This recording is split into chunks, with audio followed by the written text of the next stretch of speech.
just accepted that. Like, I am not gonna get to go to sleep for real until October is over. I just don't know peace until October is over. My first meal this entire week has started at like 6 p.m. every single day. Love that. And when I say I love that, I mean I'm screaming into the void. I'm screaming into the void. So, you know, it's going. Thank you, memes, for being first. Thanks much. You get your kiss in 10 minutes. In specifically 10 minutes. Yes, I'm not gonna read right away because I don't know, I'm not gonna read right away.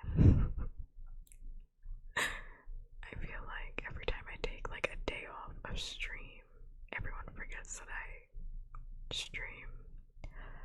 But it hasn't even been really a day that I took off because technically I streamed yesterday because I stream into the next day every single night.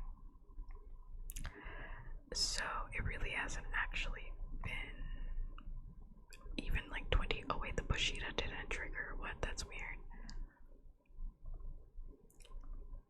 That's weird. Let me restart. I'll trigger it. But that's weird. It's weird that Bushita didn't trigger. I think I should restart the program, but weird. I'm gonna restart it because that's weird. It's odd. Let's see. You're gonna hear something.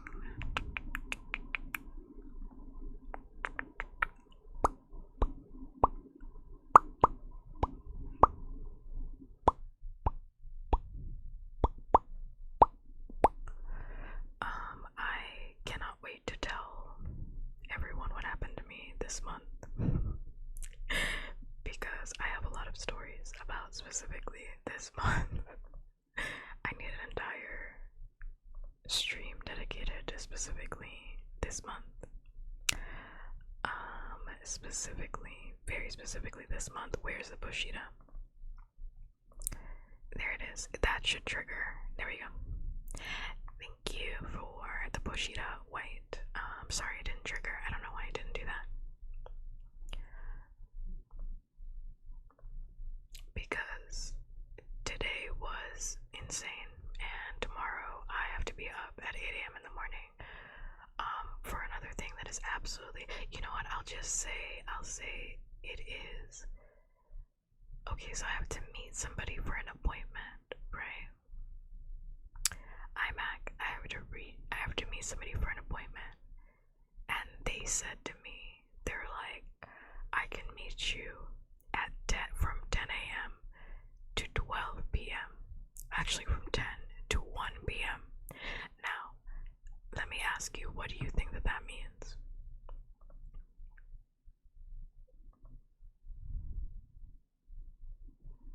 What do you think that means?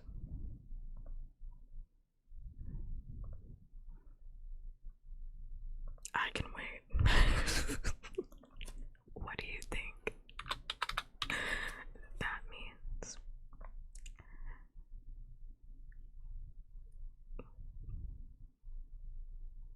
Okay, can I say that's fucking stupid? Can I say that's fucking stupid? And I don't think that's what that means at all.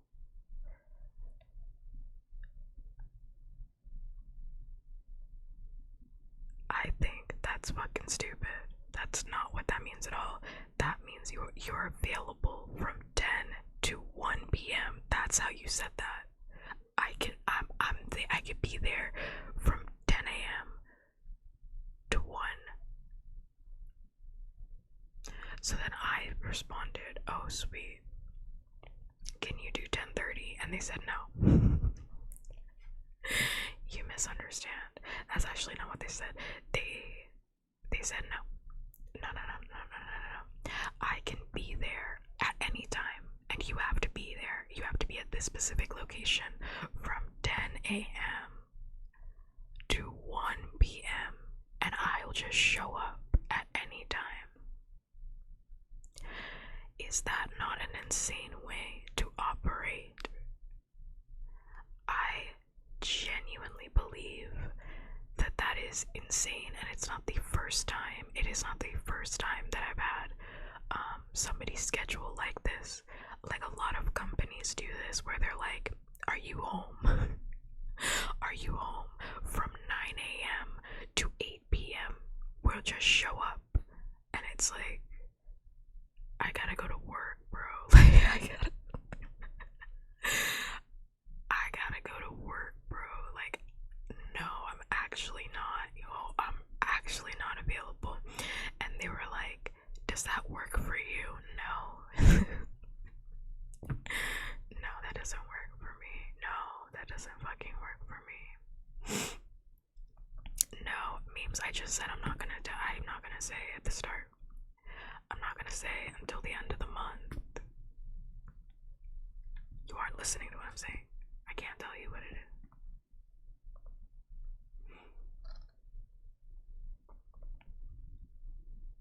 Hi Billy. Hi-yo, how am I doing? I'm tired. My feet hurt. I have been on my feet all day and I've been driving all day. I'm tired.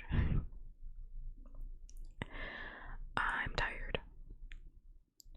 But I will say, no, it's not for a washer and dryer. No. But that's an absolute insane way to operate a business. Because, dude, that's the most common time I see scheduling like that. This happens like very often. I have never had that happen for a washer and like an at-home appliance. I've never had that happen. I've had it happen for cable companies. I've had it happen for internet. I've had it happen depending on the internet service. Like, I swear Comcast did this. I swear Comcast did this. I had Comcast like way back in the day, and I swear to you, they would do this to me all the time. Where they would be like, are you home from 8 a.m. to 8 p.m.? No, it's fucking Wednesday. I'm going to work. What are you talking about? Comcast would do that to me all the time. Like, businesses do that to you all the time.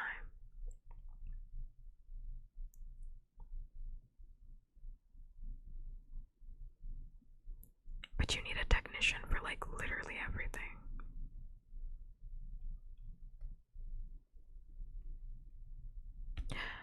My left eye has been hurting like a bitch all day. So loud. We have something in common. I mean, seriously, I need like a salt bath, to be completely honest. I didn't take one. I stood in the shower like a freak.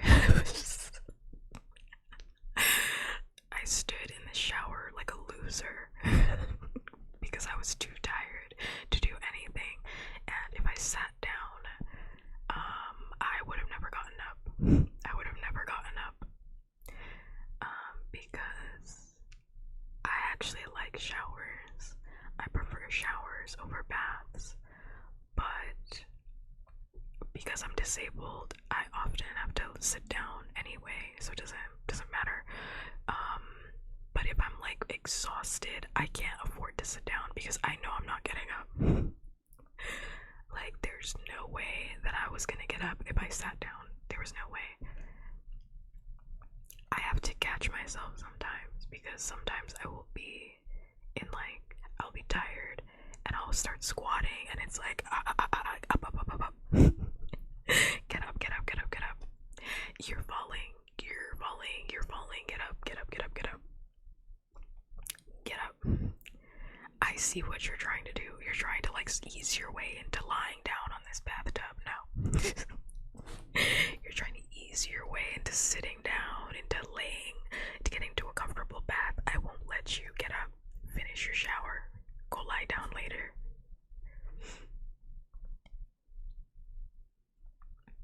Go lie down later. I won't allow it. So it's one of those days. I'm thinking of a certain infomercial. I've fallen and I can't get up. Is that what you're thinking of? To be honest, I would genuinely benefit from Life Alert because there have been times where I have fallen and I could not get up. There have been times. Thank you, Danny boy. Hi, yo. Thank you, by the way, so much for the follow, and thank you, Billy, for the thirsty and the pull on it. Thank you.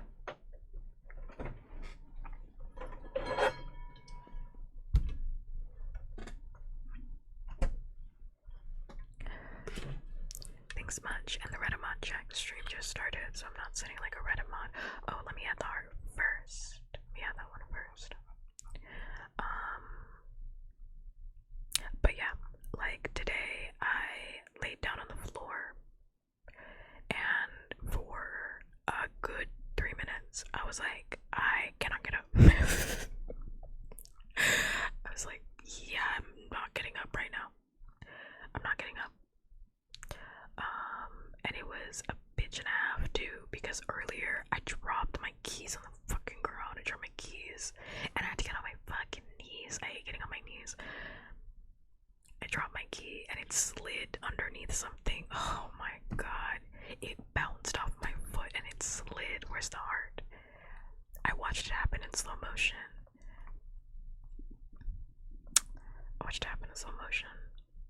And it slid underneath something and I was like, I'm gonna have to get on my fucking knees, bro. I'm gonna have to get on my knees. I hate that.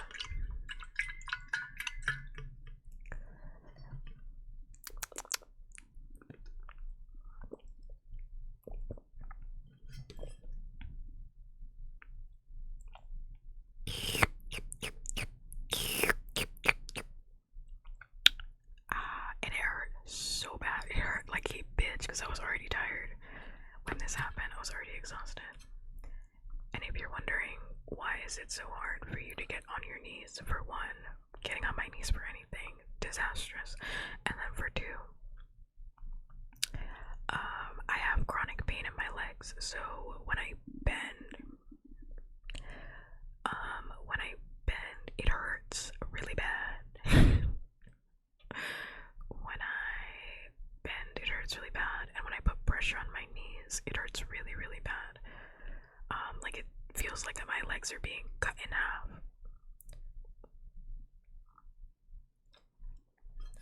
So I don't like to get on my knees because it hurts. It hurts bad. Yeah, it like triggers my chronic pain really bad because my injury, well, the reason why I have chronic pain happened because of my knees. So that's where a lot of the pain gets centralized.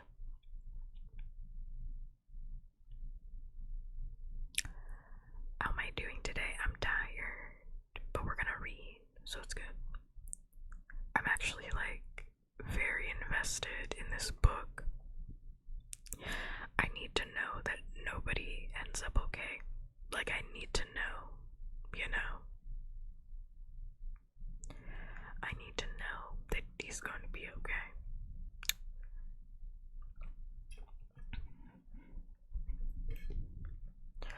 You should carry one of those long, grabby toys to help you with picking up stuff, honestly. Sounds pretty good. Sounds pretty good. Investments.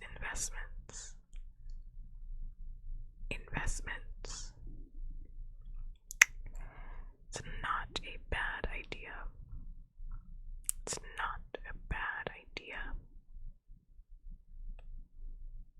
I'm not mad at that idea. They're really cheap. Yeah, it's not a bad idea. I never had one before because my chronic pain, as always, well, I mean, it's gotten worse over time. Like when it first started, it wasn't that bad, but as I get older, it gets worse. As I slowly creep into old age, and I become more decrepit over time, it gets worse. So, yeah, honestly, yeah, I forgot about those things. Because usually I just don't put shit. I never I don't leave gaps for that to have happened. But I was in an area where there was like, it was gonna fall. It fell, bounced.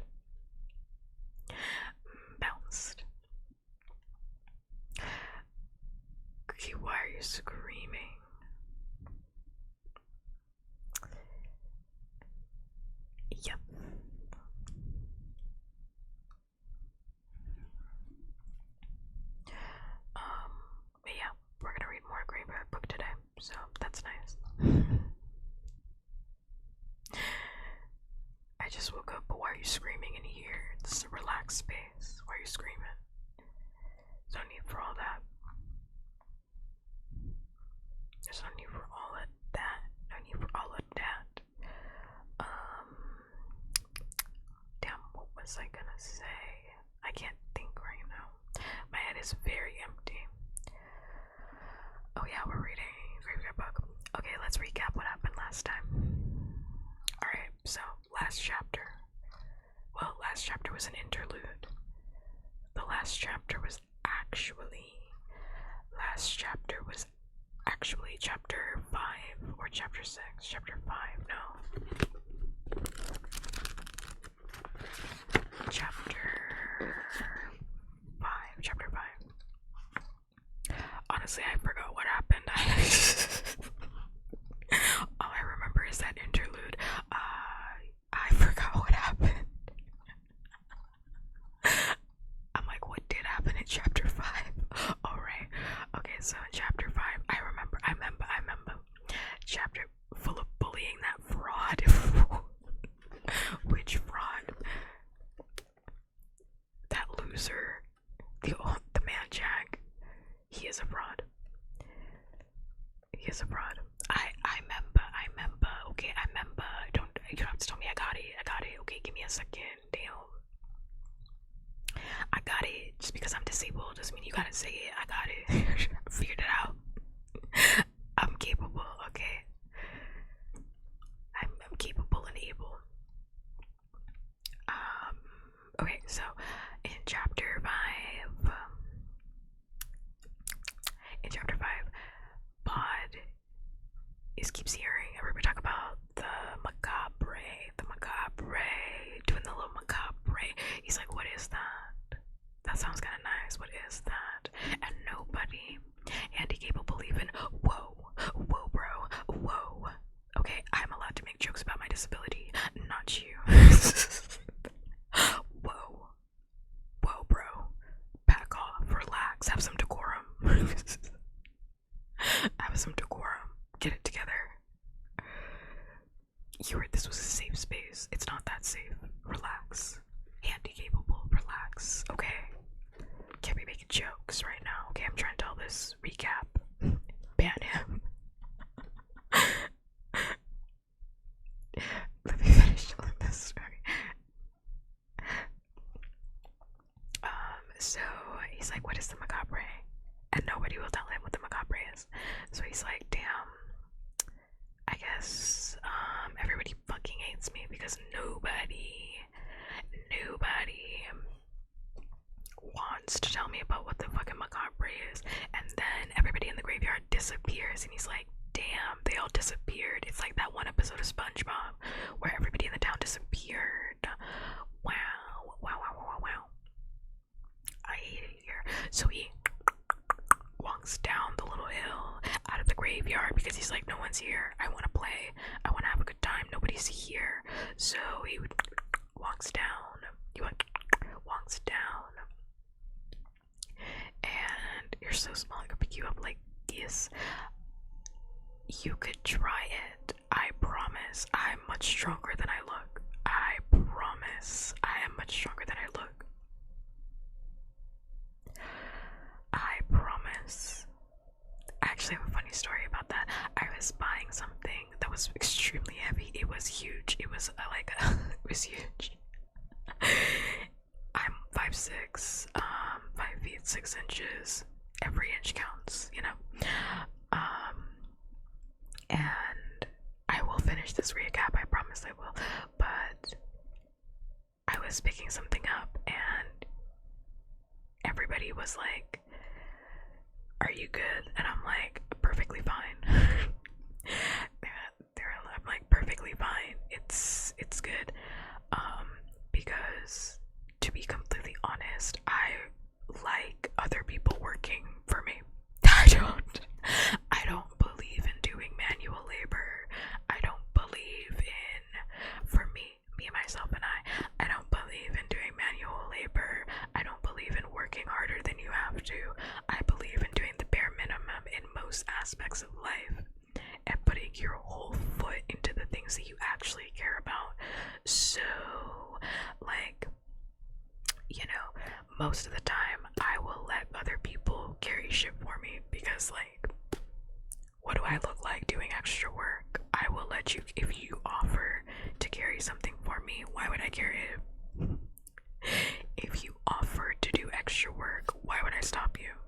I'm not gonna stop you. You want to do it very clearly. I don't. But that doesn't mean that, like, I can't do it. It means that you just offered and I'm taking you up on it, right? And everybody was really worried for me at the store. Everyone was really worried because they were like, do you have a pickup truck? And I was like, no, I don't. They were like, how are you gonna walk out of here with it? I was like, on my legs. Duh, like on my legs. Like, what are you guys talking about? It's heavy, but it's not that heavy. And that's exactly what I did. I lifted it with my shoulders, the shoulders that Satan gave me. I put that bitch on my shoulders. It was I don't want to say what item it was. It was like, I'm 5'6". The item was 7 feet. The item was 7 feet. And I mean, like, it was heavy, yeah, but it wasn't like that heavy. Like, you could carry it, you know? Like, it was like a workout. Like, it was like a workout. It wasn't that big of a deal. I don't know, maybe people were scared because, like, again, I'm only 5'6", and the item was like 8 feet, 7 feet, 8 feet. So they were like, you're gonna die. But I'm like, it was perfectly fine. You put that bitch on your shoulders, you're good. You're good. It was fine. I had that thing strapped to me. And I walked to my car and I put that shit in the car. They were like, do you need a pickup truck? No. I don't need a pickup truck. I got it. I'm very capable. I just don't like doing extra work. I don't believe in doing more work than what is required. If somebody looks at me and they think that I'm small and petite and that I can't carry something, okay. I love that you have that opinion. I love that. I carry all of my stuff. You should push my cart too. I love that. I don't want to push it. It's work. I don't like sweating. I don't like sweating, so you should do that. You should sweat for me. It's really just that it's simple. Yeah. I mean, I say this all the time, but like, I used to deadlift, so I don't know why. I used to like deadlift, and I used to work out like real heavy. I'm thinking of doing that again, just cause like, I don't know. I like the endorphins that it gave me. I just didn't like being super buff. Now I'm like regular buff, I guess. It's very easy to hide the muscles behind, like, because I wear baggy clothes, but like, I'm like low-key buff. I don't know. Low-key. How am I? I'm good, thank you for asking. I'm good. I'm feeling better. I am achy, but I'm feeling better. Okay, back to this. Anyway, that's all for me to say. You can try it, but I promise you, I can probably take you down. You can try picking me up. I'm definitely going to hurt you. I also don't like being picked up because okay, that's not true. I love being picked up, but I think most people flop in the execution. You know what I mean? Like, I think people flop in the execution of it. Like, when people I don't like when this is like I can only speak on men because actually that's not true. That's not true because I've been picked up by women too. I personally do not like the way that some men pick you up. That's just a me, myself, and I thing. Oh, it automatically did it. Whoops. I forget that it automatically does it. Whoops.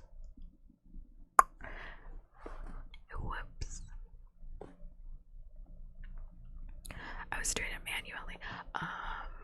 Because like, why are you so aggressive? Like, I'm a human being. I know I'm a demon, but I'm also a human being deep down inside. Deep down inside, I am. Why are you picking me up like that? Like I'm a bag of potatoes. help. Help me, help me. I don't like that. I had someone pick me up like hella aggressive once. I didn't like that. I didn't like that at all. Picked up gently, yes. Like the delicate flower that I am. Like the precious rosebud that I am. Yes, of course. Yeah, I don't want you to pick me up like I'm fucking laundry. Like why are you picking me up like I'm laundry? Help me. Help me. Because like they picked me up because they were trying to show me like wrestling moves, right? And at first it was kind of funny. The demon out of you. There is no. I mean, demon's just kind of my species. I don't think I can like delete my species. Handle with guard. You flopped at that one meme. So you miss spelling error. Spelling error. Spelling error. It ruined the whole thing. It ruined the whole thing. Can't get back from spelling error. Can't get back from that.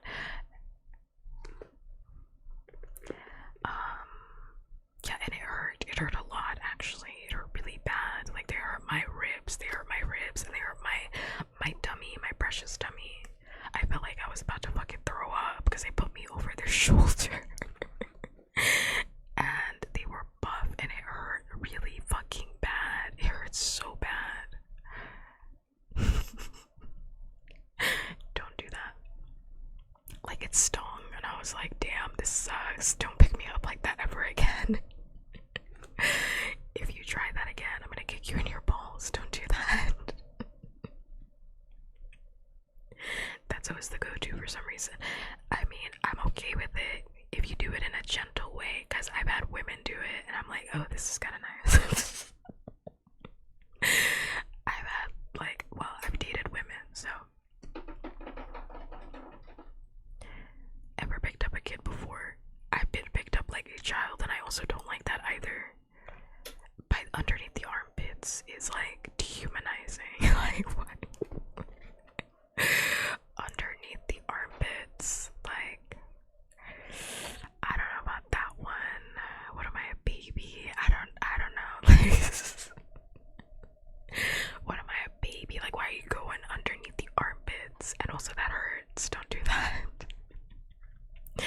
It doesn't hurt for babies because babies weigh like literally 15, but they weigh like nothing. You can like throw a baby across the room, they'll be fine. No, don't do that.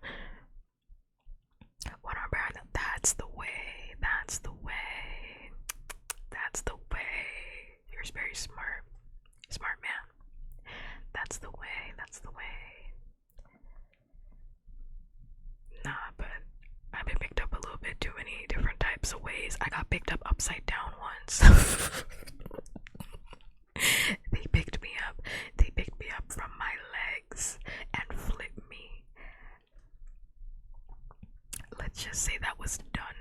I don't know what that was, but that was done. That, whatever it was done. Do I look like rotisserie chicken? Why are you flipping me like this? Why are you flipping me? Now my titties all fucked up, like my boobs out. Like, what is this? What is this? Terrible. Awful. Hate that. I got flipped like Thanksgiving dinner. Did not like that. Did not like that. That's besides the point. We're talking about nobody. So anyway, nobody. He walks down. Oh, I forgot to do the pull on it. Wait. Thumb. Pointer finger. Middle finger. Ring finger. And that's it. That was actually my ring finger again. Wow. The WrestleMania treatment.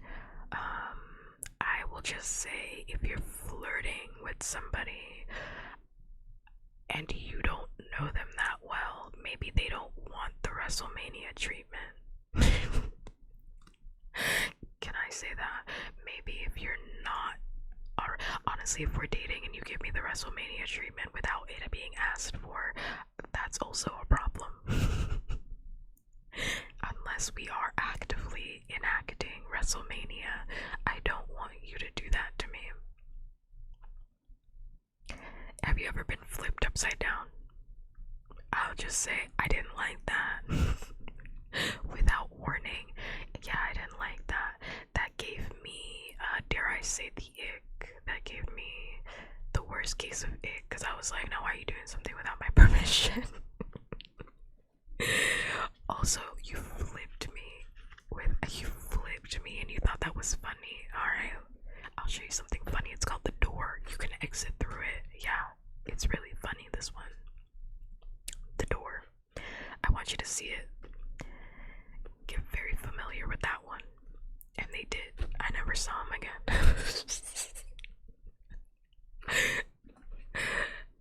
Yeah, I actually never saw him again. That was it. It was a one and done. Okay, anyway, back to nobody. He walks down because everybody had left him, like that one episode of SpongeBob where everybody leaves the town, and he walked down. He's like, what's all these flowers? Everybody's got these white flowers. It's kind of a style, kind of a look, kind of a vibe, and I love that. Can I have one of them? And the man is like, no. But I guess. He's like, I've never seen you around here. Kind of weird. I know everybody and I don't know you.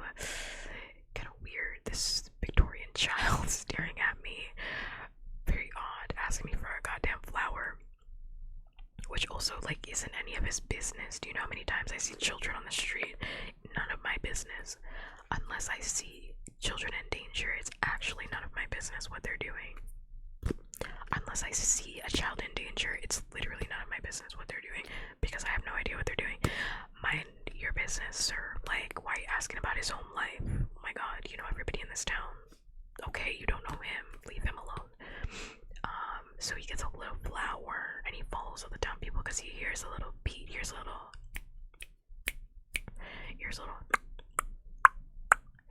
beat. And he's like, what is that? What is that sound? What's that music? Wait, that beat's kind of funky, fresh. Where is that music coming from? And he goes down to, where does he go down to?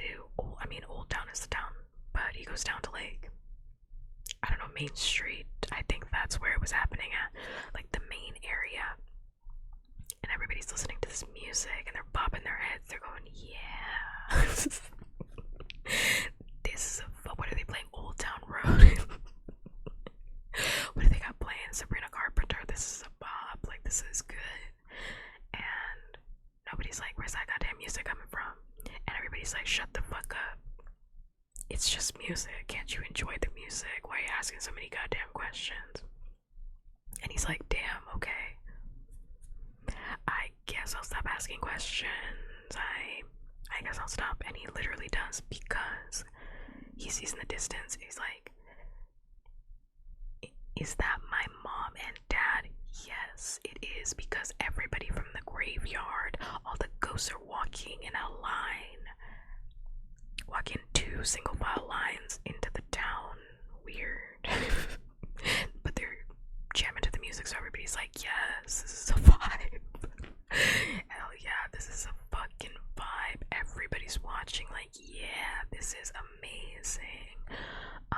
And then they all bust a move. They all dance with each other. It's just dance in the streets. It's just dancing up in the streets. It is one of the best parties of all time. Everybody's dancing, everybody's grooving, they're swapping partners. It's amazing. The ghosts are dancing with the humans. It's fantastic. And then out of nowhere, they look up at the skies and they go, oh my god, is that Beyonce? No, it's not Beyonce. It's the woman in gray, on the gray being the horse, of course. The gray being the horse, of course. She comes down because she's death. She comes down from the heavens, And she's like, I would also like to bust a move. And she gets down, and everybody's like, holy fucking shit, this is the best fucking party ever. Then they do one last roll call. One last roll call. And all throughout this, nobody's like, why are we all dancing with the, like, what's going on here? And everybody's like, why you keep asking all these goddamn questions? Stop asking these questions. Stop asking. He's like, what's going on? Like, why are we dancing with them? Like, where is this? I still hear this music. This music is bumping. What is this? Kendrick Lamar? This music is good. Hey, turn that up for me. This music is fantastic. And Lisa Hemstock, who is dead, and possibly a witch, is like, stop asking all these goddamn questions. Okay, just dance. Just have a good time. So then, in the last dance, the lady on the gray swoops in and dances with nobody. And it's kind of ominous. I don't know. It's kind of ominous. It's a little bit ominous. She is like, yeah, my name's not that important.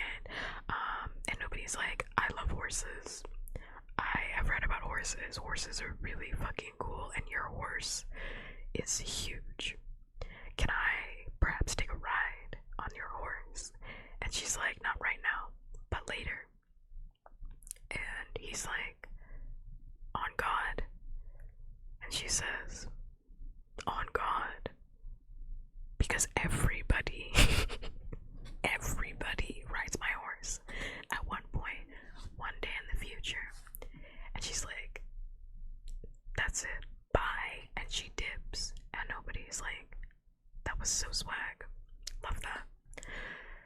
And he's like, that was amazing. That was like the best night I've ever had. I got to hang out with this woman that has a big ass horse. Everybody was dancing. I heard this banging, bopping music. I've never heard anything like that in my life. It was fantastic. And then the next day, everybody's like, what are you talking about? What are you talking about? That didn't happen. He tries to tell his mom, Mrs. Owens, and she's like, I told you not to go down into the town. I already told you that. Why would you go down to the town? And he's like, but you were there. Like, you were there in town. I saw you. You were dancing. And she's like, no, I wasn't. And he's like, okay, I'm being gaslit. I'm being gaslit. Let me go ask some other people. So he goes around the graveyard and he's like, I saw you guys dancing. What's up with that? Is anybody gonna talk about the fact that you guys are all ghosts and you guys were all dancing with the humans? And they're like, we did not do that. We simply didn't do that. We actually don't even know what the fuck you're talking about. And if we were dancing, we would never talk about it with you because you're not dead. You're not dead. You're actually a human boy. Even though you live with us and you take part in our culture, you're not one of us because you're not dead. So we'd never talk about it with you if we did do that crazy ass shit that you said that we did. And nobody's like, okay, I'm definitely being gaslit for sure. And also my feelings are hurt now. I'm being gaslit and my feelings are hurt. Wow, okay. This sucks. I'm not a human. I don't exist in the human world. And I'm also not a ghost. Okay, this hurts really bad. I don't like that. I don't like that at all. I don't like that at all. So then obviously he goes to Silas because nobody in this goddamn graveyard is taking him seriously and they're all gaslighting him. So he goes to Silas. And he's like, Silas, don't even fucking try and gaslight me. I saw you there. You weren't allowed to dance because, as we all know, Silas is neither alive nor dead, so he cannot take part in any of the dancing on either side. Because he's not alive and he's not dead, so he doesn't fit into either also. So he's like, I can neither confirm nor deny.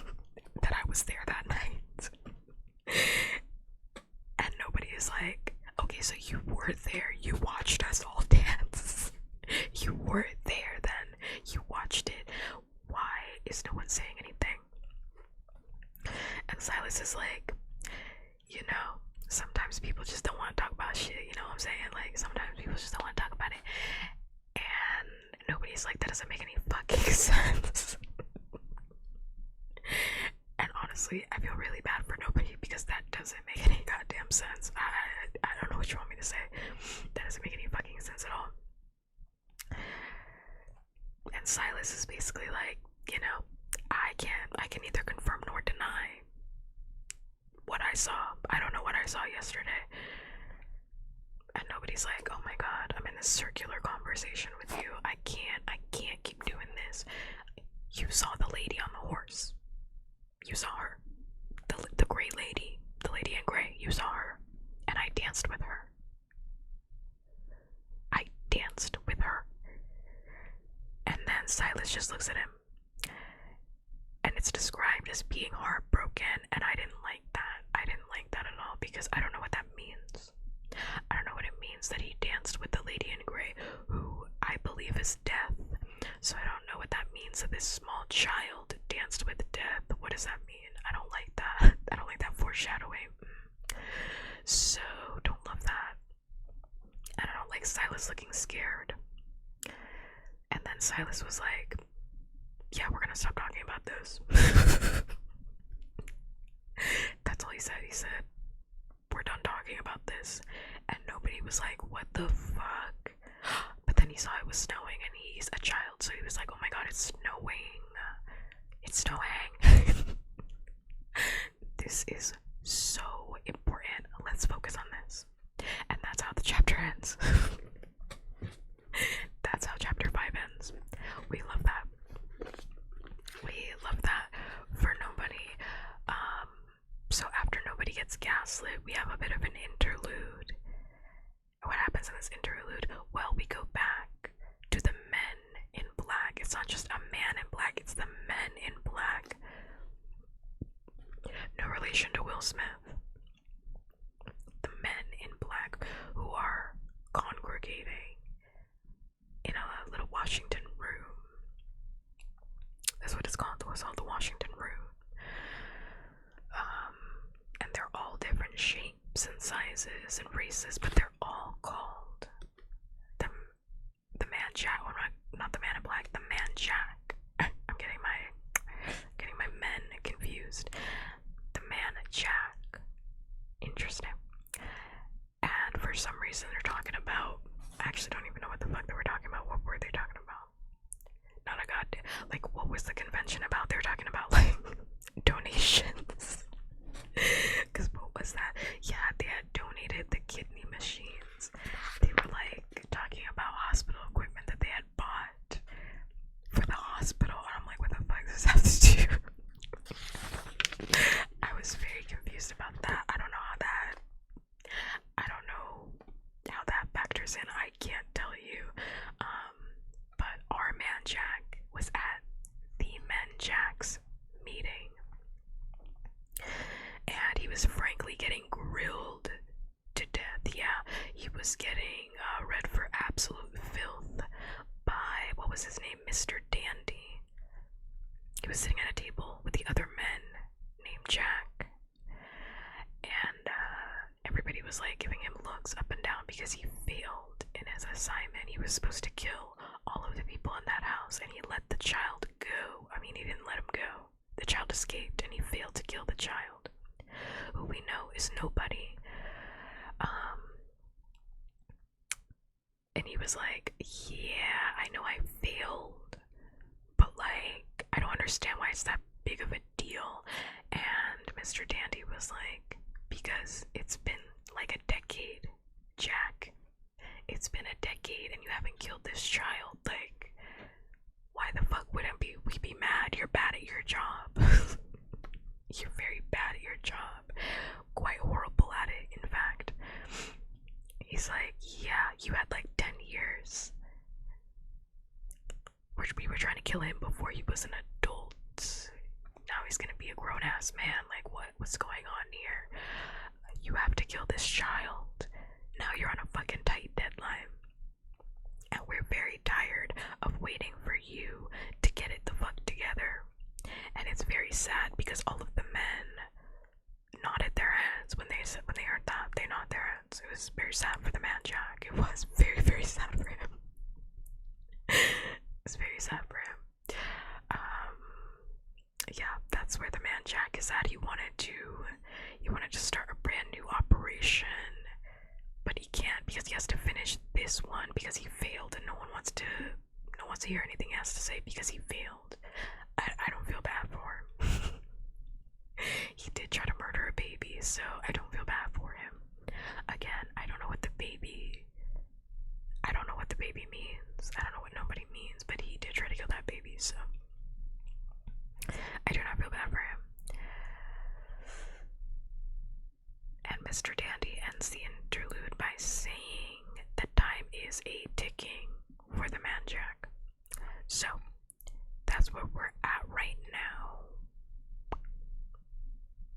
That's where we're at right now. That's the story. And let's enter chapter 6. Let's enter.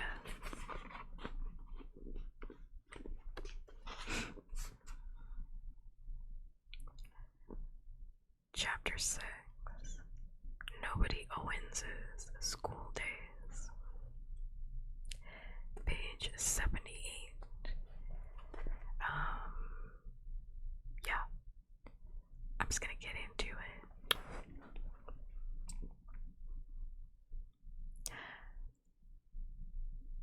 Rain in the graveyard, and the world puddled into blurry reflections. Bot sat, concealed from anyone, living or dead, who might come looking for him under the arch that separated the Egyptian walk and the northwestern wilderness beyond it from the rest of the graveyard, and he read his book. "Damn!" came a shout from down the path. "Damn, sir, and blast your eyes when I catch you, and I shall find you. I shall make you rue the day you were born." Bod sighed and lowered his book and leaned out enough to see Thackeray Porringer, born 1720, died 1734, son of the above, come stamping up the slippery path. Thackeray was a big boy. He had been 14 when he died, following his initiation as an apprentice to a master house painter. He had been given 8 copper pennies and told not to come back without half a gallon of red and white stripped paint for painting barbers' bowls. Thackeray spent 5 hours being sent all over town, one slushy January morning, being laughed at in each establishment he visited, and then sent on to the next. When he realized he had been made a fool of, he had taken an angry case of apoplexy. Apoplexy. Now, what is apoplexy? I've never heard of that before. What is that? I had to read that 3 different times. Now, what is this? Oh, he had a stroke. What? Apoplexy refers to a rupture of an internal organ. That can also be referred to as a stroke, but it's a rupture. Oh, okay. Okay, gotcha. We learn something new every single day. So he's 14 and he had a stroke. Oh, he was so mad. He was so mad.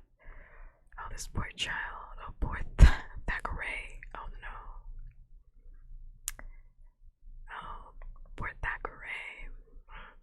You hate to see it. Alright. When he realized he had been made a fool of, he had taken an angry case of apoplexy, which carried him off within the week, and he died glaring furiously at the other apprentices, and even at Mr. master painter who had undergone so much worse back when he was apprentice that he could scarcely see what all the fuss was about.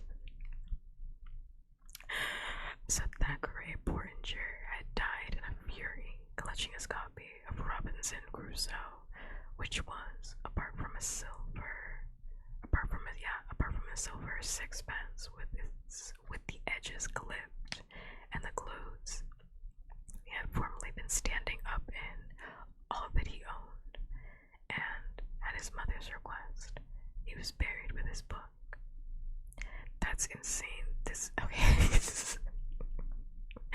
I mean, I understand why he was mad, but it's like, you're so mad you died of a stroke, you're 14. You gotta relax. You have to relax. That was an asshole thing that his master painter did. Because essentially, I mean, like, his master painter was playing a trick on him. There was no way he was going to be able to get half a gallon of red and white paint. Because that doesn't make any fuck. I thought.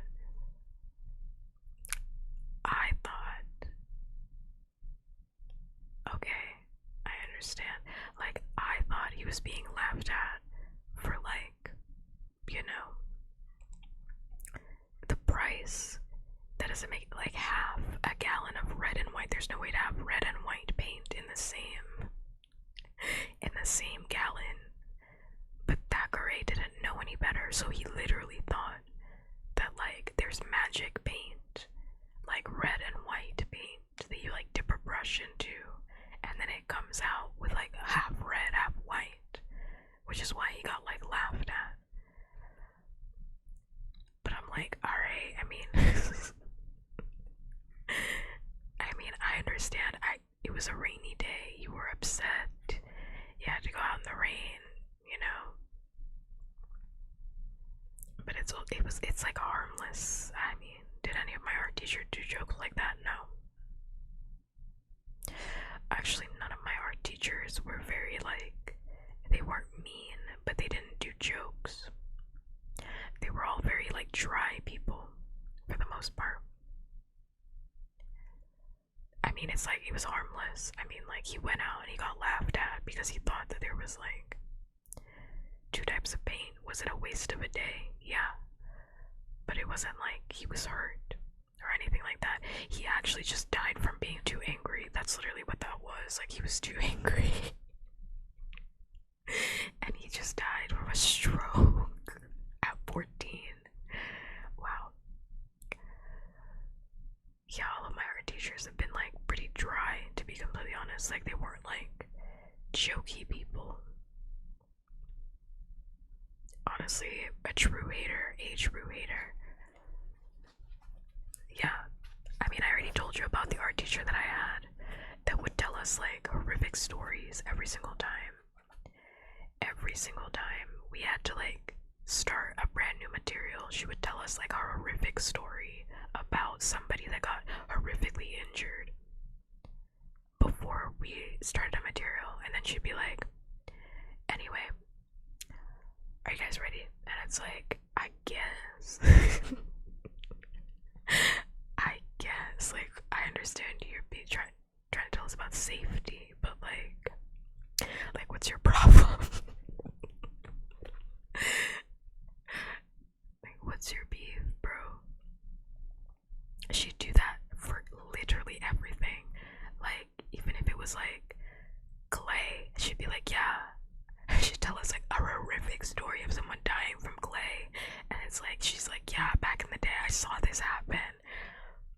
And she was also the type of person where it was like, you could never tell if she was joking or not, because oftentimes she was not joking. Like, she joked like in a very like morbid way, so we could never tell if she was joking. Because we would be like, did you really see this? And she was like, fucking obviously, that's why I'm telling you. And I'm like, I don't know if you should be telling us these stories. Like, I don't think I want to do jewelry work anymore. She'd be like, yeah, I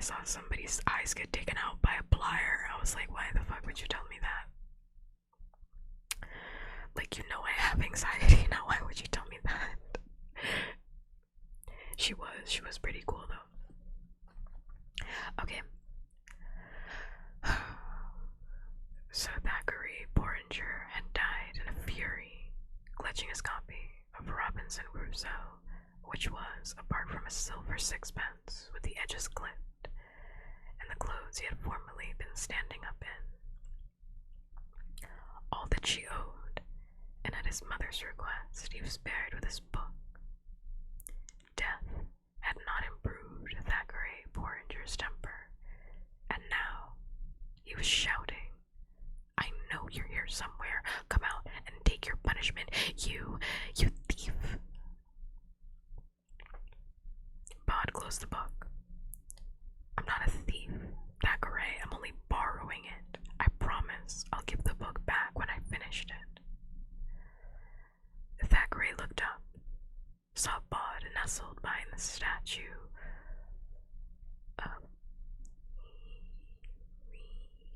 Oh my god, I do not have dyslexia. My neurodivergence is popping out.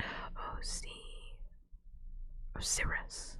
Wow, don't know why that was so hard. Like the O is like shaped weird. I don't know why. It's like throwing me off. How many too long ponytail stories did she have? A lot of them, but like I never wore my hair in a ponytail, but it still like freaked me out. Because I don't really, like that wasn't really a time period in my life where I wore a ponytail.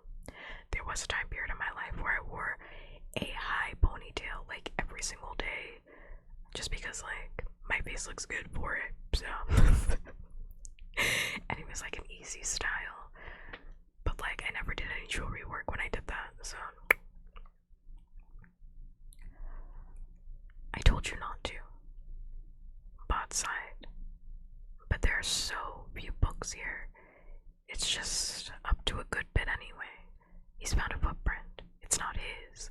That means someone else is on the island. "It's my book," said Thackeray Porringer obstinately. "Give it back." Bod was ready to argue or simply negotiate, but he saw the hurt look on Thackeray's face, and he relented. Bod clambered down the side of the arch, jumped the last few feet. He held out the book. "Here." Thackeray took it gracelessly and glared. "I could read it to you," offered Bod. "I could do that." "You could go and boil your fat head," said Thackeray, and he swung a punch at Bod's ear. It connected, and it stung. Although, judging from the look on Thackeray Porringer's face, Bod realized it must have hurt his fist as much as it hurt Bod. The bigger boy stomped off down the path, and Bod watched him go, ear hurting, eyes stinging. Then he walked through the rain, back down the treacherous, ivy-covered path. At one point, he slipped and scraped his knee, tearing his jeans. "Thanks much for the pumpkin. Thank you."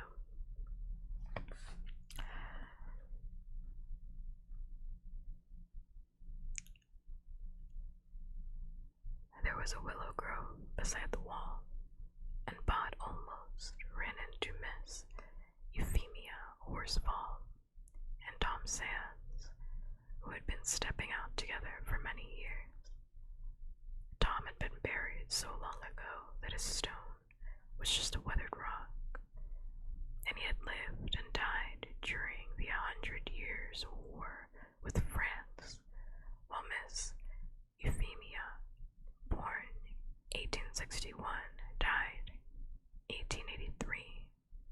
She sleeps, yet she sleeps with angels.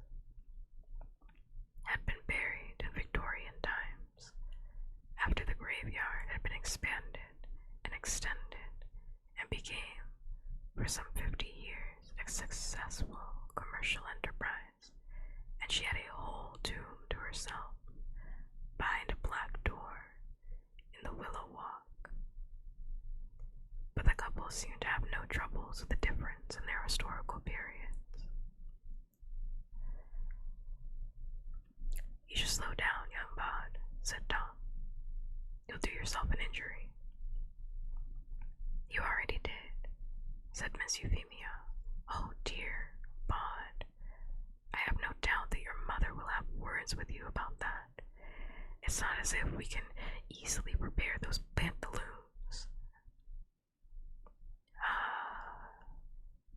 Sorry, said Bod. And your guardian was looking for you, added Tom.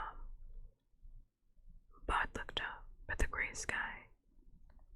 But it's still daylight, he said. He's up betimes,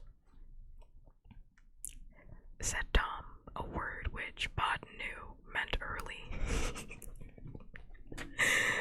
I'm glad Bod knew it meant early. He's up betimes. He's up betimes. I don't know what the fuck that is. He's up betimes. Alright, I understand, Neil Gaiman, you really liked using all these English words. I need you to get it together. I'm tired of you writing all of your stories in England. Alright? I'm tired of it. I press show.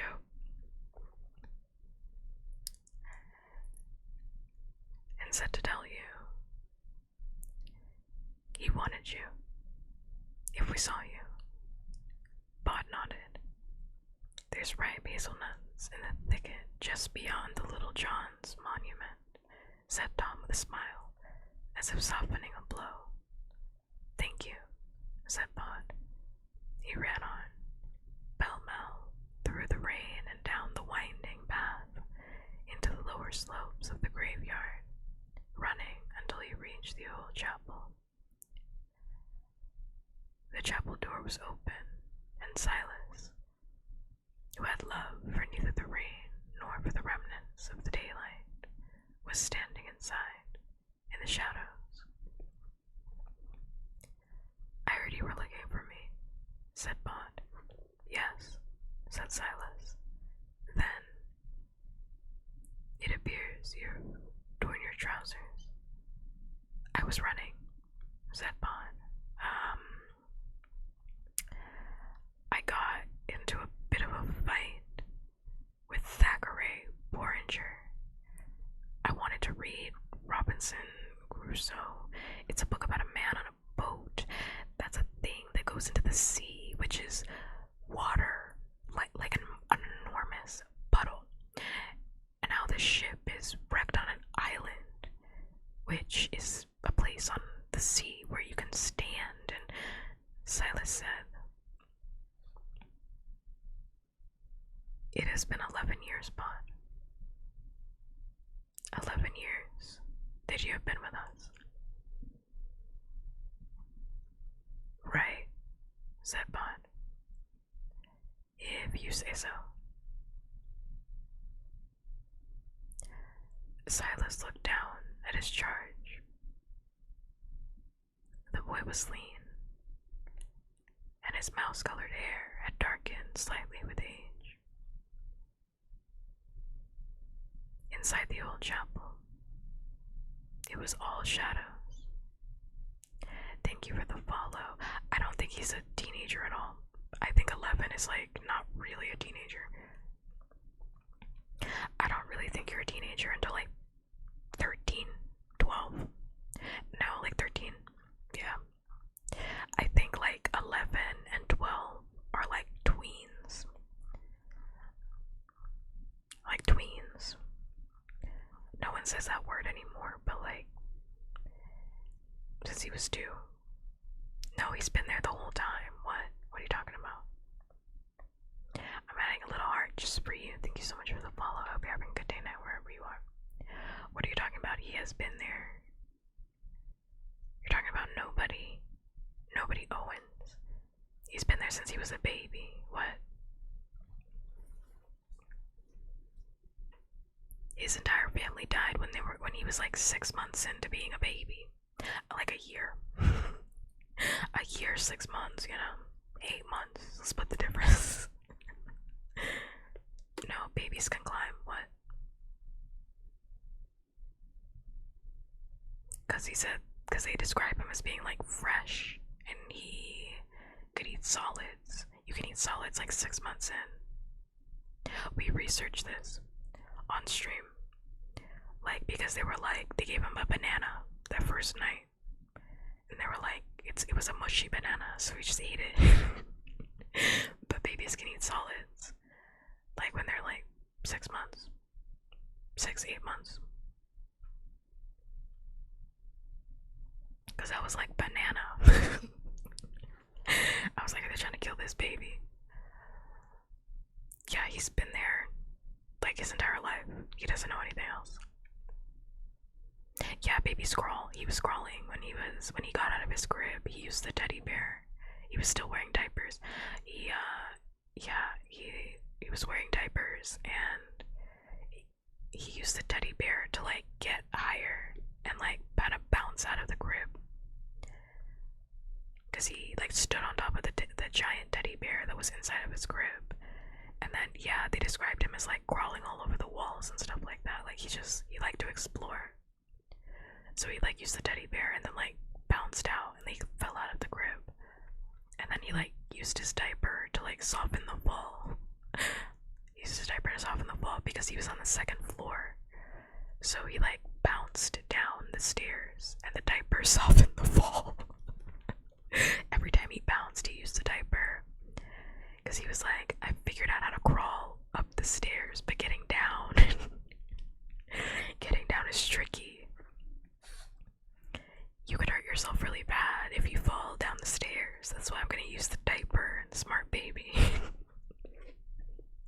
And babies are smart like that. They'll do stuff like that. Yeah, little baby. Next. Where was I? Oh yeah. I think, said Silas, it is time to talk about where you came from. Bod breathed in deeply. He said, it doesn't have to be now. Not if you don't want to. He said it as easily as he could, but his heart was thudding in his chest. Silence. Only the patter of the rain and the wash of the water from the drain pipes. A silence that stretched until Bod thought that he would break.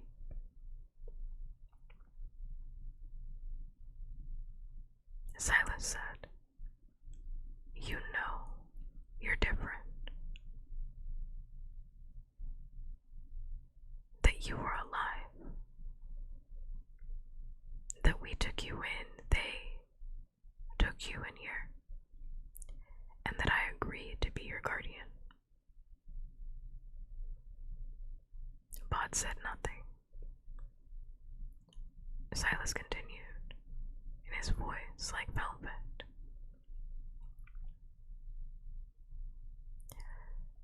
You had parents, an older sister. They were killed. I believe that you were to have been killed as well, and that you were not due to chance and the intervention of the Owenses.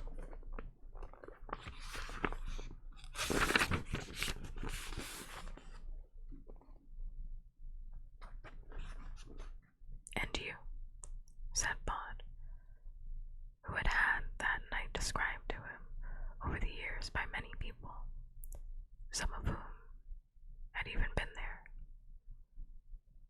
It had been a big night in the graveyard.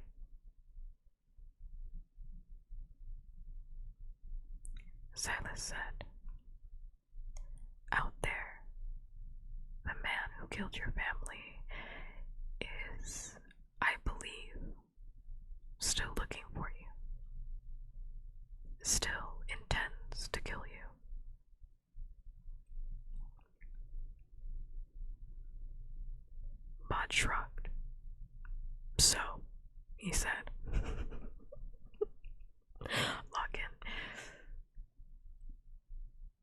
It's only death. I mean, all of my best friends are dead. Yes. Silas hesitated. They are. And they are, for the most part, done with the world. You are not. You're alive, Bond. That means you have infinite potential. You can do anything, make anything, dream anything. If you change the world will change. Potential. Once you're dead, it's gone. Over. You've made what you've made, dreamed your dream, written your name. You may be buried here. You may even walk. But that potential is finished. Thank you for the follow. Thanks much. I'm gonna add a little heart in your honor. Silas is gonna spit, and this is the first time I gotta agree with this man. I hate agreeing with annoying people. Because, you know, I have a love-hate relationship with Silas, but like, he's kind of spitting. He ain't told no lies. He ain't told no lies. I know this is like, it's not the same at all, but it genuinely but it is kind of the same. It reminds me of that TikTok that I was talking about. About that TikTok I was talking about this week that I saw. Actually, it was last week, where it's like, do you guys know that you die? Like, the woman that was speaking was like, do you guys understand that you die? Like, at the end of this, all of this, you die. And you don't get to do it again. Like, you die. Like, this reality ceases to exist. So, explain to me again why you are not cutting out people in your life that are not benefiting you. You die. You will never be able to experience this ever again. You die. She kept saying it like that, and I was like, damn. She kept looking directly into the camera and being like, you would die. And I don't know, something about that, like, was like really like like that video. I'm thinking about that video like every 2 days, because I'm like, yeah, you die. I was like, you die. So why would you not, like, why would you not have a little treat because you die? Why would you not push yourself to do things that you want to do, because one day you're gonna be dead? And then you will never be able to experience that ever again. Like, even if, let's say, like, reincarnation is real, right? Because you have no idea what happens after you die, except the fact that I do know some of you are going to hell. Some of you will be saying hi to me because some of you are going to hell. Some people in the world are going to hell. I do know that for a fact. But it's like, you don't know what happens to souls after they die, right? Even if reincarnation is real, you'll never be able to experience this specific reality ever again. Isn't that sad? But also beautiful in a way, because you have the ability to make it count. You have every day. You should be making every single day count, because like, you'll never be able to experience this specific reality again. So you should be living this reality to its fullest potential, is what I think about when I hear that you die. Dead. She was like very matter of fact about it. It was cracking me up. But I was like, this like really resonates with me. And Silas's speech. Because like, yeah, once you're dead, you can't do anything. You can't take back words. You can't go and say, like, think about all the things that people like have regrets about, you know. I think that'd be something that would make me very sad when I pass, is like having regrets, because I think in my life strived at this point to like live a life where it's like I don't regret anything. It's like, yeah, I could have done other things differently, but I don't regret the way that I handled anything, because I handled it in my most authentic self.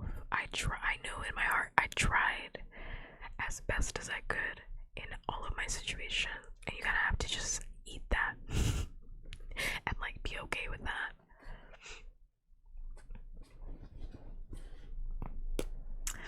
Silas is spitting.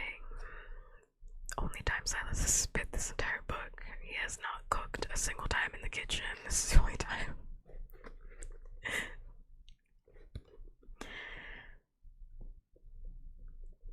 Bond thought about this.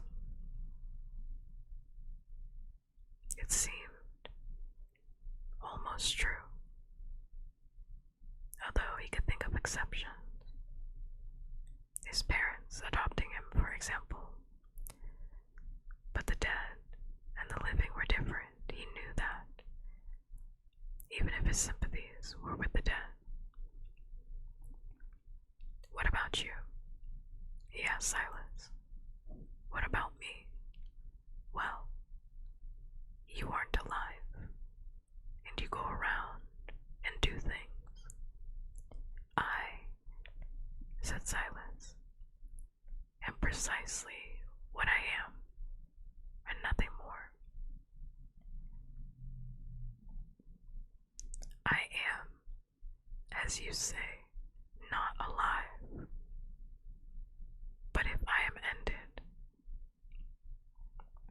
I shall simply cease to be. My kind are, or we are not.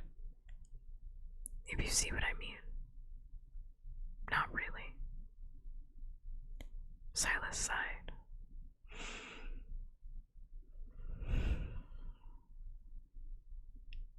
The rain was done, and the cloudy glooming had become true twilight. But, he said, there are many reasons why it is important that we keep you safe.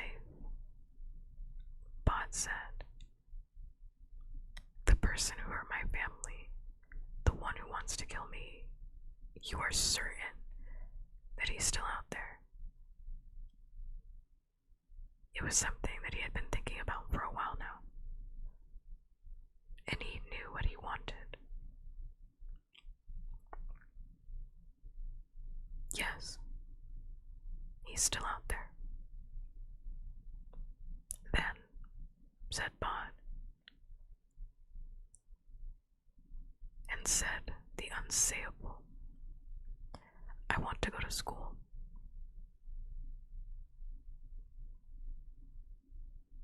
Silas was imperturbable. The world could have ended, and he would not have turned a hair. But now his mouth opened and his brow furrowed, and he said only, what? I have learned a lot in this graveyard. I don't hear it, but I see it, yeah.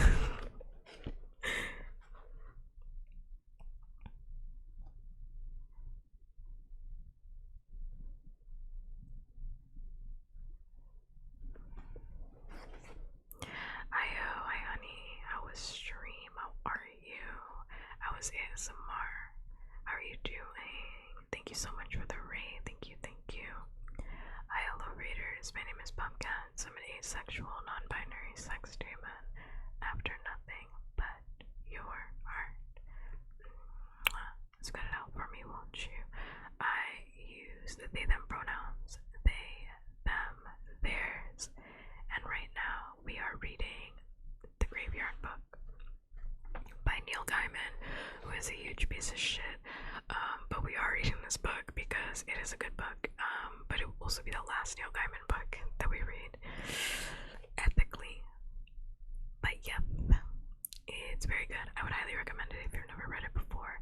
It was supposed to become a Disney Plus series like a lot. I don't know if it would have been live action, but it was supposed to be a Disney Plus series. We did a cozy monster deer les wa. Where do demons rank? You can be honest. Where do they rank? Where do sex demons rank? Be honest. Be honest. Also, thank you so much for the follow. Thanks much. I mean, be a little honest. Be a little honest. Don't be too honest. Don't be too honest. Don't be too honest. Lie to me a little bit, just a little bit. But thank you for the follow. I'm gonna add a little heart. In your honor right now. Right now. Depends on the sex demon. Damn it. What about me?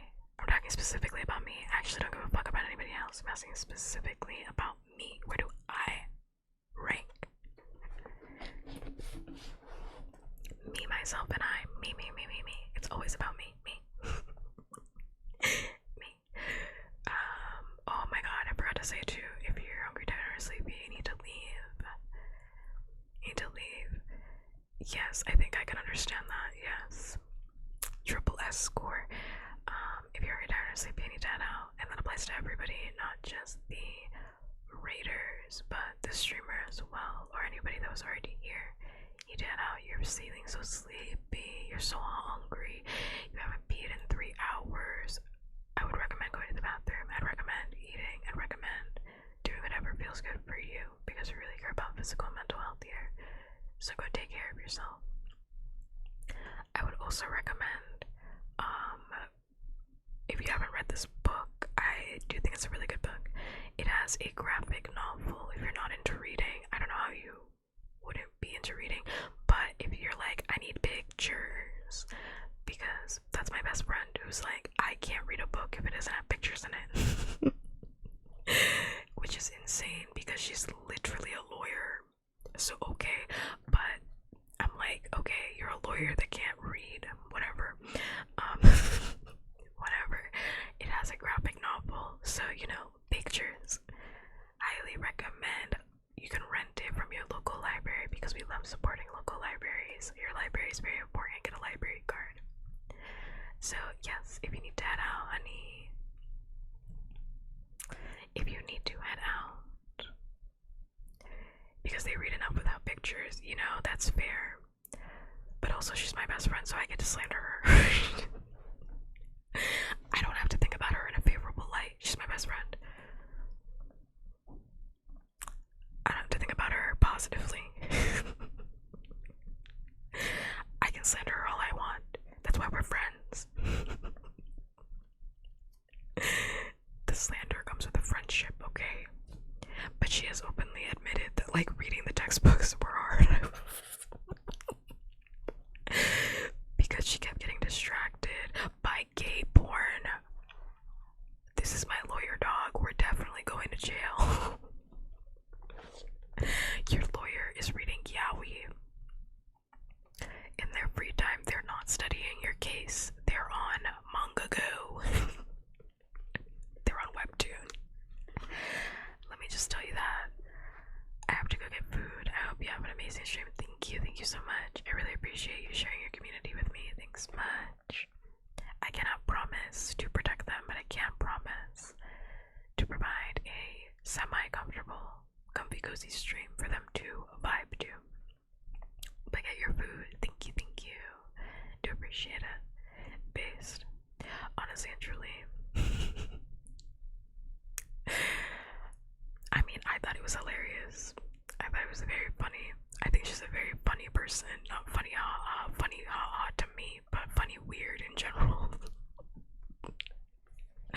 She's hilarious to me. I think that's the thing about friendships too. I think also I am the type of person that gets distracted often. I forget what I'm saying because I have a neurological disorder that makes me forget because I have memory loss. So if I'm saying, where was I? What was I doing? It's because I genuinely cannot remember. I don't know what I was doing.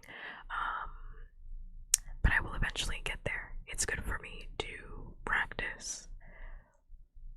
Getting back on track. So I will get back to it. But I was gonna say that, oh yeah, that's the thing about friendships or like dating people, but like definitely friendships. It's like somebody doesn't have to be like funny in general, because I think there's like a difference. I always say this, there's a difference between being like generally funny, like a funny person, and then when somebody is hilarious to you specifically. I think it's actually better when somebody is funny to you specifically. Like they're not a funny person, but they're funny to you. I think that's better. I think that's like so much better, because I've dated people and I've also been friends with people that were funny to the room, and it's like no. It's way more funny when I'm like the only person laughing. I think it's more hilarious, but that's just me. Also, what was I gonna say? I was gonna say, oh yeah, I know a lot of professionals, and I will just tell you, and when I say professionals, I mean like lawyers, doctors, you know, I don't know any cops because ACAB in this building, but like, I know a lot of professionals, engineers, teachers.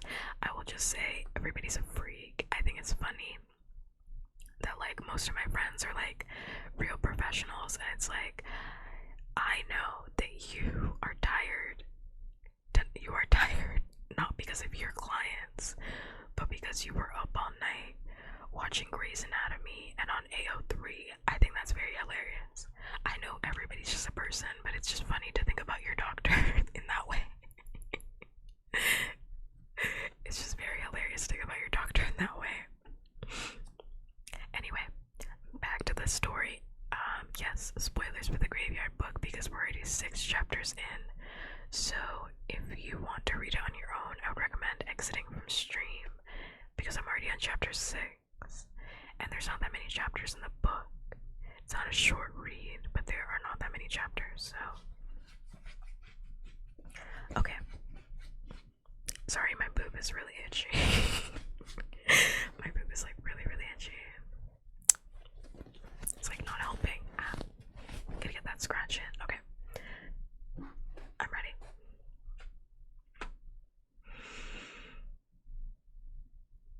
Oh, I didn't even say what the book was. If you want to read the book and you're like, what is this book?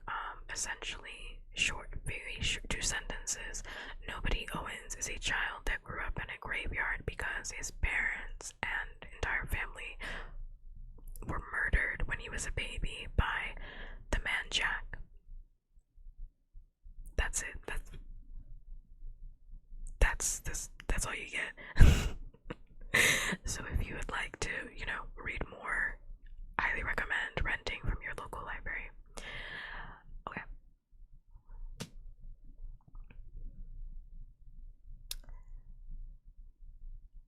I've learned a lot in this graveyard, said Pod. I can fade, I can haunt, I can open a ghoul gate, and I know the constellations. But there's a world out there with a sea in it, and islands, and shipwrecks and pigs. I mean, it's filled with things I don't know. And the teachers here have taught me lots of things, but I need more. If I'm gonna survive out there one day. Silas seemed unimpressed. Out of the question. Here, we can keep you safe. How could we keep you safe out there? Outside, anything could happen. Yes, agreed Bond. That's the potential thing you were talking about. He fell silent. Then, someone killed my mother, and my father, and my sister. Yes, someone did. A man. A man. Which means, said Bod,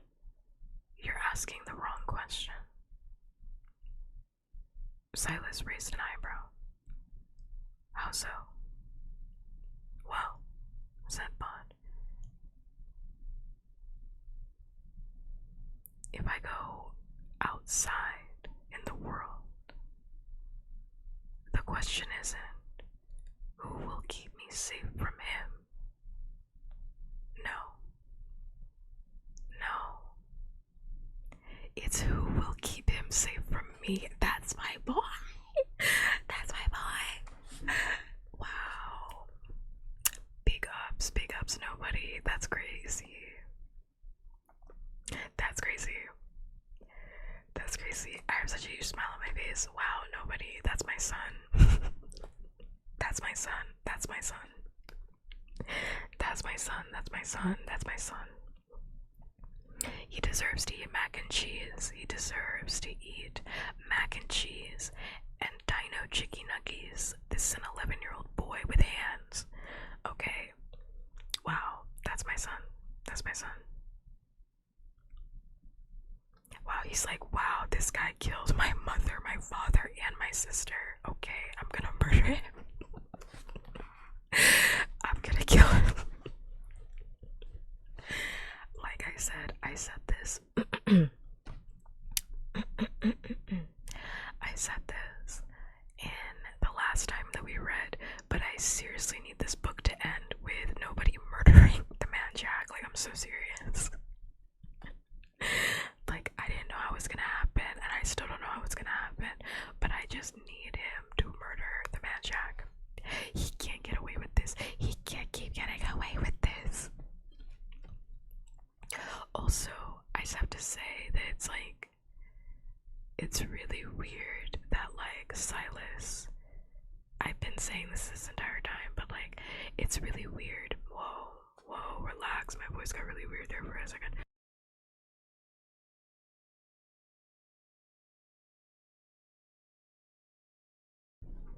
It's really weird that, like, Silas is like, you're 11 now, so now I'm gonna tell you what really happened to your family. Motherfucker, the entire graveyard has been talking to him about it. What do you mean? What the fuck are you talking about? This is why I say that Silas is a flop. He's a flop guardian. He tries his best, but he's a flop when it comes to, like, the emotional stuff. Because, like, what are you talking? Like, nobody says it himself. He's like, everybody in the graveyard has been telling me about how my mom died, how my father died. Everybody's been talking about it. Thank you so much for the follow. Thanks much. And add a little heart in your honor. It's like, what did you think was gonna happen, brother? Because also, I don't understand Silas, because that was like one of the biggest events that has ever happened in this entire graveyard. A living boy, a living baby, not even just a boy, a living baby gets adopted by a ghost. And then the entire graveyard got to vote on whether or not we murder the baby. We essentially let the baby get murdered, right?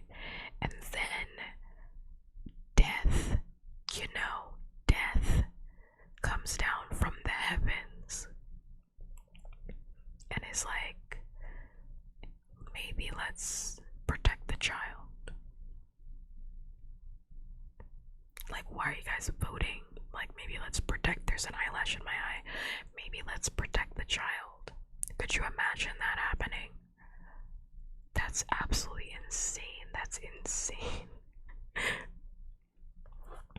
That's like so crazy. That's like so crazy. I had an eyelash. That's like so crazy. I would be talking about that every single day for the rest of my ghostly existence. Yeah, and then death came down. And she said, let's have mercy for the baby. Isn't that insane? Like, I would be talking about that every single day. No wonder he's been hearing that for 11 years. And, like, Silas didn't think to, like, clarify that. He's such a flop. I can't stand him. I know I gave him his props, but I literally cannot stand him.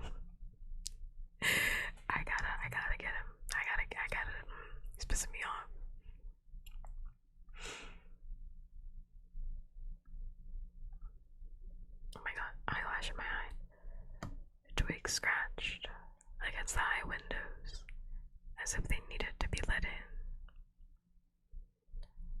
Silas flicked an imaginary speck of dust from his sleeve with a fingernail as sharp as a blade. He said, "We will need to find you a school."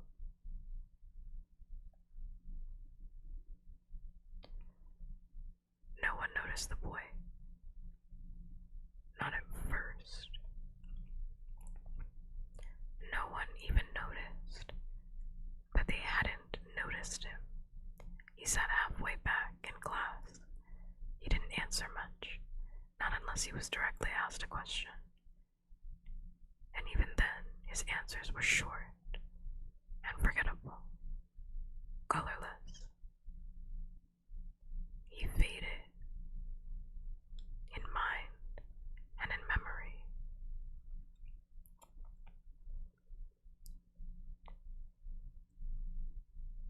Thank you for the my video meow meow and yeah, yeah, yeah, yeah, yeah. Whoa, yeah, yeah. Thanks much.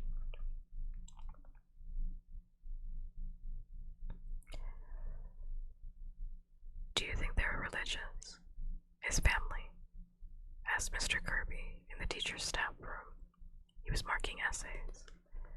Whose family? Asked Mrs. McKinnon. Owens. In 8B, said Mr. Kirby. The tall, spotty lad. I don't think so, sort of mediumite.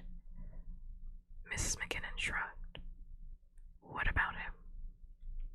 Handwrites everything, said Mr. Kirby. Lovely handwriting. What they used to call copperplate. And that makes him religious because he says they don't have a computer. And he doesn't have a phone. I don't see why that makes him religious, said Mrs. McKinnon, who had taken up crocheting when they had banned smoking in the staff room, and was sitting and crocheting a baby blanket for no one in particular. Mr. Kirby shrugged. He's a smart lad, he said. There's just stuff he doesn't know. And in history, he'll throw in little made-up details. Details. Stuff not in the books. What kind of stuff? Mr. Kirby finished marking Bond's essay and put it down on the pile. Without something immediately in front of him, the whole matter seemed vague and unimportant. Stuff, he said, and forgot about it, just as he forgot to enter Bond's name on the roll, just as Bond's name was not to be found on the school databases. The boy was a model pupil, forgettable and easily forgotten, and he spent much of his spare time in the back of the English class, where there were shelves of old paperbacks, and in the school library, a large room filled with books and old armchairs, where he read stories as enthusiastically as some children ate. Even the other kids forgot about him. Not when he was sitting in front of them. They remembered him then. But when that Owens kid was out of sight, he was out of mind. They didn't think about him. They didn't need to. If someone asked all the kids in 8B to close their eyes and list the 25 boys and girls in the class, that Owens kid wouldn't have been on the list. His presence was almost ghostly. It was different if he was there, of course.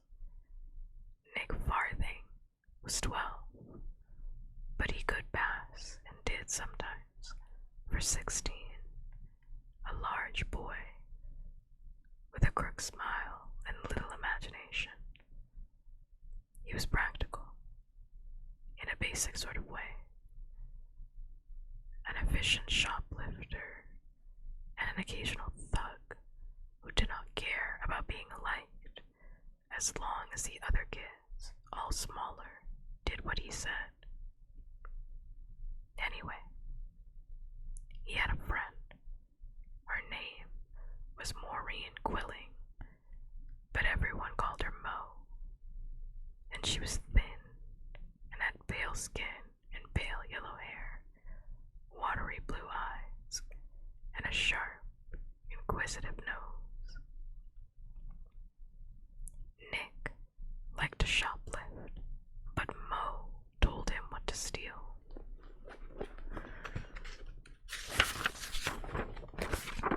Yo, relax. It's a book. Nick could hit hard, hurt, and intimidate, but Mo pointed him at the people who needed to be intimidated. They were, as she told him sometimes, a perfect team. They were sitting in the corner of the library, splitting their take of the year 7's pocket money. They had 8 or 9 of the 11-year-olds trained to hand over their pocket money every week. The Singe kid hasn't coughed up yet, said Mo. You'll have to find him. Yeah, said Nick. He'll pay. What was it he nicked? A CD. Nick just nodded. Just point out the error of his ways, said Mo, who wanted to sound like the hard cases from television. Easy, said Nick. We're a good team. Like Batman and Robin, said Mo. More like Dr. Jekyll and Mr. Hyde, said somebody who had been reading, unnoticed, in a window seat. And he got up and walked out of the room.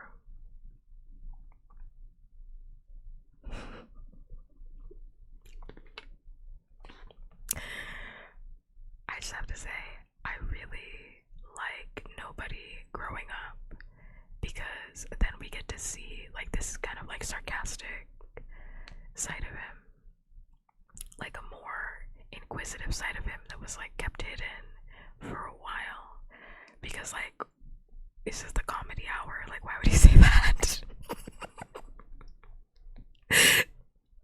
Like what? I mean, like, I love it. I love the peanut gallery. I really do. I love a little peanut gallery. But it's just funny because it's like, now Mr. Nobody, you know damn well. You know damn well you're supposed to be quiet and you're supposed to be here to study. Thank you, by the way, so much for the follow. I'm going to, what was I gonna do? I'm going to put a heart in your honor. I'm gonna put a heart. Oh, I moved the heart. Damn. Put a little heart in your honor. I'm gonna put it right here because I like symmetry. Symmetry.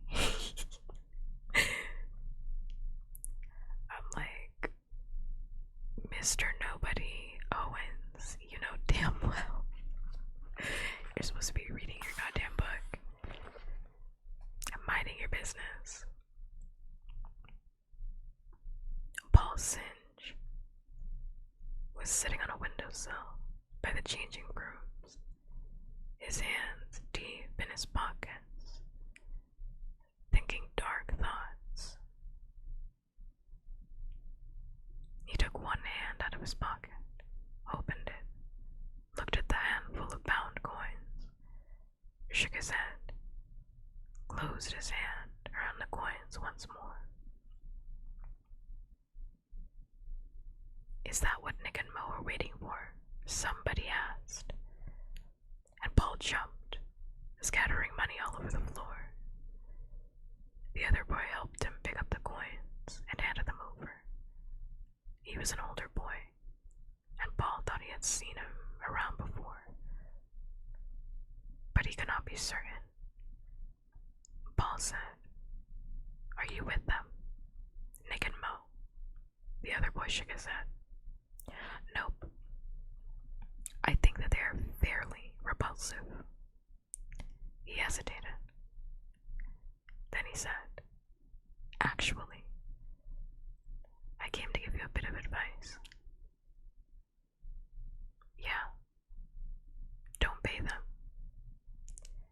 Easy for you to say, because they are blackmailing me.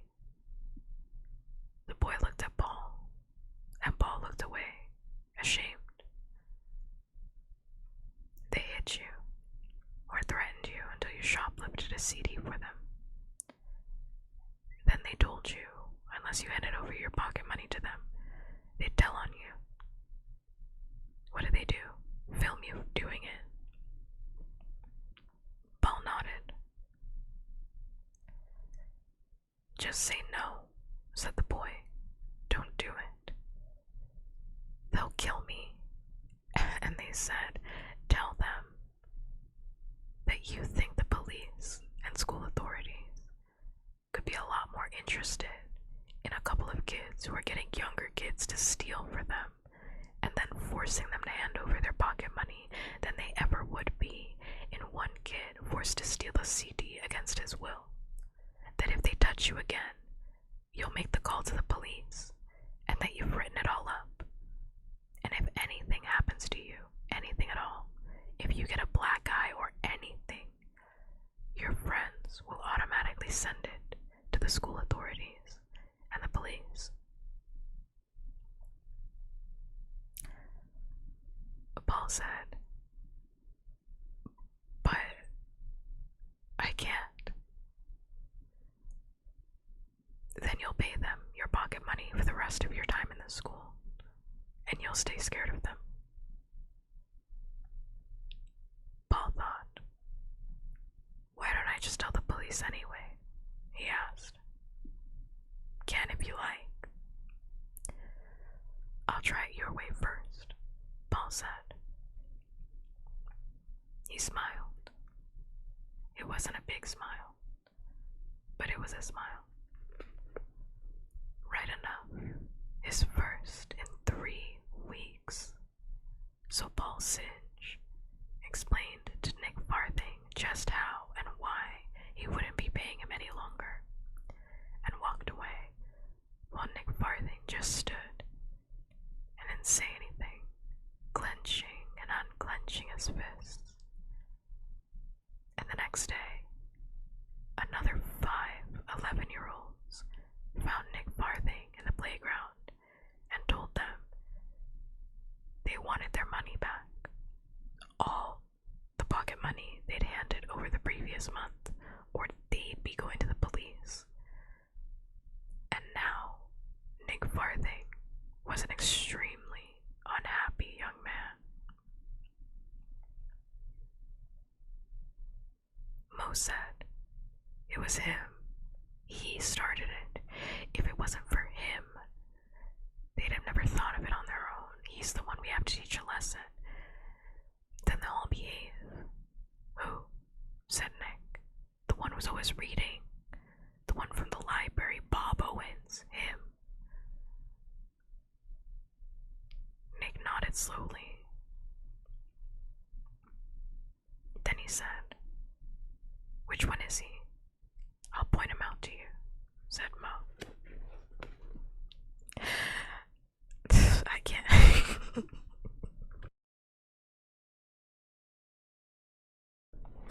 I cannot. I can't with nobody Owens. He said I picked up a law book and this is illegal. He said this is literally illegal. You guys are getting robbed. He's like, you guys are 11 years old. You wanna get robbed? Is that what you wanna do? You wanna keep getting robbed? You're 11. Stand up. Insanity. Also, thank you so much for the follow. Thanks much. I hope you're having a good day, night, wherever you are. I'm gonna add a little heart in your honor. I think it's funny that no one knows what his name is. Like, they're like, oh yeah, him. That kid. The boy. He kind of reminds me of like when he was first brought into the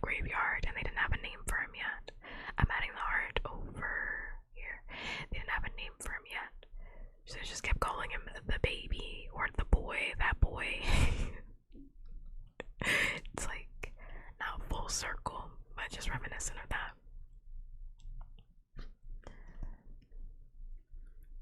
Bod was used to being ignored, to existing in the shadows. When glances naturally slip from you, you become very aware of eyes upon you, of glances in your direction, of attention. And if you barely exist in people's minds as another living person, then being pointed to, being followed around, these things draw attention to themselves. They followed him out of the school and up the road, past the corner news agent and across the railway bridge. He took his time, making certain that the two who were following him, a burly boy and a fair, sharp-faced girl, did not lose them. Then he walked into the tiny churchyard at the end of the road, a miniature graveyard behind the local church, and he waited beside the tomb of Roderick Burson and his wife, Amabella, and also his second wife, Fortunia. They sleep to wake again. Hear that, kid? Said a girl's voice. Bob Owens. Well, you're in really big trouble, Bob Owens. It's Bod, actually, said Bod. And he looked at them. With a D. And you're Jekyll and Hyde.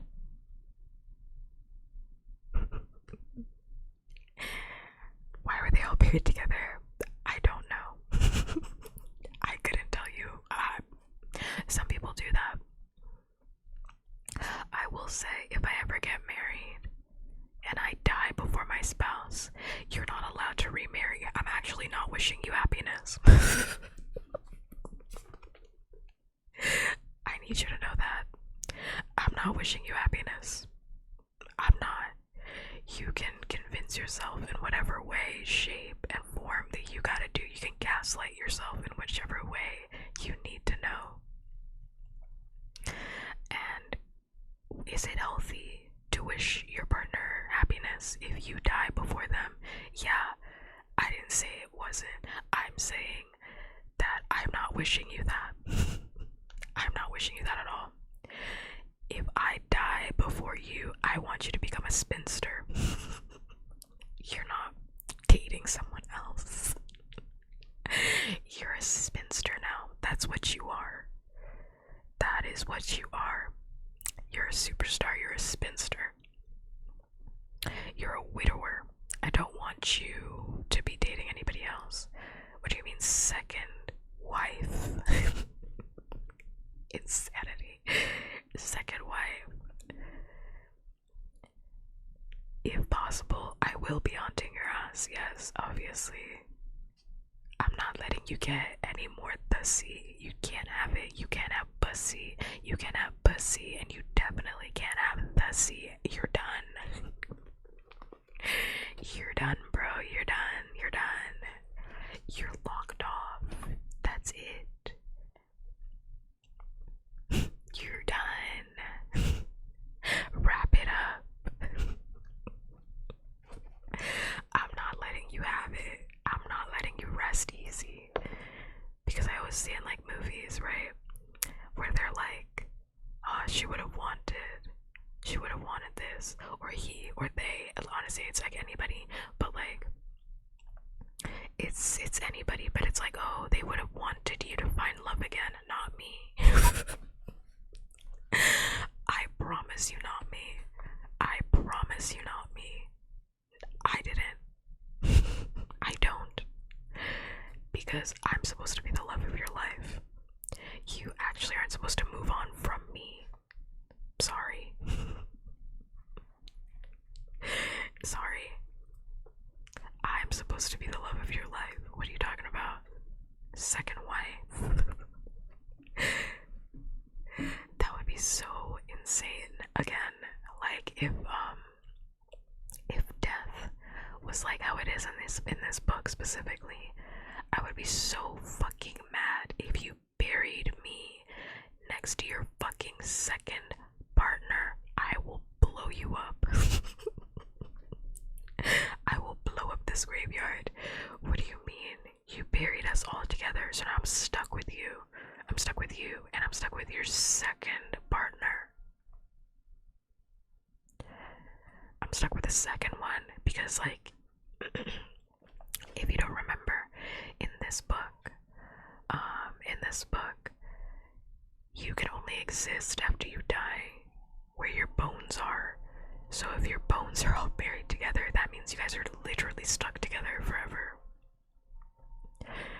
You buried us all together, all of us together. Also, I mean, I am also not somebody that's like, I'm not interested in polyamory or in being in a poly anything. I'm not poly. So the idea of even sharing somebody, even in death, it makes me sick. Like, even in death, like, I don't want to share you even in death. Like, when I said death do us part, I actually lied about that last part. I didn't mean that. Death doesn't do us part. Even in death, you're still mine. And to be fair, and just to be fair, like, if I married somebody, I would have that same energy. I would have that exact same energy. Like, if they passed, I would have that exact same energy. I'd be like, okay, well, it was a wrap. It's a wrap. It's a wrap on my. It's a wrap. It's a wrap on my Thussy. Like, it's done. It's done. It might be a lot of fun. I am monogamous, Danny boy. I am monogamous. My sense of adventure doesn't exist because I am monogamous.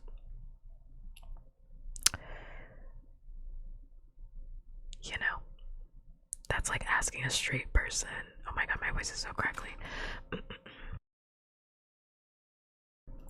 That's like asking like a straight person, like, why do you only want pussy? Why do you only want pussy? Why do you only want dick? And it's like, that's all that I literally am attracted to. I'm only attracted to the one. There's nothing I can do about that. I can't do anything about that. I'm only attracted to what I'm attracted to. Like, it makes me like physically ill to think about like somebody that I'm dating being with somebody else, even if I'm dead. Like, I'm physically sick. I'm sick to my stomach. Makes me sick. Absolutely not. Absolutely not. Absolutely not. I don't think so. Speaking of being dead,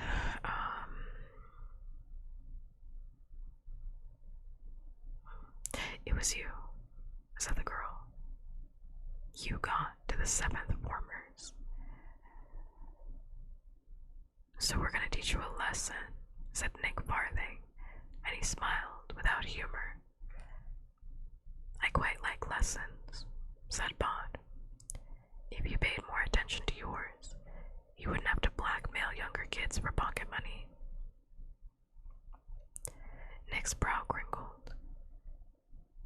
Then he said, You're dead, Owens.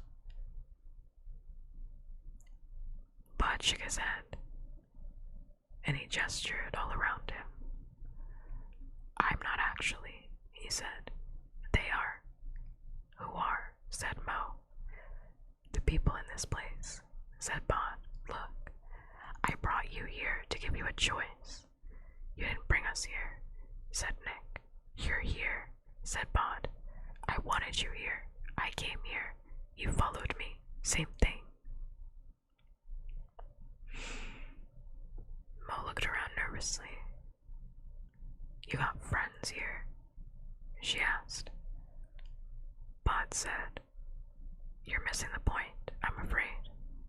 You two need to stop this. Stop behaving like people don't matter. Stop hurting people.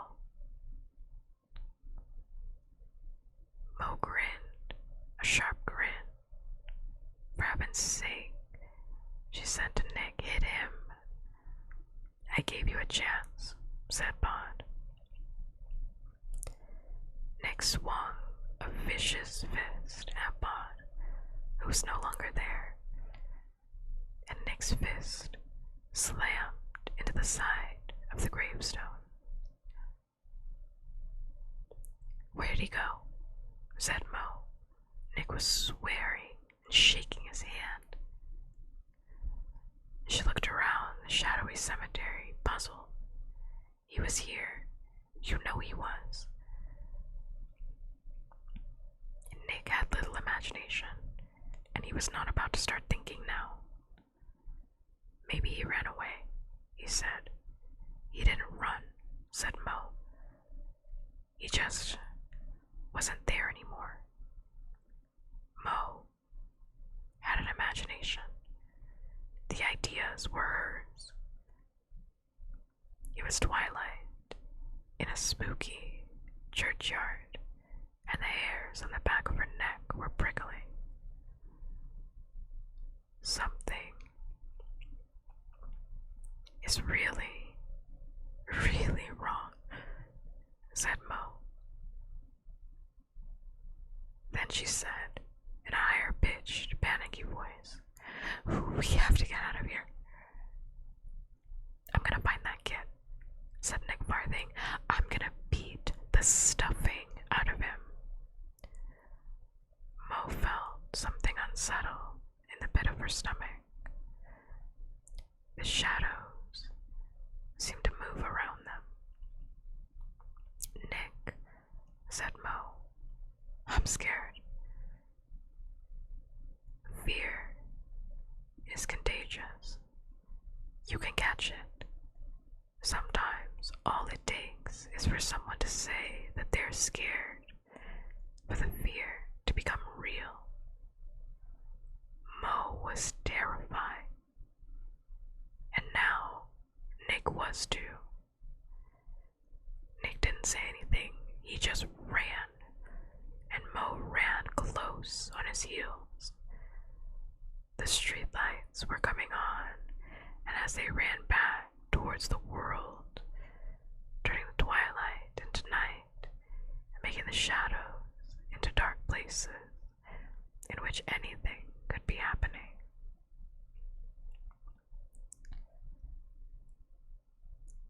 They ran until they reached Nick's house, and they went inside and turned on all the lights.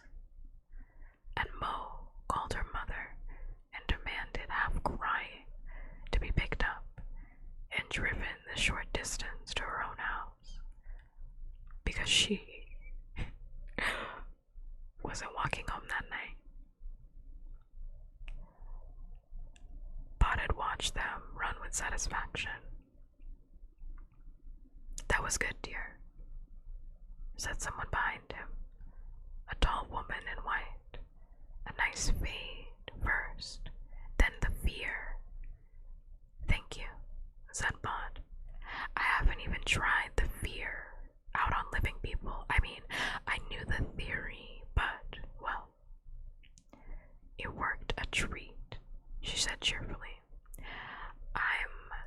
I'm a Bella person, Bod. Nobody Owens. The live boy from the big graveyard on the hill, really?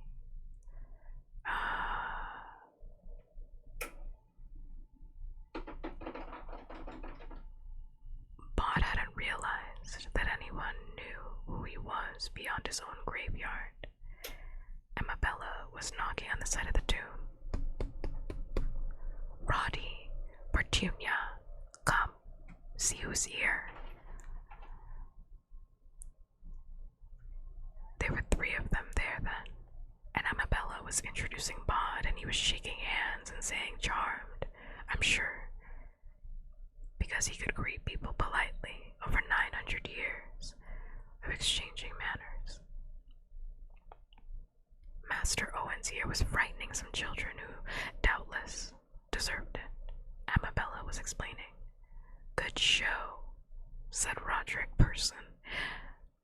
teenagers guilty of reprehensible behavior, eh?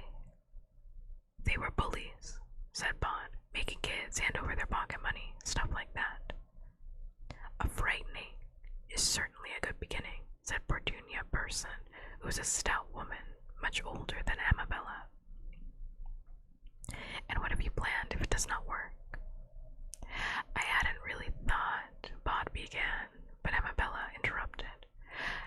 I should suggest that dream walking might be the most efficient remedy. You can dream walk, can you not? I'm not sure, said Bod.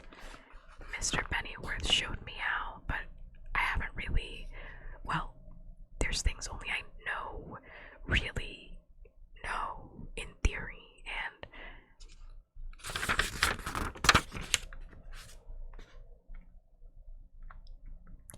Petunia Person said, dream walking is all very well, but might I suggest a good visitation? That's the only language that these people understand. Oh, said Amabella, a visitation. Petunia, my dear, I don't really think so. No, you don't. Luckily, one of us thinks. I have to be getting home, said Bod hastily. That's crazy. Fighting beyond the grave. I have to be getting home, said Bod hastily.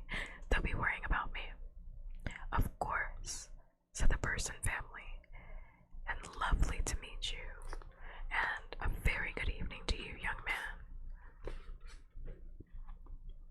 Amabella Person and Petunia Person glared at each other. Roderick Person said, and if you'll forgive me asking, but your guardian, is he well? Silence.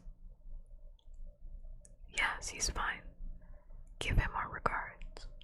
I'm afraid a small churchyard like this, well, we're never going to meet an actual member of the honor guard.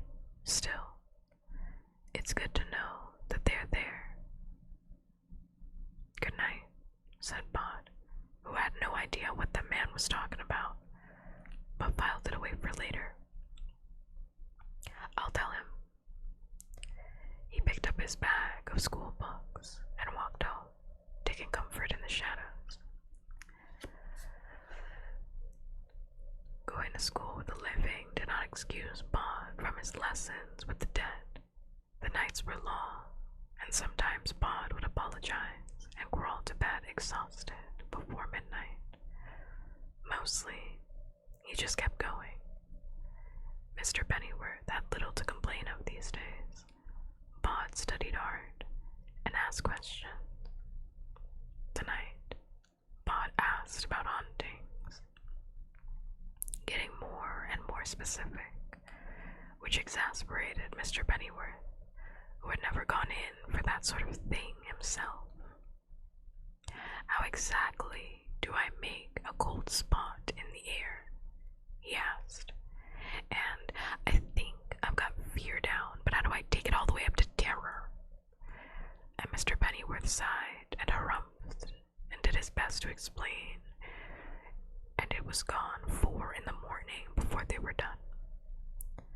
Bod was tired at school the next day. The first class was history, a subject Bod mostly enjoyed, although he often had to resist the urge to say that it hadn't happened like that, not according to the people who had been there anyway. But this morning, Bod was fighting to stay awake. He was doing all he could to concentrate on the lesson, so he was not paying attention to much else going on around him. He was thinking about King Charles I and about his parents, of Mr. and Mrs. Owens, and of the other family, the one he could not remember, when there was a knock on the door. The class and Mr. Kirby all looked to see who was there. It was a year 7 who had been sent to borrow a textbook. And as they turned, Bod felt something stab in the back of his hand.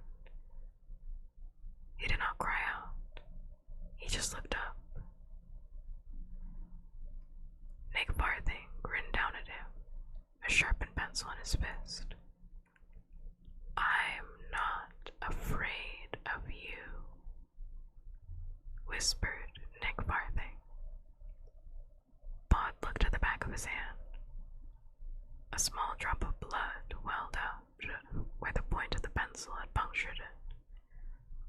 Mo Quilling passed Bod in the corridor that afternoon, her eyes so wide he could see the whites all around them.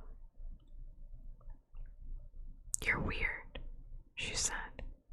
"You don't have any friends." "I didn't come here for friends," said Bod truthfully. "I came here to learn."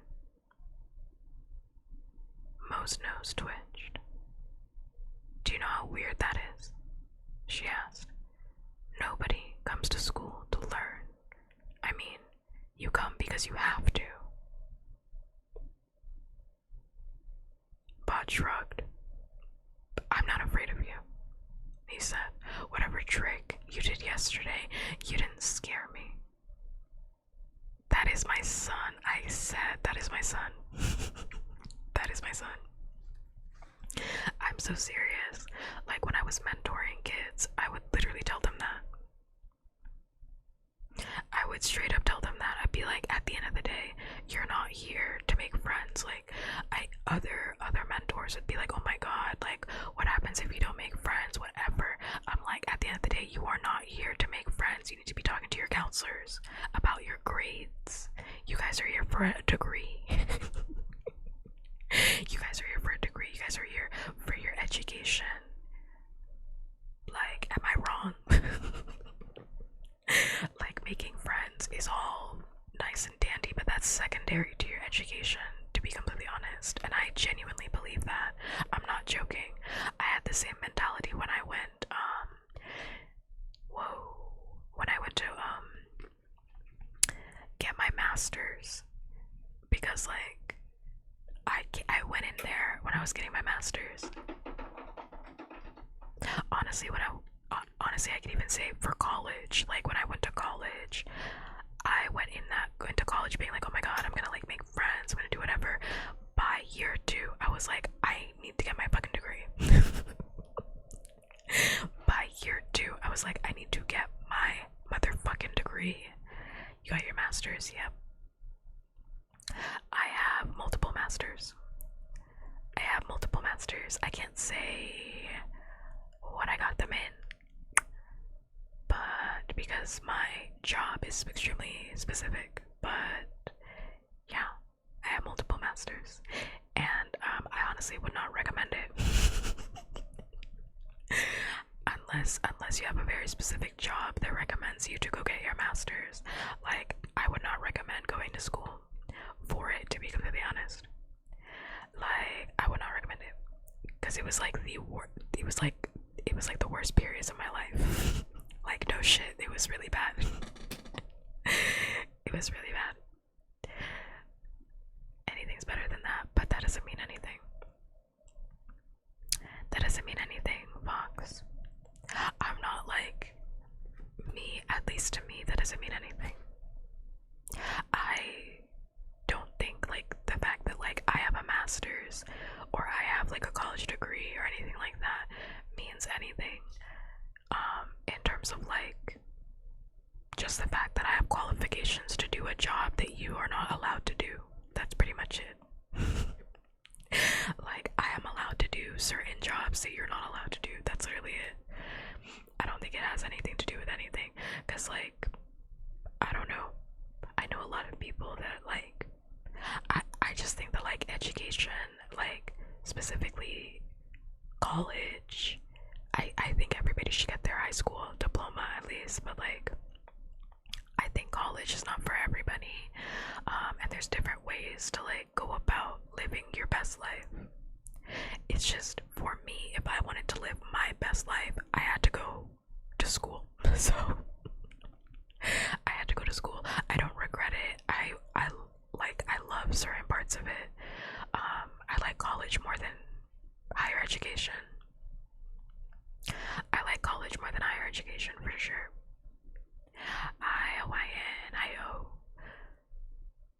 College college was like so easy compared to higher education. Like getting your master's again, like if you're not about that life, like if you're seriously, like if you do not have to get your master's, like I do not recommend it. Cause like at least for me, like that shit was not fun. Like that shit was like not fun. Like at all. Like the guy said, what his job doesn't matter because most of y'all could never actually get it. Well, what does that mean? What does that mean? I think that like school is not for everyone. I don't mean that in like a degrading way. I just mean that school is literally not for everybody. Like some people live perfectly fulfilling lives like not going to school. I think that's perfectly fine. As long as you like don't need to do it for your career, that's perfectly fine. But I also think that like you shouldn't tell kids that. I also think that you shouldn't tell kids that. You should tell adults that. You should not be telling kids that. A specific business job. Yeah, that's why it's like most of the time in like my day-to-day, I just lie to people and I tell them that I do something completely fucking different. Because if I tell them what I actually did, I'd have to explain my job and I don't want to do that. So also thank you for the wow, my voice even got quieter. Thank you for the my little meow meow. Yeah, yeah, yeah, yeah, yeah, yeah, yeah. Thanks much. And it's like I hate explaining my job. I really do not like explaining my job. Most of the time. Sometimes I do, but like it's just annoying because I'm like, here we go. Here we go. Because it's like very specific, so I just don't really like explaining it. Just say you work in business. Yeah, pretty much. I just say like a boring ass job. He was getting roasted for saying, I think that guy was being mean. If I had to just guess, I think that guy was being mean. I think that guy was being mean. But yeah, I mean, like, I don't think you should tell kids that. That's like my only thing. I think you should have that conversation, like, with like an 18-year-old. Like, hey, you know, like, school isn't for everybody, but like, because sometimes it's not, like, after they get their high school diploma, because I think high school, you actually should finish that shit. You should finish. Mostly just because most jobs are not gonna accept you without a high school diploma, so you should get that at least. At the very least, you should get that, but it's like, you know, you can also get like a GED. It doesn't have to be specifically through school. You can get a GED and get it that way. But like kids should be like kind of funneled into school, in my opinion. Again, that's my opinion, because like, for example, like and this is just me, like I did not really think about college. Like I wanted to go, I guess, like when I was like a baby, I wanted to go. I was like, okay, I think that sounds fine, I guess, but I wasn't really like excited for it. I wasn't like, you know, I didn't think that was gonna be like an option for me because of financial situations. Because I mean, I grew up poor, so I was like, there's no way I'm gonna be able to go to college, like realistically. But then I got into art, and like I actually sat down with counselors that were like, hey, like college can be an option, like we can talk about options for school. Like if you really like doing art and like you're really passionate about this shit, like that can be a way that you can go to school for free. And I was like, what? I was like, people will pay for me to go to school because I'm doing art. And it's like, yeah, like I think kids don't know that that's like an option. Like there are options out there. Again, I'm not saying that works out for every single person, but I did not think that it was an option for me, and now I have double masters, so like you never know where life just gonna take you as long as nobody shuts the door on your face. And I think, like, you should never tell a kid that, like, oh, maybe something is not for you. I think adults should be told that. I think adults should be told that things are not for them because you're an adult. You're an adult. At some point, you gotta, like, sit down and be like, maybe this is not for you. Because you gotta figure out your options. But I think kids should always have, like, the opportunity to explore. Not saying that adults don't also deserve that, but there's more pressure. You got bills. For the most part, there's more pressure. You got bills now. You have to start paying taxes. Like, there are some things, you know. But as a kid, yeah, you should, like, you know, maybe college will be for you. Like, you should have that option. So I hope that kind of explained, like, my perspective a little bit. Because sometimes I say something and it comes off, like, kind of weird. Like, when I'm like, oh, yeah, adults should be told. Adults should be told certain things. And kids shouldn't. And it's like, that kind of sounds bad, but it's like, okay, let's talk about that. I can poorly guess your job with dumb answers. I mean, you're free to guess. I'm not gonna tell you what my job is. I'm a demon. That's my job. I just told you what it is. I'm a sex demon. There you go. I got my double masters in sucking and fucking. I told you. Right there.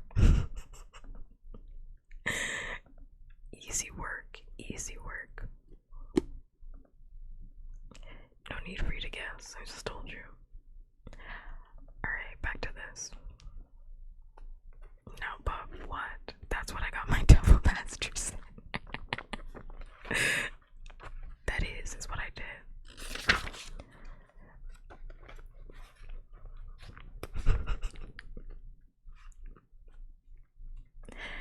I'm so funny. I tell everybody this all the time. I'm so funny. I'm so witty and funny and sexy and hot, and no one ever believes me.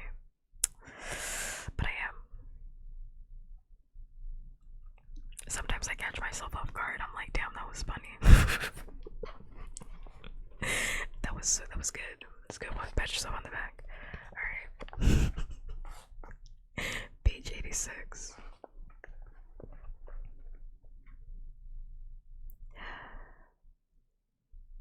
Okay, said Bond, and he walked on down the corridor. He wondered if he had made a mistake getting involved. He had made a misstep in judgment, that was for certain. Mo and Nick had begun to talk about him.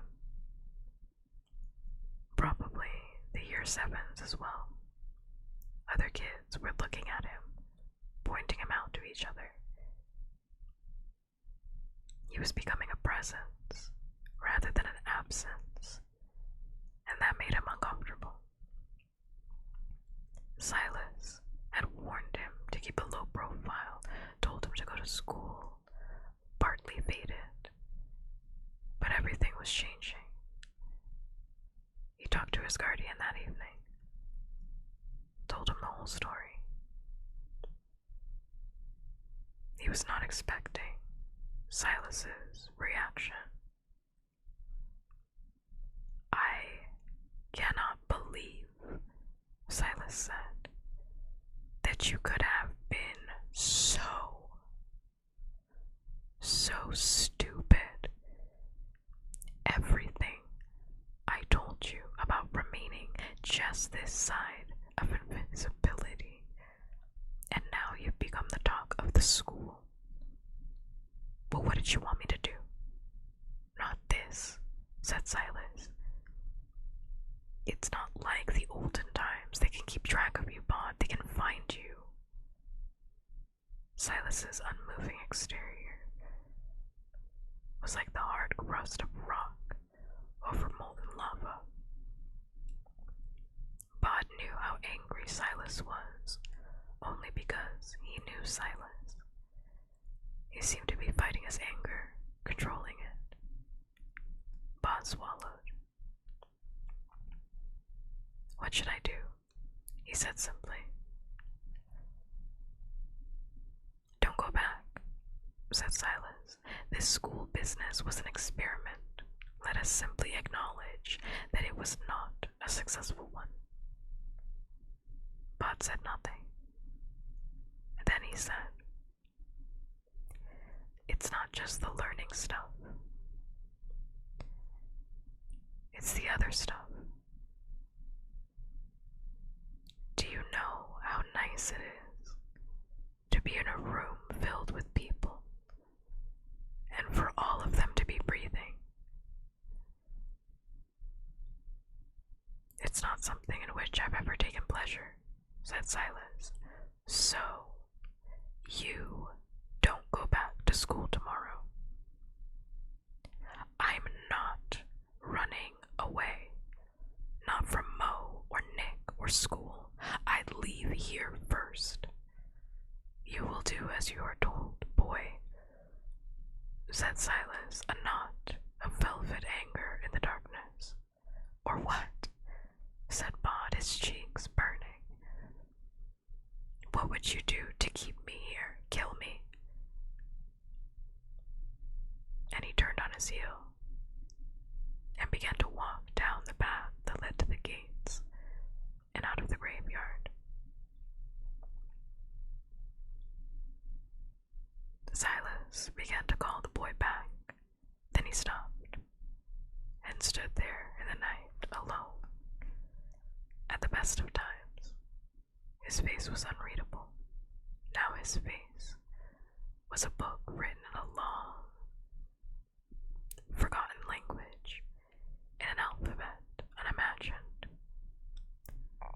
Silas wrapped the shadows around him like a blanket and stared after the way the boy had gone and did not move to follow.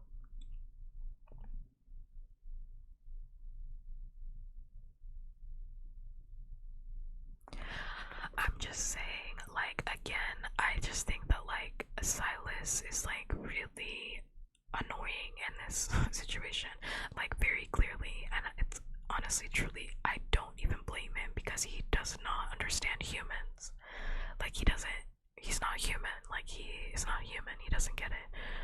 But it's frustrating because, like, nobody has been saying since he was a child that he wanted to, like, connect in some way to the outside world, especially to school. Like, he loves education. He has been saying this since he was very young, that, like, he wants to learn, he wants to read. Like, reading is something that he loves to do, and that he has not been able to really get that sort of education, the education that he wants, really, in the graveyard. I mean, all of the education that he wants, not to say that he doesn't like what's being given, but it's not enough, you know, like, the kid is hungry, like, he's hungry, he wants more, and I think it's selfish, even if it's done from a place of love, and honestly, that's the most parenting that I've seen Silas do this entire book, because sometimes parents do selfish things because they want to protect their kids, and that is a really selfish thing that he asked nobody to do, is not to go back to school, knowing that school is, like, one thing that he's been asking for a while, and that makes him really happy. Like, that's really selfish. Like, I don't fuck with that idea, but I understand where he's coming from. I don't fuck with his execution, but, like, I understand where Silas is coming from. That's the most parenting I've seen him do this entire book, this conversation. But I also think that it's irresponsible. It's very irresponsible for him to not reel him in. It's irresponsible for him to not reel him in and to not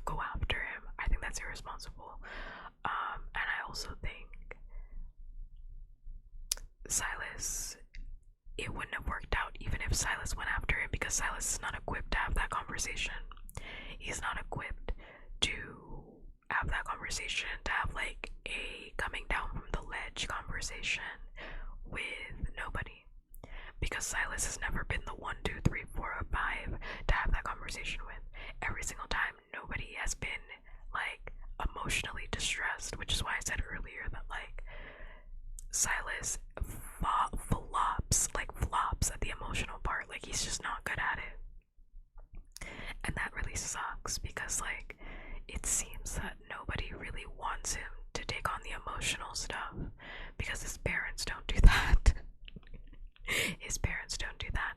And like Silas is somebody that he very clearly wants comfort from, but he like never gives it. Like, Silas literally never gives it. I'm thinking of like 3 chapters ago where he was like, I want to hug Silas. Like, when he was like 7 or something, he was like, I want to hug Silas, but Silas is not the type of person that you hug. That's really sad. The kid is crying out. That is so sad. He wants a hug. That's so sad. He wants a hug. He wants like comfort from this guy. And like Silas is like, are you fucking dumb? He called him stupid. Like, that's not. He called him stupid. That's not good. He shouldn't have done that. That was so bad. That was like, my eyes were like in the back of my head. That was so bad. He said, I cannot believe that you could have been so stupid. That is insane.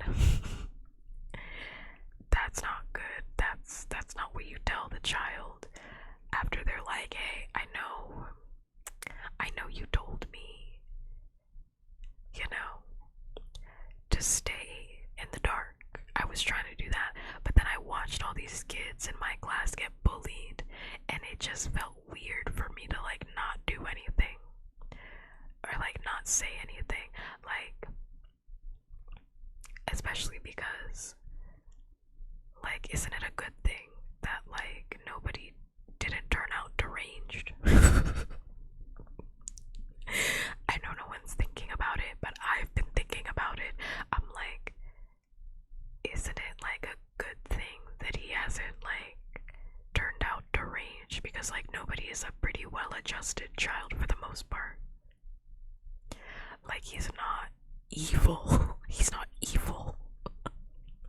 Yeah, like, he's not like, a demon. Not in the literal sense like I am, but in the metaphorical sense. Because like growing up in a graveyard, not being able to talk to anybody, like, not being able to like talk to another human, like, he told Silas that like the simple pleasure of being in a room with people that were breathing was enough for him. It's like, okay, like, he could have wanted to murder people. I don't know, he could have turned out like the man Jack. He could have been like, yeah, I'm down with the humans, like, down with them, like, I want to be a ghost, like, I want to murder. He could have done that. Like, there are worse realities, and Silas is like not, like, he's not seeing that at all. Like, he's very morally adjusted too. Like, that's a really good thing that he saw injustice and was like, okay, I don't want to keep seeing that. He could have just like seen that and been like, swag. Let me join in on the bullying. Instead, he was like, I'm gonna put a stop to the bullying. I don't know. I'm mad with Silas. I'm mad with Silas. I'm mad at the situation. I'm mad at the situation for real.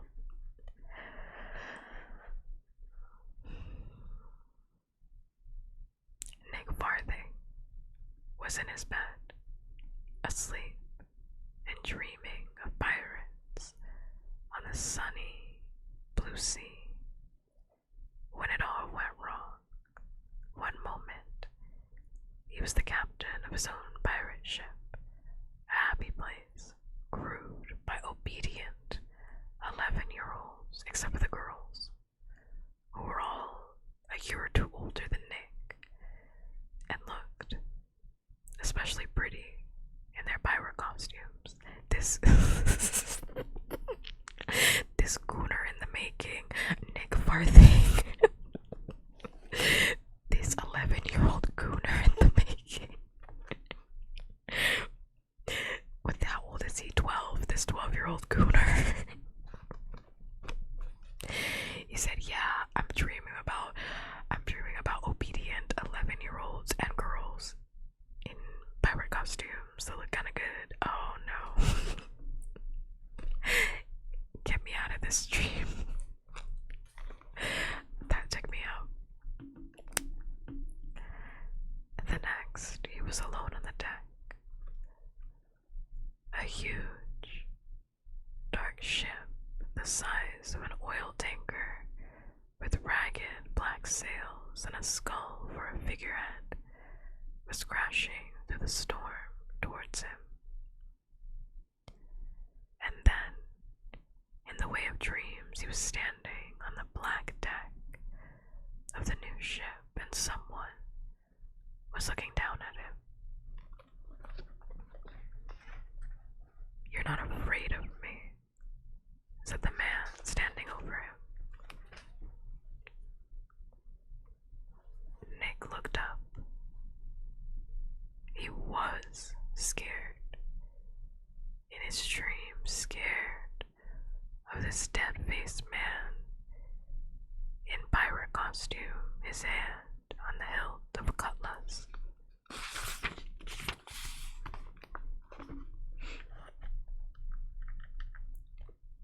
"Do you think you're a pirate, Nick?"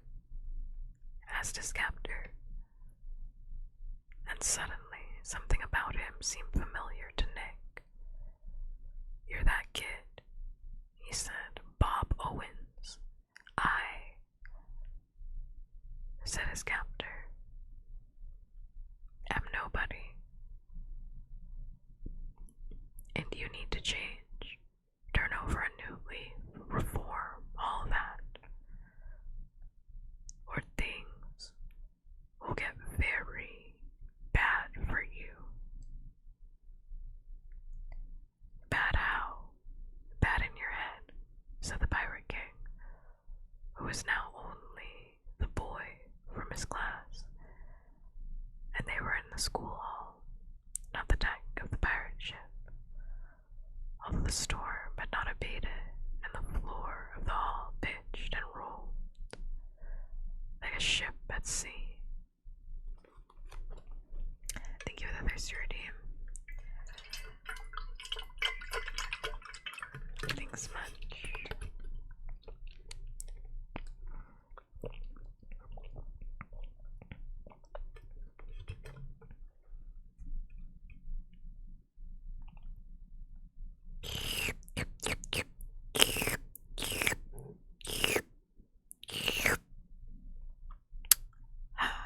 Thank you.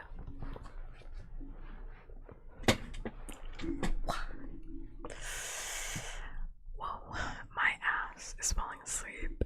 Actually, one entire ass is asleep. Wow, just moved and it stung. Okay, and also I was sitting up very straight. I was, promise.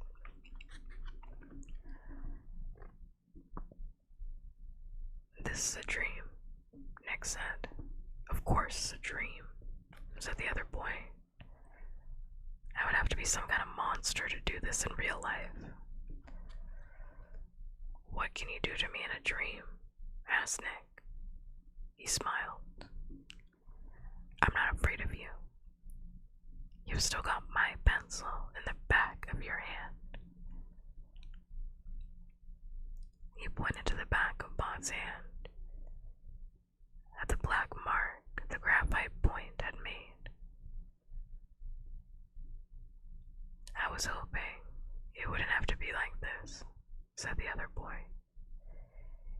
tipped his head on one side, as if he was listening to something. "They're hungry," he said. "What are?" asked Nick. "The things in the cellar, or below decks. Depends whether this is a school or a ship, doesn't it?" Nick felt himself beginning to panic. "It isn't spiders, is it?" he said. "It might be," said the other boy. "You'll find out, won't you?" Nick shook his head. "No," he said. "Please, no." "Well," said the other boy, "it's all up to you, isn't it? Change your ways, or visit the cellar."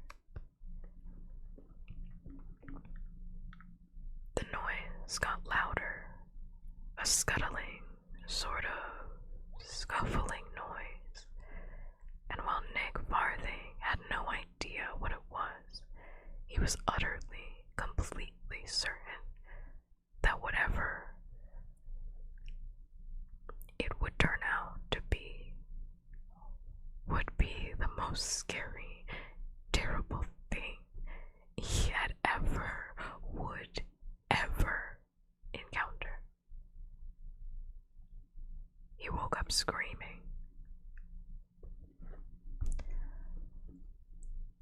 Bod heard the scream, a shout of terror, and felt the satisfaction of a job well done. He was standing on the pavement outside Nick Farthing's house, his face damp from the thick night mist. He was exhilarated and exhausted. He had felt barely in control of the dream walk, had been all too aware that there was nothing else in the dream but Nick and himself, and that all Nick had been scared of was a noise. But Bod was satisfied. The other boy would hesitate before tormenting smaller kids. And now, Bod put his hands in his pocket and began to walk, not certain where he was going.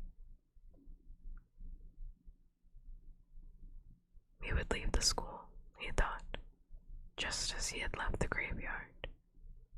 He would go somewhere no one knew him, and he would sit in a library all day and read books and listen to people breathing.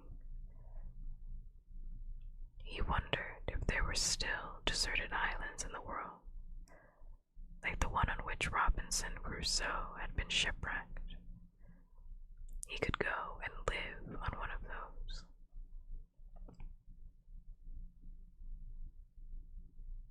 Bod did not look up.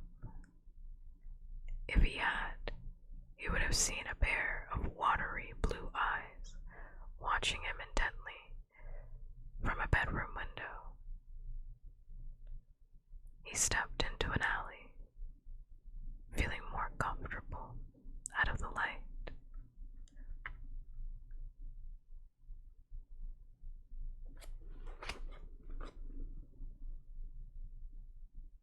"Are you running away then?" said a girl's voice. Bod said nothing. "That's the difference between the living and the dead, innit?" said the voice. It was Lisa Hemstock talking. Bod knew, although the witch girl was nowhere to be seen. "The dead don't disappoint you. They've had their life, done what they've done. We don't change the living. They always disappoint you, don't they? You meet a boy who's all brave and noble, and he grows up to run away. That's not fair," said Bod. "The nobody Owens I knew wouldn't have run off from the graveyard without saying so much much as a fare thee well to those who care for him. You'll break Mistress Owens's heart.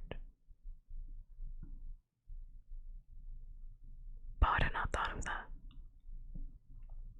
He said, I had a fight with Silas. So, he wants me to come back to the graveyard to stop school. He thinks it's too dangerous. Why? Between your talents and my bespellment, they'll barely notice you. I was getting involved.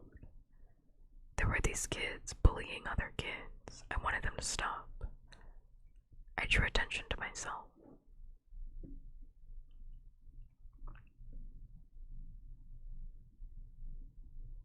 He's out there. Somewhere. And he wants you dead, she said. Him has killed your family. Us, in the graveyard. We wants you to stay alive. We wants you to surprise us and disappoint us and impress us and amaze us. Come home, Bod. I think I said things to Silas. He'll be angry. If he didn't care about you, you couldn't upset him, was all she said.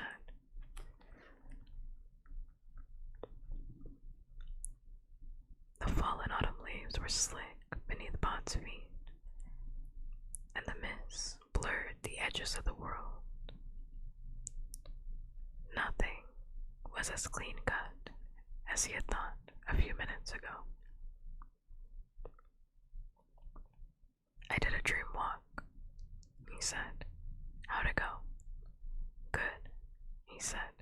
Well, all right. You should tell Mr. Pennyworth. He'll be pleased.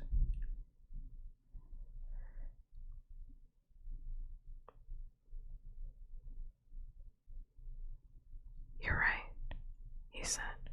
I should.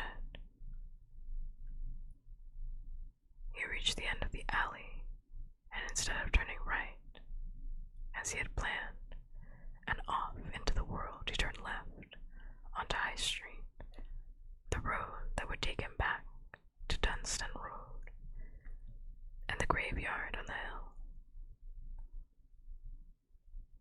What? Said Lisa Hamstock. What are you doing? Going home, said Bod, like you said. There were shop lights now. Bod could smell the hot grease from the chip shop on the corner. The paving stones glistened. That's good, said Lisa Hamstock, now only a voice once more. Then the voice said, Run, or feed. Something's wrong. Bod was about to tell her that there was nothing wrong, that she was being foolish, when a large car with a light flashing on top came veering off across the road and pulled up in front of him. Two men got out from it. Excuse me, young man, said one of the men. Police. Might I ask what you're doing out so late? I didn't know there was a law against it, said Bod.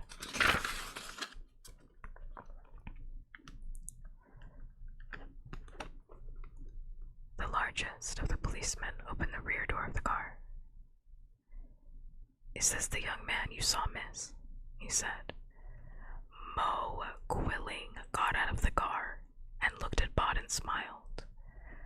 That's him, she said. He was in our back garden breaking things, and then he ran away. She looked Bod in the eye. I saw you from my bedroom, she said. I think he's the one who's been breaking windows. What's your name? Asked a smaller policeman. He had a ginger mustache. Nobody, said Bod. And then ow, because the ginger policeman had taken Bod's ear between his finger and thumb and given it a hard squeeze. Don't give me policeman. Just answer the question politely, right?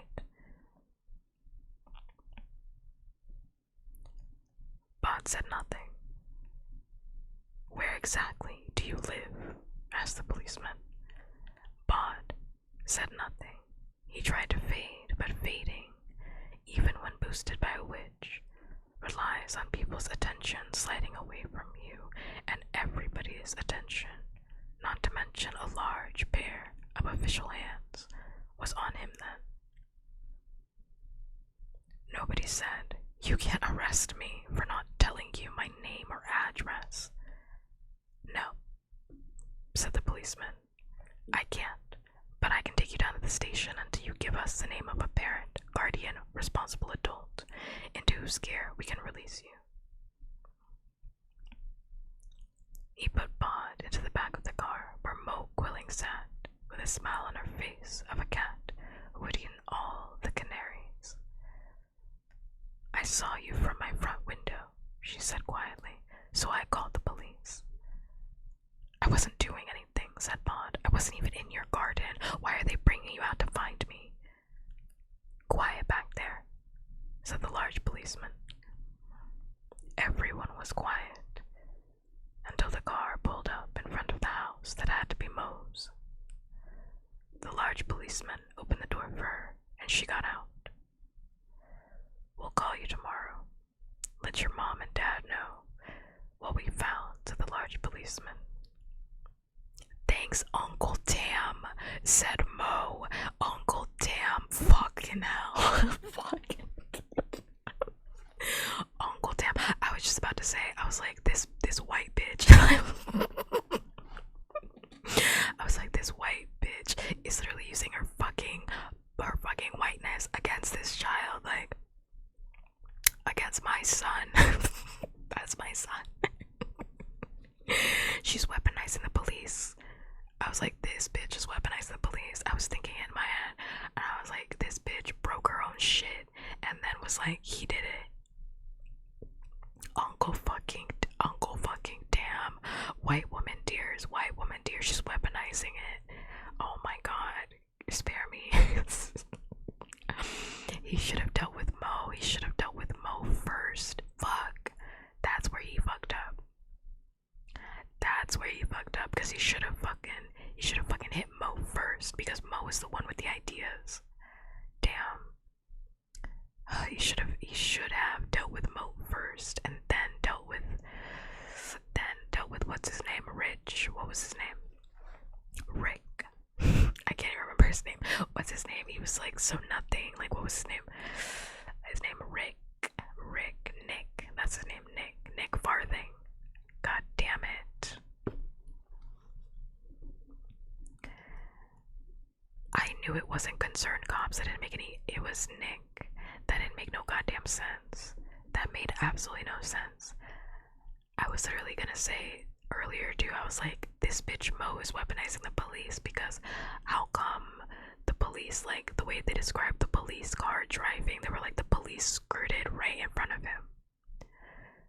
I was like, I don't think that's a concerned police officer. That's a police officer who was like, is this the guy? And then got in front of him. I fucking hate it here. I hate it here. Free my man. Nobody. That's my son. Oh my god, what's his bail at? Let me pay it. I hate it here.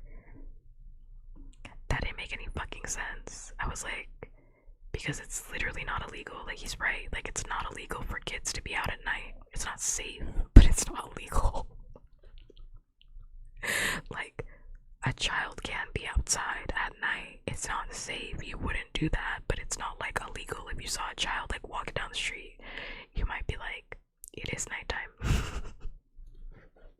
It is nighttime. I don't know why there is a child walking down the street.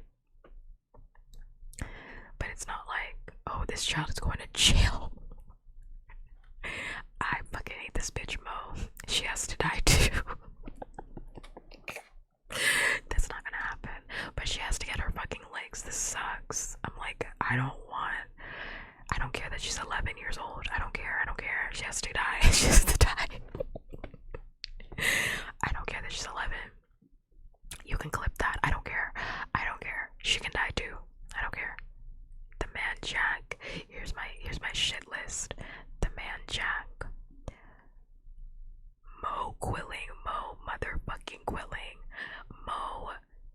giving me mo problems. That's what she's giving me. She's giving me 99 reasons to murder her. Because, like, literally all nobody wants to do is go to school and read.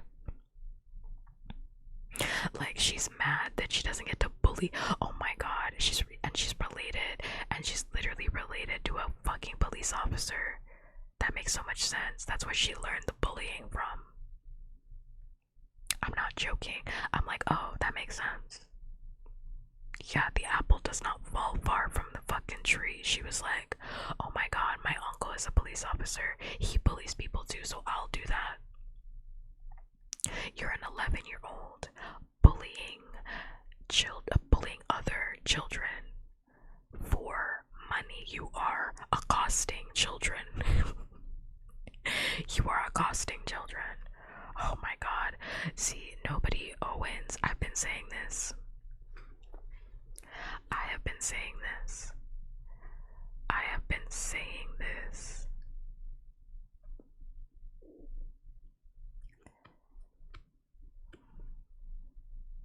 Since chapter 1, nobody Owens needs a black parent. He needs a person of color as his parent, because I promise you, specifically he needs an African parent. I promise you, this could not be. When I was a baby, a little baby, when I was young, I got bullied. When I was young, I got bullied. I got bullied all throughout my youth. There's no reason for me to talk about it. I'm grown. But I will say that when my parent found out that I was being bullied, they were like, what? Because I didn't want to tell it because it was embarrassing. But like, when I was getting bullied in elementary school, I was like, this has to stop because it's getting in the way of my education. And I love education, as you can tell. It's getting in the way of my education. They were like, what is going on at the school? And they drove their ass there. And they were like, where are the kids? They were like, where are the kids? Where are the other kids? Because my child is being bullied at your school, so I would like to see the kids. My parent was ready to throw hands with literal babies for me, as they should, by the way, as they should. That's not to me, that's not insane. Like, if I had a kid, I'd be like, Mo Quilling, I don't care that you're also 11. You can see me in the Wendy's parking lot. Like, I'm gonna run you over with my car. I don't care that you're 11 years old. Why are you bullying my son? My son, I'm gonna beat you up. I'm gonna beat you up. Mo Quilling. I'm gonna get myself a goddamn Range Rover. I'm gonna get myself one of those big ass cars, you know, the children crushers. The children crushers are crazy, but I'm gonna buy myself one of those children crushers and I'm gonna run you over with my car. You're gonna bully my child. I'm gonna bully your dad, okay? Fuck ass police family. I hate it here. I can't even drink my water. I'm so mad. He's being profiled. Wow, he's being profiled. Exactly. Wait, can it see me? I'm 5'6".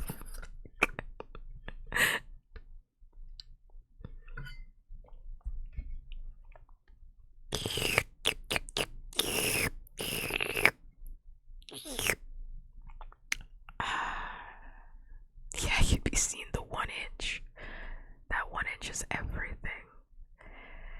Don't ever let anybody tell you that 1 inch does not matter. It's gonna save me from being run over from those child cars. Child killers. I picked that height specifically. I'll be completely honest, I do get scared when I walk past those because I worry all the time that they're gonna run me over. Like, especially the ones that have like, they look like monster trucks. Do you know what I'm talking about? Like, I don't know what the fuck that vehicle is called, but it should not be on the road. It's like a pickup truck that looks like a monster truck. because it's got these massive fucking wheels. I don't know things about cars. All I know is that that bitch should not be on the road. There's no reason that I should see you pulling into a Wendy's with that thing. That is a Hot Wheels toy. It does not belong. It does not belong in the Publix parking lot. That's all I'm saying. Because, like, I know damn well you're not hauling shit. Like, why do you own that? Literally, when I walk around those, I get so scared because I'm like, I hope someone's not in that car. Because if they try to leave, I'm going to get run over and it's going to kill me. It's going to kill me, for real. God damn Mo fucking Quelling. God damn it. And this fucking police fucking family. God damn it. Okay. God, I'm so tilted right now. I'm so tilted. Okay, let's find out what happens to nobody because of Mo motherfucking Quelling. Let's find out. Thanks, Uncle Tam, Mo said. And she smiled. Just doing my duty. They drove back through the town in silence, Bod trying to fade as best as he could, with no success. He felt sick and miserable. In one evening, he had had his first real argument with Silas, had attempted to run away from home, had failed to run away, and now failed to return home. He could not tell the police where he lived or his name, and he would spend the rest of his life in a prison cell or in a prison for kids. Did they have prison for kids? He didn't know. Excuse me. Do they have prisons for kids? He asked the man in the front seat. Getting worried now, are you? Said Mo's Uncle Tam. I don't blame you, you kids, running wild. Some of you need locking up, I'll tell you. The call is coming from inside the house.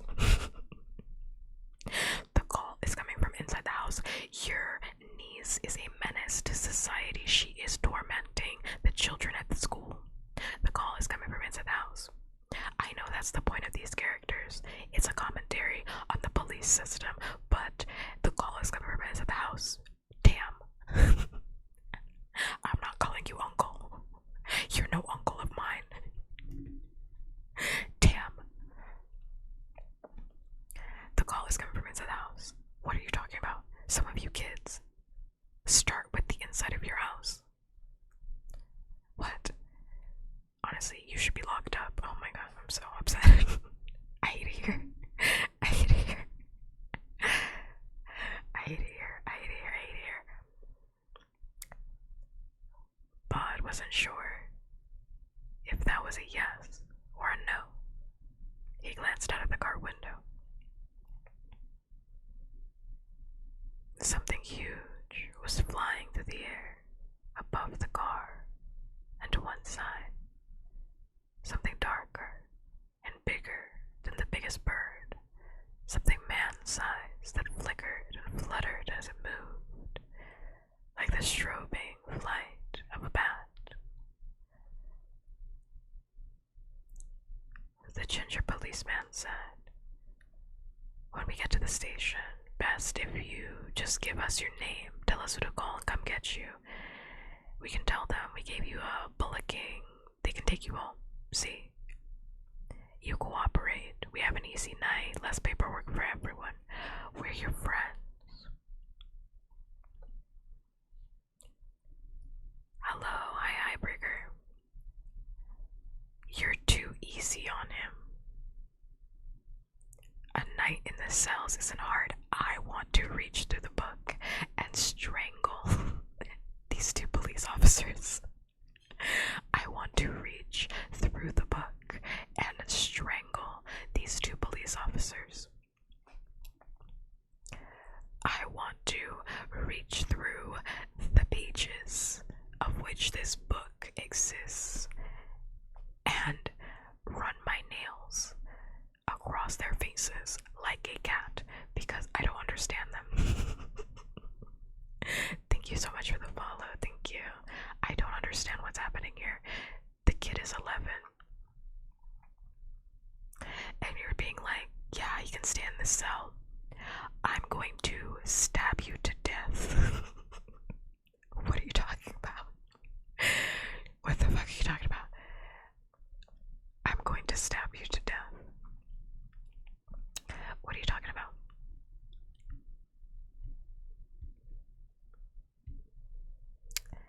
I'm going to stab you to death. I hate it here. I hate it here. I hate it here. Oh my god, it doesn't stop. Oh my god. Wait. Okay, wait. Let me continue. Wait. You're too easy on him. A night in the cells isn't that hard, said the large policeman to his friend. Then he looked back at Bod and said, unless it's a busy night and we have to put you in with some of the drunks, they can be nasty. I'm going to reach into this book and I'm going to murder you with my bare hands. What are you talking about? Why would you say that? You're gonna lock an 11-year-old child in with a drunk adult. I'm going to kill you. I'm going to kill you. The police system must be abolished. We have to abolish the police system. It doesn't work. It doesn't work. I'm so upset. Also, I forgot to say, I hope everybody's having a good day, a good night, wherever you are. If you need to head out because you're hungry, tired, and or sleepy, please feel free to go do that. Take care of yourself in whichever way sounds good for you. I just hope that you're having a good day, night, wherever you are. I hope that you're comfortable and cozy, even though I feel like committing murder. This shit makes me so mad. You know what I don't like? You know what I really don't like? This is why I probably should never read a series of unfortunate events on stream. Even though that would be a good book series to read, because I love a series of unfortunate events. It's like one of my favorite book series. But like, it is genuinely so fucking frustrating. It is so fucking frustrating. Your voice sounds really, really good. Thank you.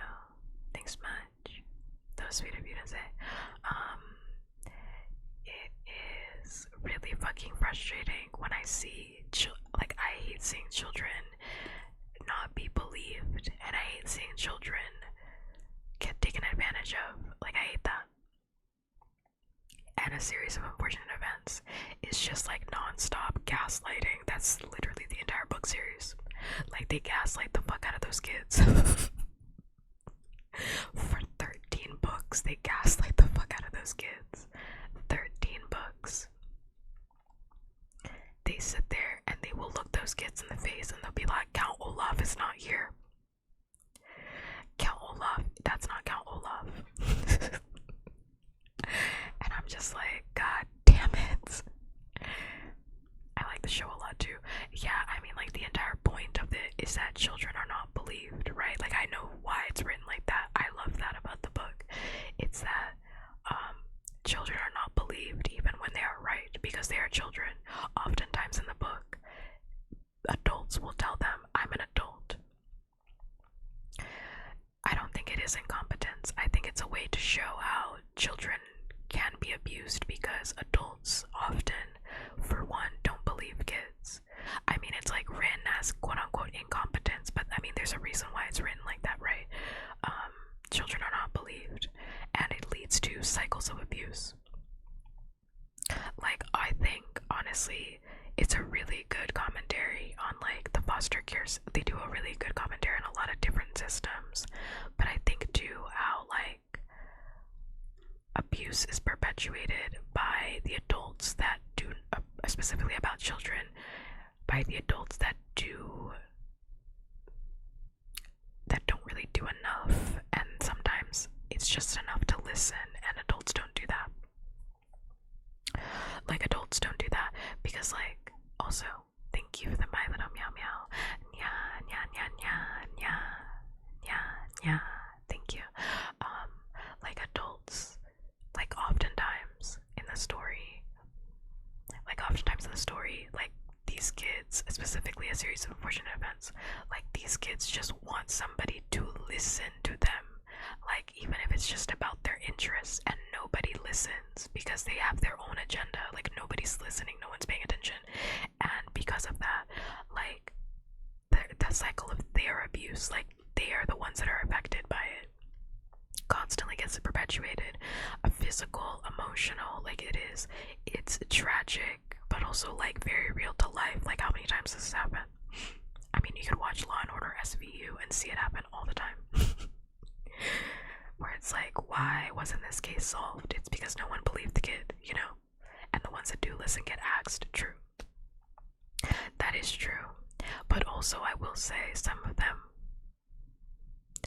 didn't listen enough. Like, what was her, the woman that, god damn it, because like sometimes they listen a little bit too late.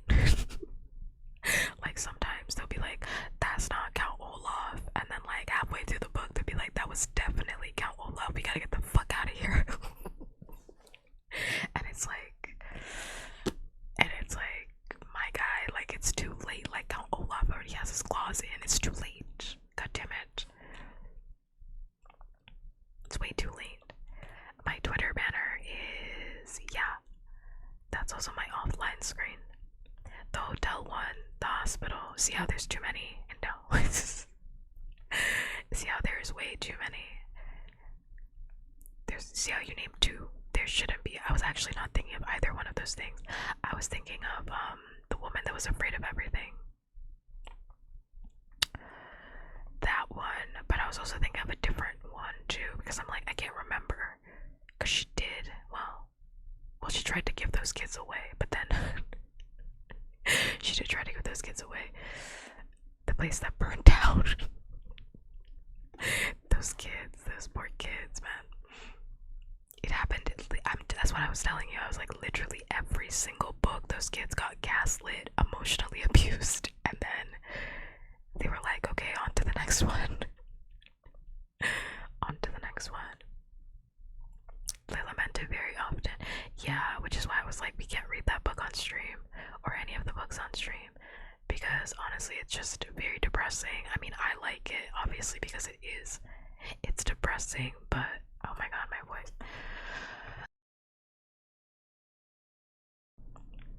Yeah, I also like captions, because I know people rely on captions. I try to make my streams as disability friendly as possible. Yeah, some people rely on captions to understand things, even if like English is not their first language. So I like to make sure my streams are as disability friendly as possible, considering I'm disabled.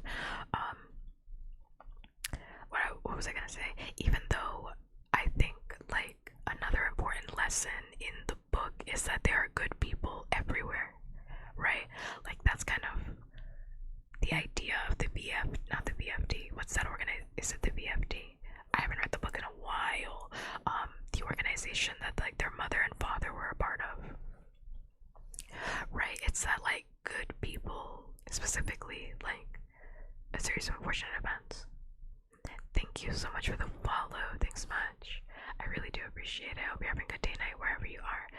It's the fact that like good people exist despite horrible things, right?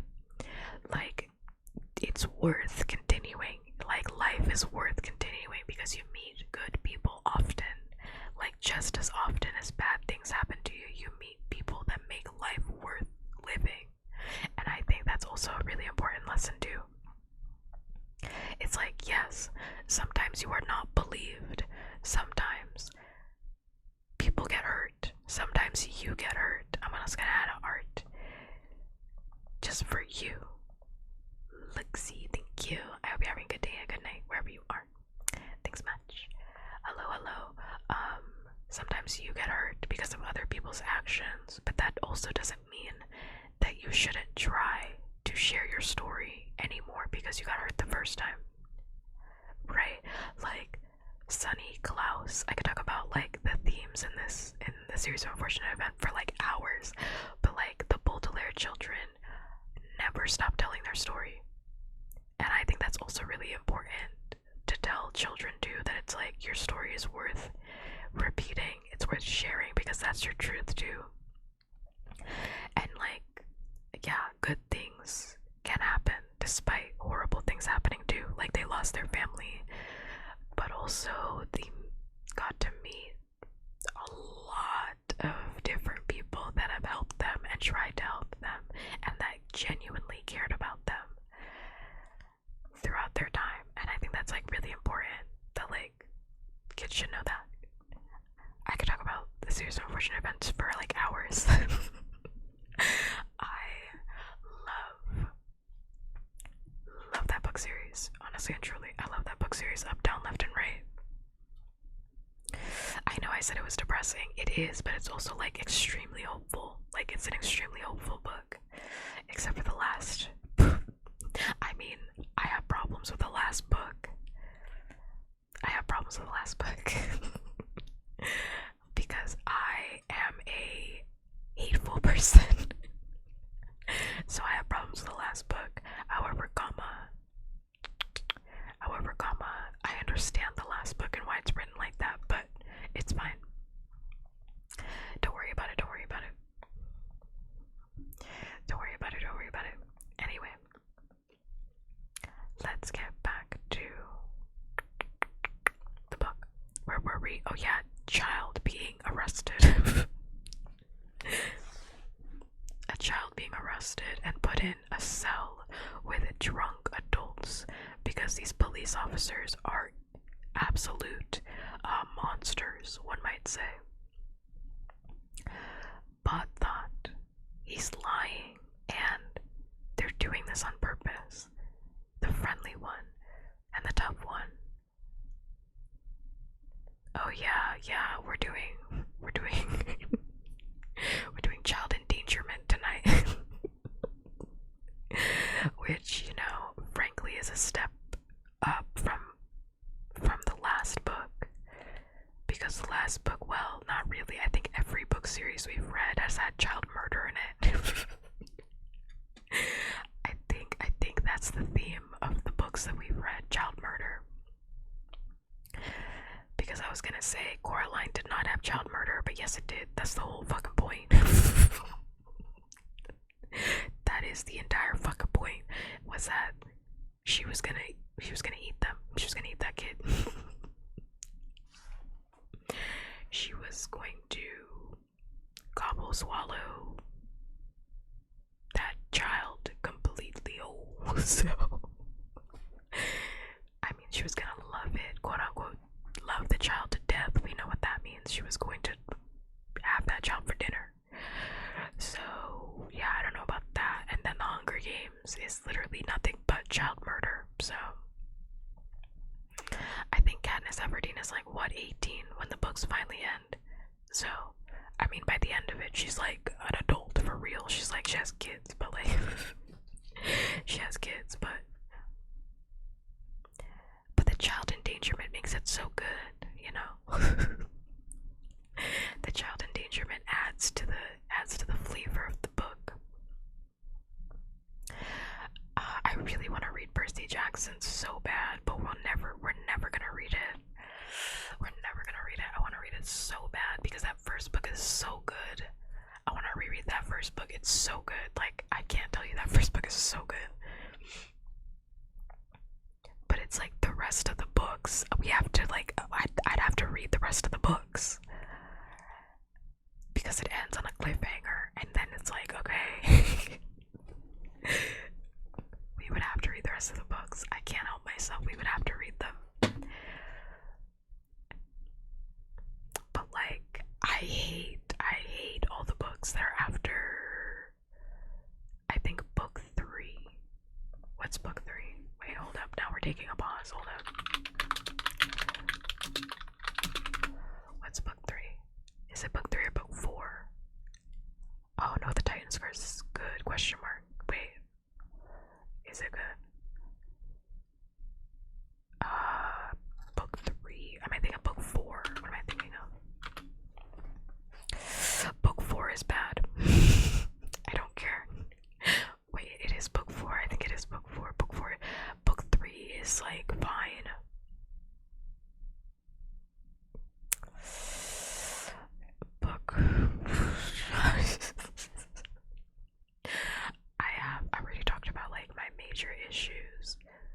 Percy Jackson. The Cirque du Freak series next. What did you say to me? Cirque, I think I already know what I'm gonna read next, but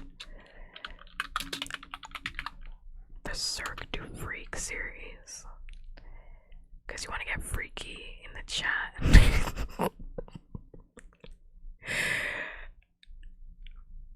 There's a movie, The Cirque du Freak, The Vampire's Assistant. It's got a 5.8 out of 10. I don't know about that one. I don't know. Josh Hutcherson was in it. I have to watch that. Wait, never mind. I have to watch it. Josh Hutcherson was in it. Okay, I'm gonna spoil the entire book for myself because now I have to watch it because Josh Hutcherson was in it. You can't. Also, Cirque du Freak is 12 books. So you out of your fucking mind. It's 12 books. No, it's 12 books. No. 12 books. No. Also, thank you for the follow. Thanks much. That's why I waited, so that I wouldn't find out. I'm gonna add a little heart in your honor. I hope you're having a good day, night, wherever you are. Thank you. I hope you're doing well. You didn't want me to find out that Josh Hutcherson was in this movie. I might actually watch this because, like, I really do like Josh Hutcherson, so I might just watch that. I might just watch this movie just because I like Josh Hutcherson. I want it to be a surprise. Well, I'm gonna spoil the entire book series for myself. There's no way I'm reading this on stream though, because it's 12 books. It is 12 books.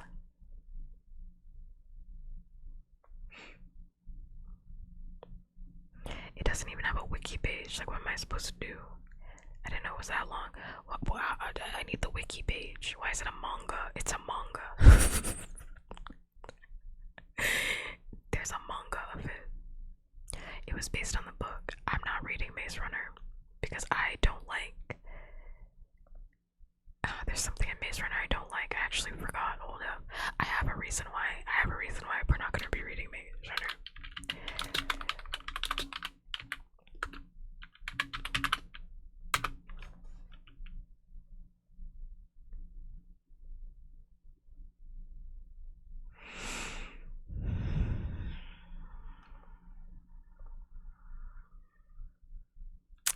There's a reason I don't want to read Maze Runner because the first book is good.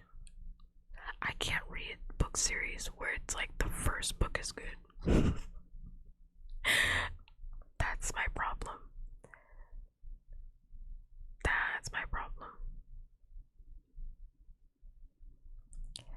There is something in this book. I can't remember it. There's something in this series that I didn't like. I don't know what it is. There's something in it that I like vehemently did not like. I can't remember what it was, but I do remember it very specifically, and I also remember I actually have the first book. I actually have that, because of course I do. But like the first one's good, but then after that, I don't think it's very good.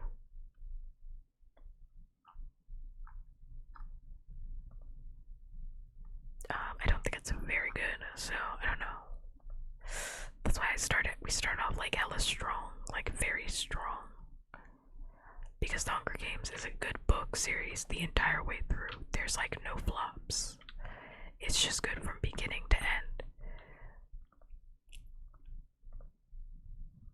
It's good. I swear I already have a book that we're gonna be reading. I swear I have it somewhere. Because I'm like, didn't I decide what I was gonna read? I swear, like, I already decided it. I just didn't say it because I'm not gonna say it. I'm just gonna show up on stream one day and be like, we're gonna read Twilight now. Could you imagine? We're gonna read Twilight. Get ready for 600 pages of teenage angst. Get ready for it. We will not be doing that. It's Twilight. No, it's not. Could you imagine? That would be funny, but it's not gonna be Twilight. Mostly just because, like, I don't even like Twilight, so, like, I'm not reading that. 50 Shades of Grey. To be honest, I'm not against that. But the problem is that I really do not like 50 Shades of Grey. It's not very good BDSM representation. It's very bad. Like, it's really, really bad BDSM representation. That's kind of like my major problem with the entire book series. Oh, that's what I wanted to read. Yeah, that's what we're gonna read. I remember. We're gonna read that next. Yes, because I was like, I needed a refresher, because I was like, I know what we're gonna read next. I'm not telling you. I'm not telling you what it is, but that I already know what we're gonna read. Because I was like, I swear I have it somewhere here, and I don't, but I jogged my memory. It's good, don't worry. I only pick bangers. I only pick bangers. I only pick bangers. It's my immortal. It's my immortal. So we're reading. Yeah, but I wouldn't be against like reading like a more adult novel or anything like that. It's just the fact that like 50 Shades of Grey is like really bad BDSM representation. It's really bad kink representation in general, and I don't want to spread that around. I really don't want to spread around like bad kink representation, because like I'm very kink friendly and I truly do believe in like good kink education. Like all things are on the table as long as they're not hurting anybody, and they're with consenting adults. So it's kind of just like annoying when it's like one of the most popular book series about sex ever is like the worst book series about safe sex. That's like really annoying. Yeah, because I have to be like, actually, like nobody would fucking do this in like an actual BDSM situation. Like, this is not safe kink practice. Also, some of the stuff that they say in 50 Shades of Grey is quite literally insane. I don't mean that as a joke, I'm serious. It's quite literally insane. Because like, at one point in the story, if you've never read 50 Shades of Grey, thank God, but also it's like, at one point in the story, so 50 Shades of Grey, by the way, is a sex novel.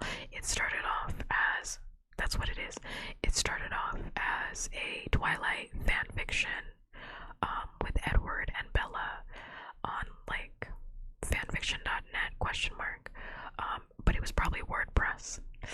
I can't remember off the top of my head right now. Ask me in the morning. Ask me in the morning. Ask me in the morning. But it started off as a fan fiction of Twilight, and it got really popular. And obviously they were like, well, when you publish it, you can't just publish fan fiction because there's copyright over the characters, so you have to change shit around. So that's exactly what she did, the author. She just changed shit around and was like, okay, it's not Edward Cullen, it's Christian Grey. Yeah, it's not Bella, it's this other, really boring character instead. And at one point in the book, it's so insane. At one point in the book, like, he has a really bad, like, he basically assaults this woman. Like, he like beats her and like claims it as like a part of the kink, and she's like, you're never gonna touch me like that again. And it's because you were taken advantage of as a child, and that's why you're into these crazy things. You were hurt as a child, and that's why you like all these crazy things. And it's like, that is such a horrible stereotype to put out there about kink, because like, first of all, that's not true, and second of all, it can be true, but that does not mean that it is true. You know what I mean? And I have read The Giver before, and I don't know if I'd want to read The Giver on stream. I'd have to think about that, because I did consider it, but I was like, I don't know. I was like, I don't know. I don't know. It's like a little.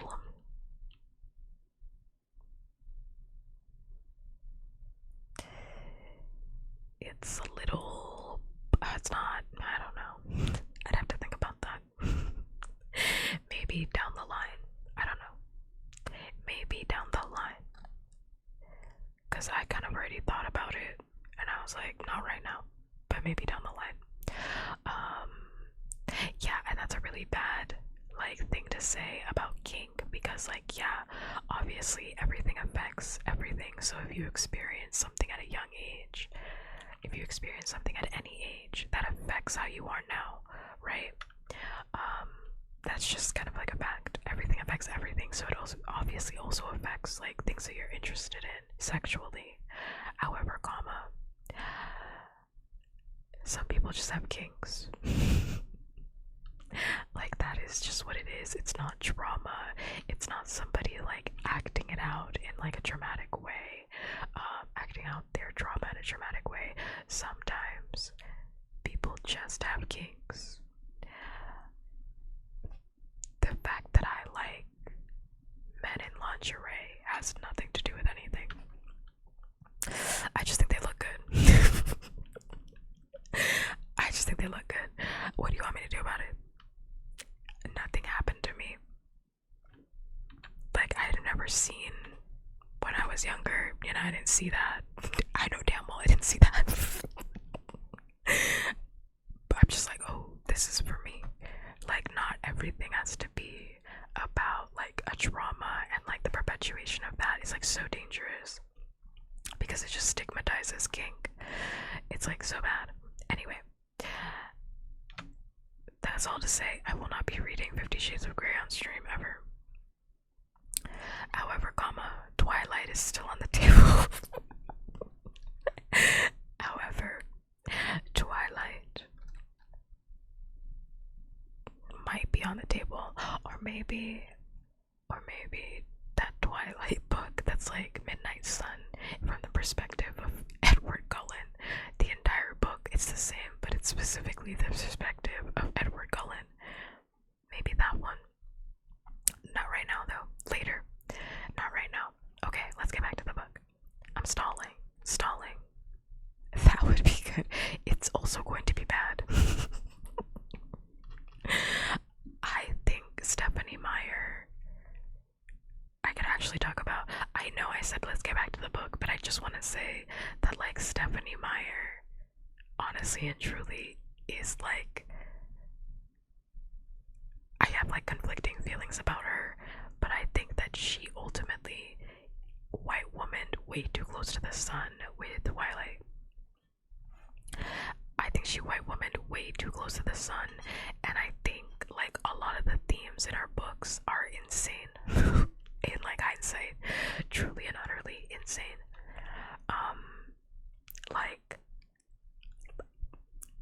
The entire werewolf thing, my jaw is on the floor. My jaw is on the floor. My jaw is on the floor. There's a really good video by a native woman. Damn, what is it called? Shit, I just watched it. It is really good. It's probably in my favorites. It's really good. That kind of goes over the werewolf thing. It's intense, I will say that. So if you're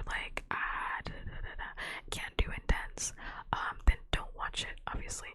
But don't watch it, obviously. Don't hurt yourself. Damn, where's that video? I watched it. There's no way I watched it that long ago. Or is it in my liked videos? Is it in my oh no, it's One Scene for Forgiveness. That's what it's called, by Ali. That's Ali Nady. Ali Nady. That's Nahdee. It's really good. One Scene for Forgiveness, and it's about Stephanie Meyer from a native perspective. Absolutely insane. I thought it was bad, but hearing it from a native's perspective made it so much worse.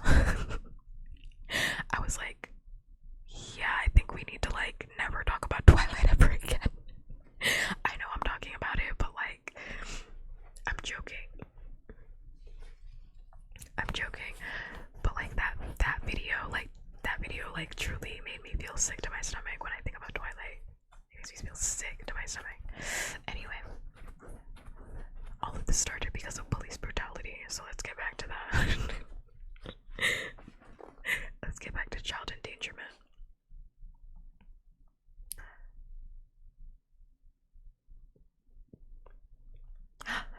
Then the police car turned a corner, and there was a thump. Something big rode up into the hood of the car and was knocked off into the dark. A screech of brakes as the car stopped, and the ginger policeman began to swear under his breath. He just ran into the road, he said. You saw it. I'm not sure what I saw, said the larger policeman. You hit something, though.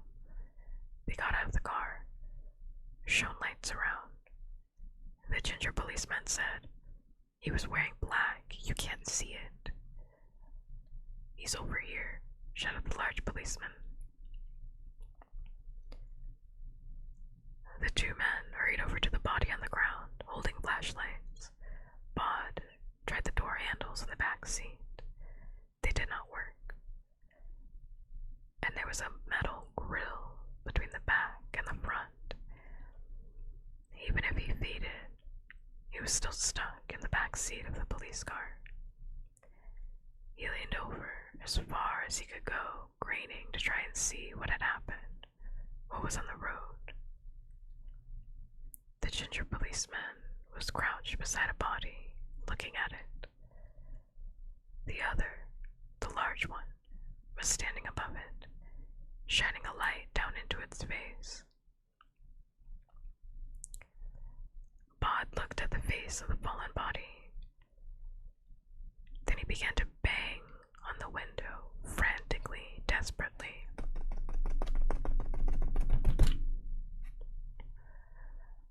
The large policeman came over to the car. What?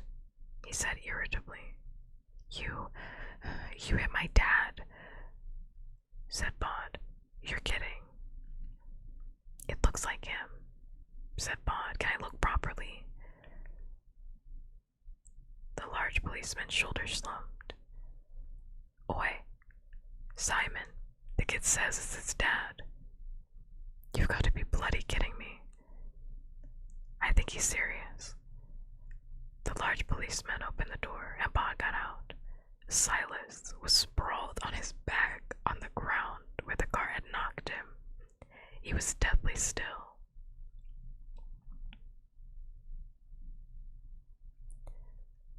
He said, Dad.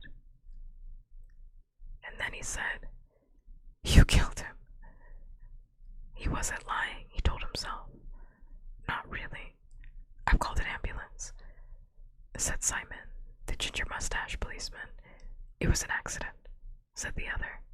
Bod crouched by Silas, and he squeezed Silas's cold hand in his.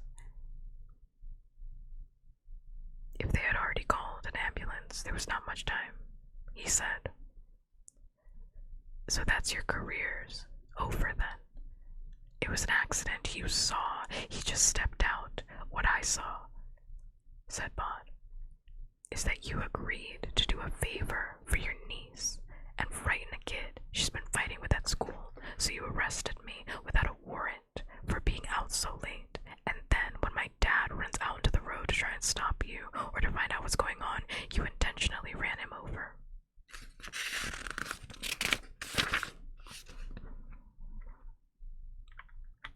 It was an accident, repeated Simon. You've been fighting with Mo at school, said Mo's Uncle Tam, but he didn't sound convincing. We're both in 8B at the old town school, said Bod, and you killed my dad. Far off. He could hear the sound of sirens. Simon, said the large man, we have to talk about this.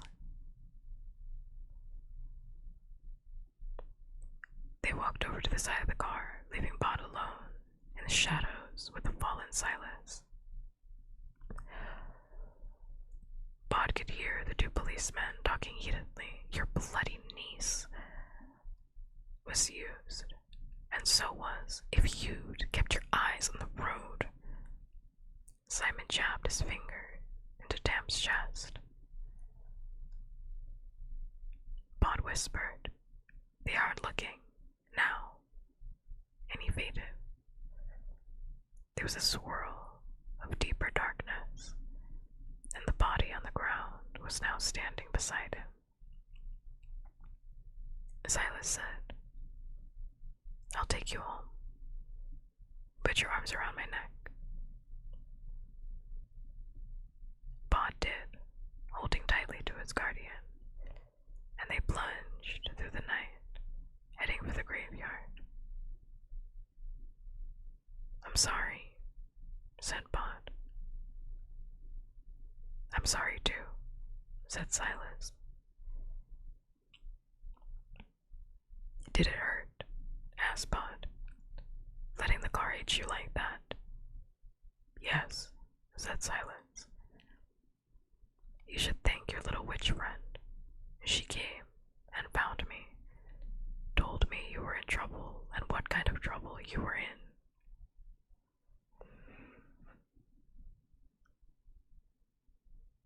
They landed in the graveyard. Bod looked at his home as if it was the first time he had ever seen it. He said, "What happened tonight was stupid, wasn't it? I mean, I put things at risk. More things than you know, young nobody Owen. Yes." "You were right," said Bod. "I won't go back. Not to that school. And not like that." I'm so mad. I'm so mad. I'm so tilted. I'm so tilted, bro. I'm so tilted. I'm so mad. What do you mean you're not gonna go back to school? Oh my god. Okay. I'm gonna talk about that in a minute. Maureen Quilling had had the worst week of her life. Nick Farthing was no longer speaking to her. Her uncle Tam had shouted at her about the Owens kid thing, then told her not to mention anything about that evening ever to anyone, as he could lose his job, and he wouldn't want to be in her shoes if that happened. Her parents were furious with her. She felt betrayed by the world. Even the year sevens weren't scared of her any longer. It was rotten. She wanted to see that Owens kid who she blamed for everything that had happened to her so far, writhing in miserable agony. If he thought being arrested was bad, and then she would concoct elaborate revenge schemes in her head, complex and vicious. They were the only things that made her feel better, even if they didn't really help. There was one job that gave Mo the creeps.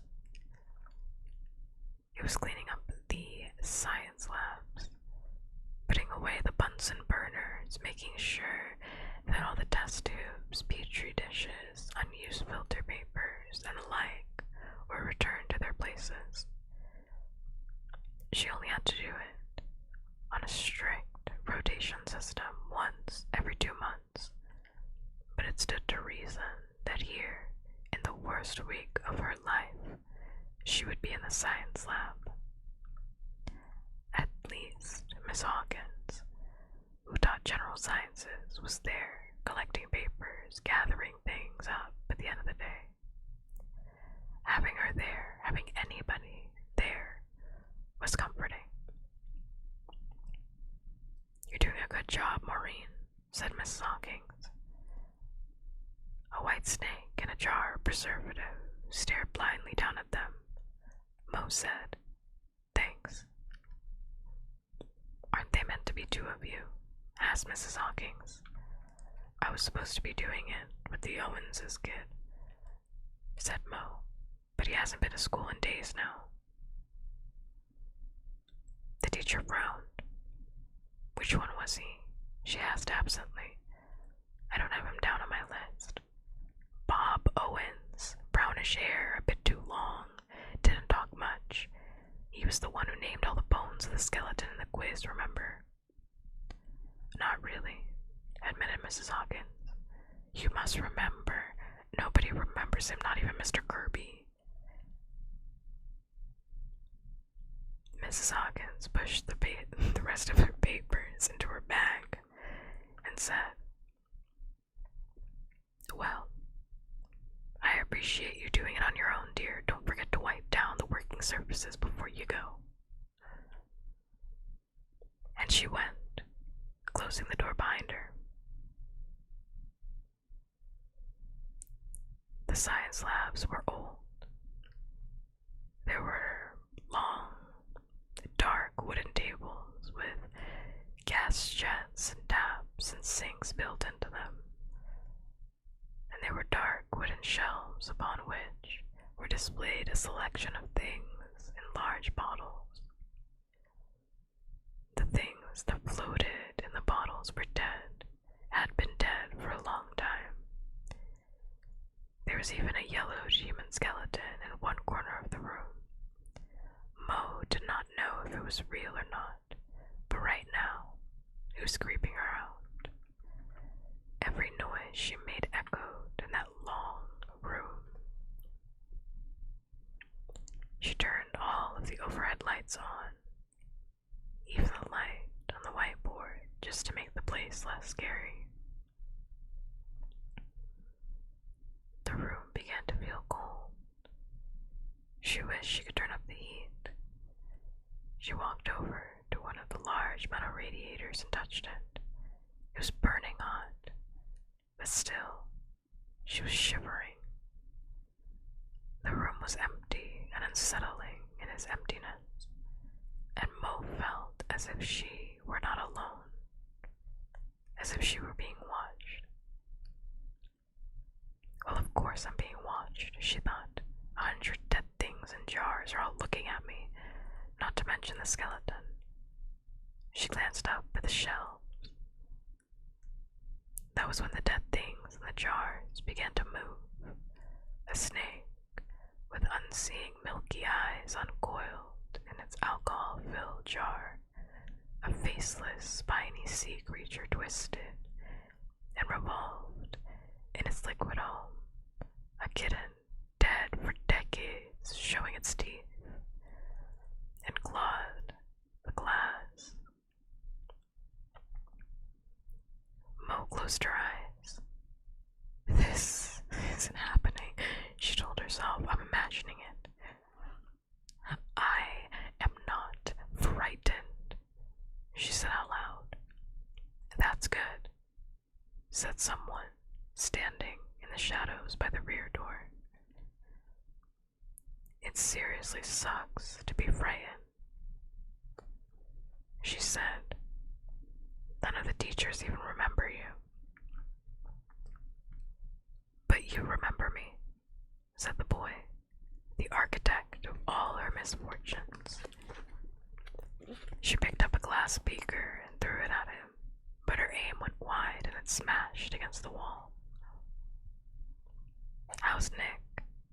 Asked Bod as if nothing had happened. You know how he is, she said. He won't even talk to me, just shuts up in class, goes home, and does his homework. Probably building model railways. Good, he said. And you, she said. You haven't been at school for a week. You're in such trouble, Bob Owens. The police came in the other day. They were looking for you.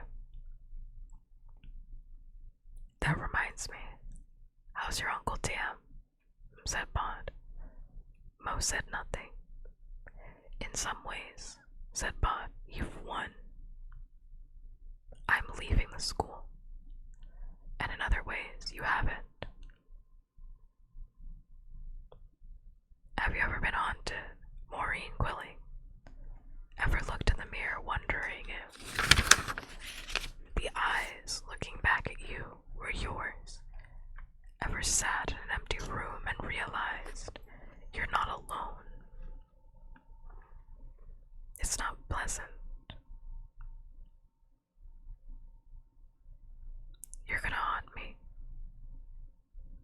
voice trembled. Bod said nothing at all. He just stared at her. In the far corner of the room, something crashed. Her bag had slipped off the chair onto the floor, and when she looked back, she was alone in the room. Or at least, there was nobody that she could see in there with her. That was good writing. That was good writing. I have to stop to say that. That was good writing. Her way home was going to be very long and very dark. He ate. There was nobody. Yeah, damn right. There was nobody. It was nobody Owens. It was nobody Owens. Damn right. Damn right. There was nobody. I'm gonna talk about it after I'm done.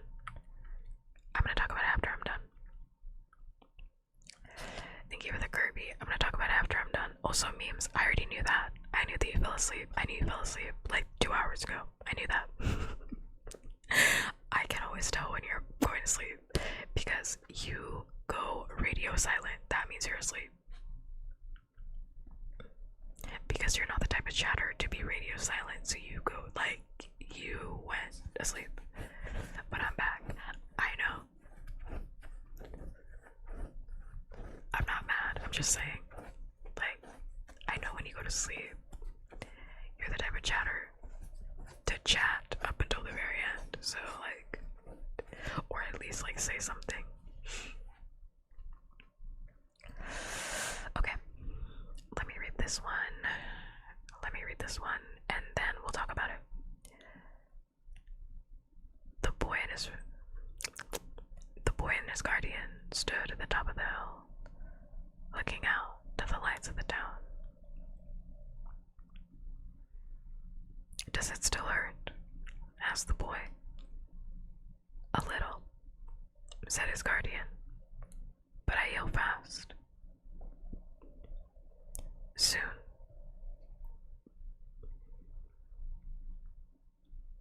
I'll soon be good as ever. Happy to have you back. Could it have killed you? Stepping out in front of that car. His guardian shook his head. There are ways to kill people like me, he said, but they don't involve cars. I am very old and very tough. Bod said, I was wrong, wasn't I?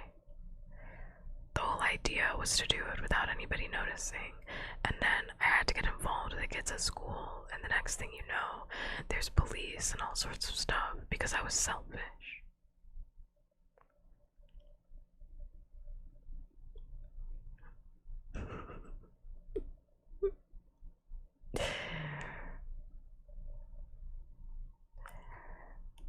Silas raised an eyebrow. You weren't selfish. You need to be among your own kind. Quite understandable. It's just harder out there in the world with the living. And we cannot protect you out there as easily. I wanted to keep you perfectly safe, said Silas. But there is only one perfectly safe place for your kind, and you will not reach it until all your adventures are over, and none of them matter any longer. Bod rubbed his hand over the stone of Thomas R. Stout, born 1817, died 1851, deeply regretted by all who knew him, feeling the moss crumble beneath his fingers. He's still out there, said Bod.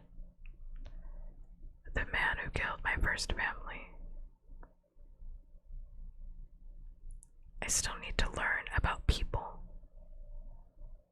Are you gonna stop me from leaving the graveyard?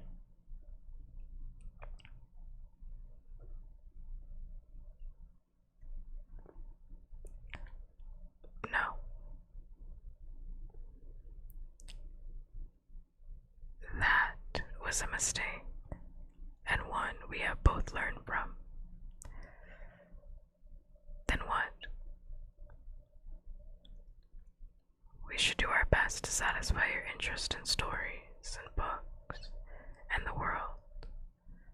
There are libraries, there are other ways, and there are many situations in which there might be other living people around you, like the theater or the cinema. What's that? Is it like football? I enjoyed watching them play football at school. Football. That's usually a little early in the day for me, said Silas. But Miss Lepescu could take you to see a football match the next time she's here. I'd like that, said Bod. They began to walk down the hill. Silas said, we have both left too many tracks and traces in the last few weeks. They're still looking for you, you know. You said that before. How do you know? And who are they? And what do they want? But Silas only shook his head and would be drawn no further. And with that, for the time being, and for the first time, Bod had to be satisfied. And that is chapter 6. Yeah. Oh my god, I just read the title for the next one. Oh my god, I just read the title for the next one. Do you want to hear the title for the next one? Do you want to hear the title? Or should I keep it a secret?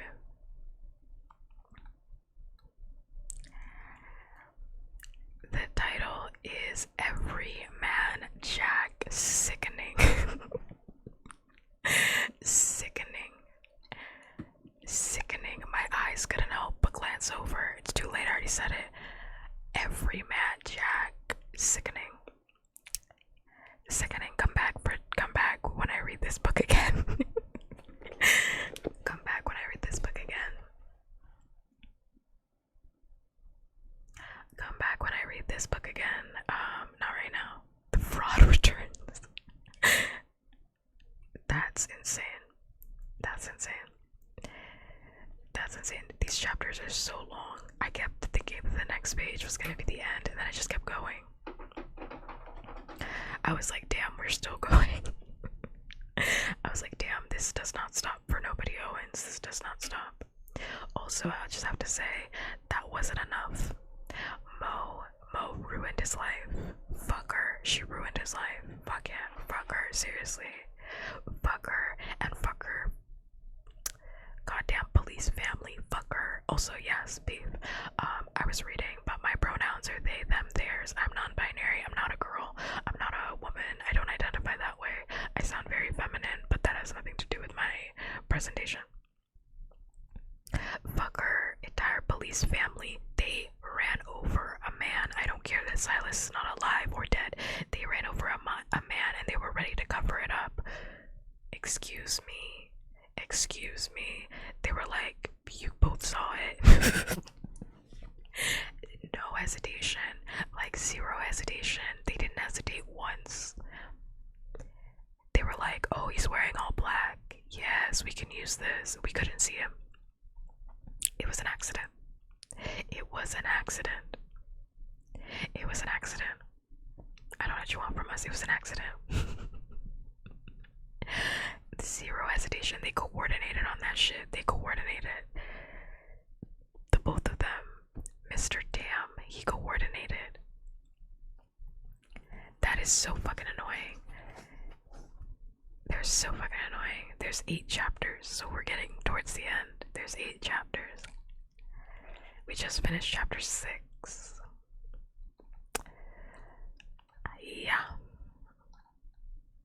was so annoying. I'm so mad because like nobody deserved to go to school. That's so annoying. He deserved to be around kids that were his own age. And that, I mean, like, he didn't have friends, but he deserved to be like around them, you know? That's so annoying. I'm so mad. Like, literally every single time that a good thing happens to nobody, it gets ruined. I think this was like the most frustrating chapter, I will have to say, because like Maureen, fucking Tweedledee and Tweedledum over here, Maureen, Mo, and fucking Nick Farthing are pissing me off. I don't like bullies. I don't have time for bullies. I think if you have ever been a bully, you're fucking weird. Like, you're weird, you're strange. I don't care that you were 11, you're very strange. You're a very strange child. I'll just say that to be nice. That's me being nice. Very strange. I'm so upset. I am happy though that like Silas did apologize. He said sorry. And that, you know, he's like, okay, you can't go to school. It's too much for you to go to school, but you know, we can go to libraries, you know. I can take you to the theater. That's so sad, Silas. You didn't think that this kid wanted to watch a movie. He doesn't know what that is. He's never seen a moving picture.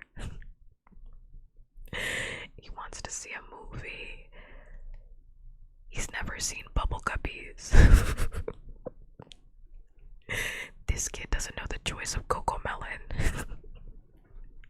That's so sad. He doesn't know what Skibbity Toilet is. Like, that's it. That's prime demographic for an 11-year-old. Burger, I see you, and I do in fact notice you. I do see you, and I do notice you. Of course I do. Like, I'm so mad. I'm so mad. I feel so bad for nobody. But I do appreciate the fact that, like, I was kind of worried that, like, nobody was gonna be written, like, a little bit passive in his own story. Like, oh, things would just kind of, like, happen to him. I appreciate the fact, because not that he hasn't been active in his story, but he's also been, like, a baby for most of it. I mean, 11 is still a baby to me, but he has, like, you know, he has, like, agency a little bit more now. Thank you for giving Chad a home. Hello, Kitty, thank you. Chad deserves a home. Thank you for giving Chad a home. The choice of Cocomelon. Nobody doesn't know the choice of Cocomelon. I'm serious.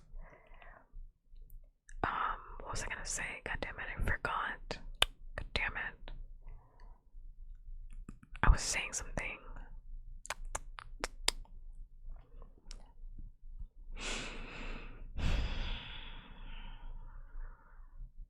I can't remember. I'm just upset. I'm mad. Goddamn police, they ruin everything. They literally, what has the police ever done? What have the police ever done? Positively, what have the police ever done? Name a positive thing that the police have done. You can't say Paw Patrol. You cannot say Paw Patrol. You can't say that. That doesn't count. Now, Pup is ACAB. Oh my god, you're gonna have to let your, what's his name? Gabbard. You're gonna have to let Gabbard go. He's not a police officer. Gabbard is not a police officer. You're gonna have to let it go. Paul Blart, you think that's a good thing? Okay. Okay, you think Paul Blart is a good thing? I'll stab you right here, right now.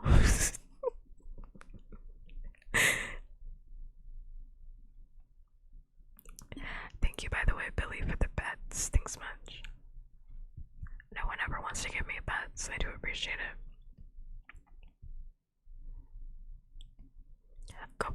is not a police officer, okay? To be honest, he doesn't even do his fucking job, so like the police, but he's not a police officer. I mean, doesn't count. Zootopia, that doesn't count either because I'm actually against Judy Hopps. She's the villain. Nobody's trying to hear that, but she's the villain. And I think at the end, Nick should not have become a police officer. She's the villain. She is the villain. I don't care what the movie tells me. She's the villain. Judy literally caused a race war. That's not a joke. That's a fact. She caused a race war. She's insane. Abby, like when I first watched that movie, I was like, oh my god, I love Zootopia.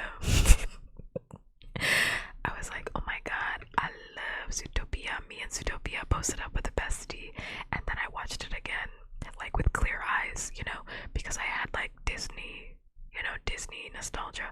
You know, like whenever I watch a Disney movie, you have to watch that shit twice because the first time you see it, you're like, oh my god, I love Disney. I love Disney. And the second time that I watch it, I'm like, oh no, okay, let's like break down what's actually happening here. Because I watched it the second time and I was like, this bitch Judy fucking Hopps needs to be arrested herself. She needs to be arrested herself, frankly. Like, she is a problem. She has used every single police tactic in the book. She has used every single tactic in the book. To be fully fair, the bigger issue in that film was institutional racism and corruption. I agree, however, who incited the violence? Who was the one? I mean, yes, obviously we need change. But okay, so the change is that Nick is a police officer. That's not the change. That's not the change. Connor, okay, but like, I don't think of Connor as a police officer. That wasn't his choice. He was created that way.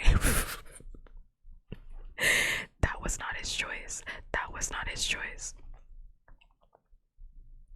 Connor is not a police officer. That was not his choice. He was made like that. Yeah, he came out the womb speaking 911. That was not his choice. If it were me, he would be well, he'd be doing something else, but if it were me, Connor. Ooh, Connor. Ooh, I love a robot. I do love it. I do love a robot. If it were me, we'd do something else. But that's besides the point. That was not his choice. He's not a police officer. That doesn't count.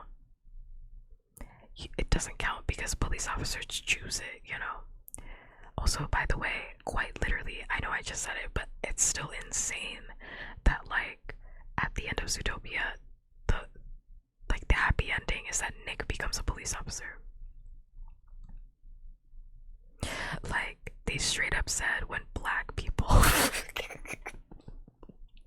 it's not funny, but they straight up said, yeah, when people of color become police officers, it makes everything better. All you need is like one good one good person of color on the team. That's all you need. You're good. You're good. You're good. We solved racism, guys. We solved it. We solved it. We solved it. We solved it. Aren't they gonna make a Zootopia too? I'ma watch that. I'm not even gonna hold you. I'm gonna watch that. No, I'm not. I'm gonna steal it because there's a boycott on Disney, so I'm gonna pirate it. I'm not gonna go and give them money. I haven't given them money recently. I pirated Inside Out too, okay?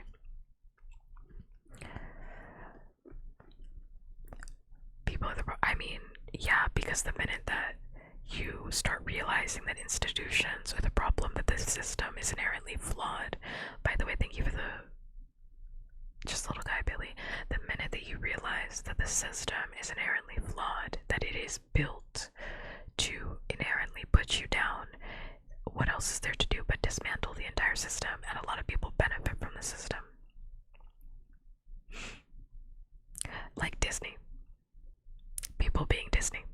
So of course they want people to be the villains because it's just one bad apple, right?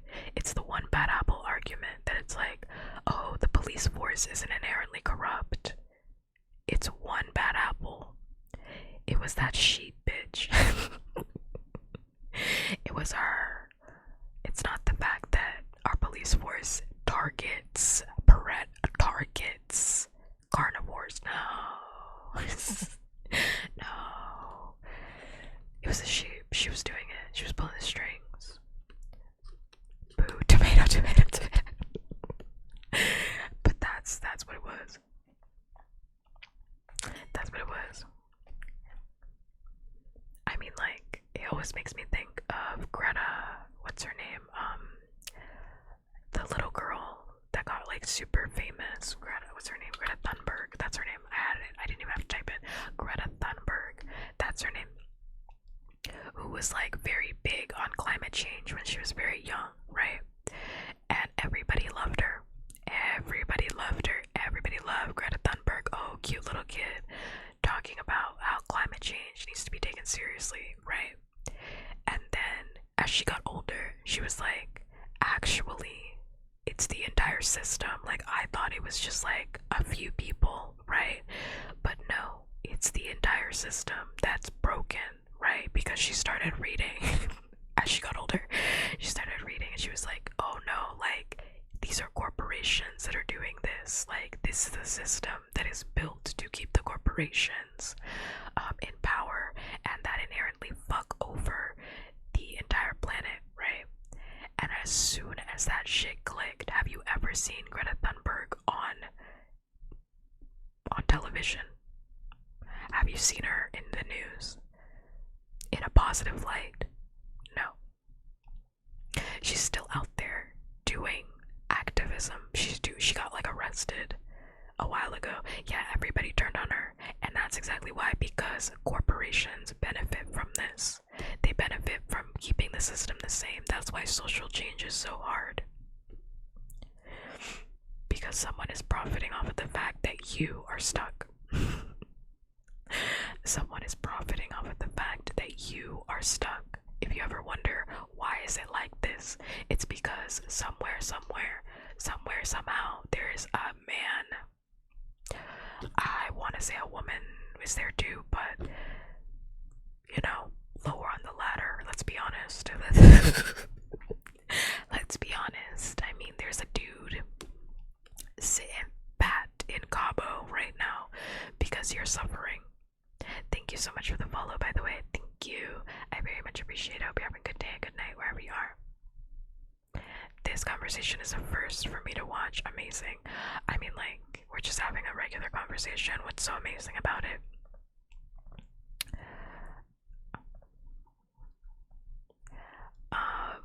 Yeah, a little hard just for you. Getting arrested to pro-Palestine protests, right? I'm sure they aren't gonna talk about Palestine in any other context. Just that this bitch, Greta Thunberg, has been arrested. She's been arrested. We liked her when she was tiny and she didn't understand how the world worked, and now that she understands how the world works, we hate her. We hate her. It's chaotic, but I love it. No clue Greta got arrested, but I'm getting news. I mean, she did like a while ago, but I think she's fine now. Thank you, by the way, for the follow. MLK happened. No, I know that. I mean, obviously I know. Watch, that's not true. I was gonna be like, I'm black, of course I know, but a lot of black people don't know that, so that was an assumption on my part. I take that back. Swallow, take that back. Take that back completely. Take that back. But yeah, I know that. It's a hot mess. I mean, obviously everything. I didn't know that. That's why I said I take that back. Damn. It said swallow. Take that back. Swallow. Take that back.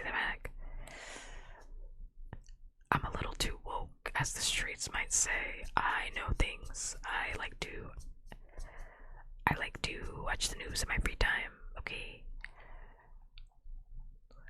For fun, I'm watching John Oliver, so clearly, clearly, you know, because I mean, like, as depressing as the news is, for me, I think that it is also like my job to stay, like, as a human being that exists on this plane of existence. I know I'm a demon, but also sometimes I like to pretend that I'm a human, okay?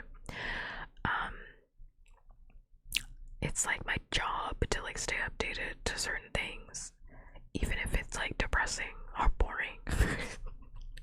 Depressing or boring, you know. I don't really trust most news networks in my country. They usually have a bias for one political party or another, for better or for worse. That's why you don't just read on one news source. Because the news is inherently biased, there's no way to get around the bias. You just have to get more news. Like, everything has bias. That's all. Like, everything has bias. I have bias. I like femboys more than anybody else here. That's my bias. That's my real bias. Oh, did I add that heart? I hope I did. I can't remember if I did or not. Thank you, the thirsty team.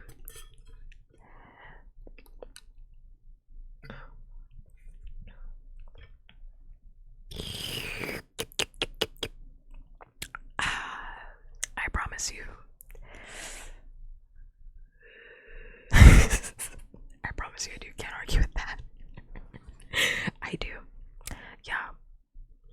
The minute a cute femboy falls into my lap, the streams are done.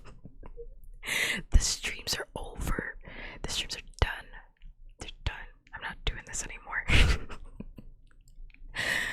I'm getting married. That's it. That's it. No. I'm wrapping it up. Graduation stream incoming. No. What if they like the streams? Ideally, they would be a streamer, so then I wouldn't have to stop.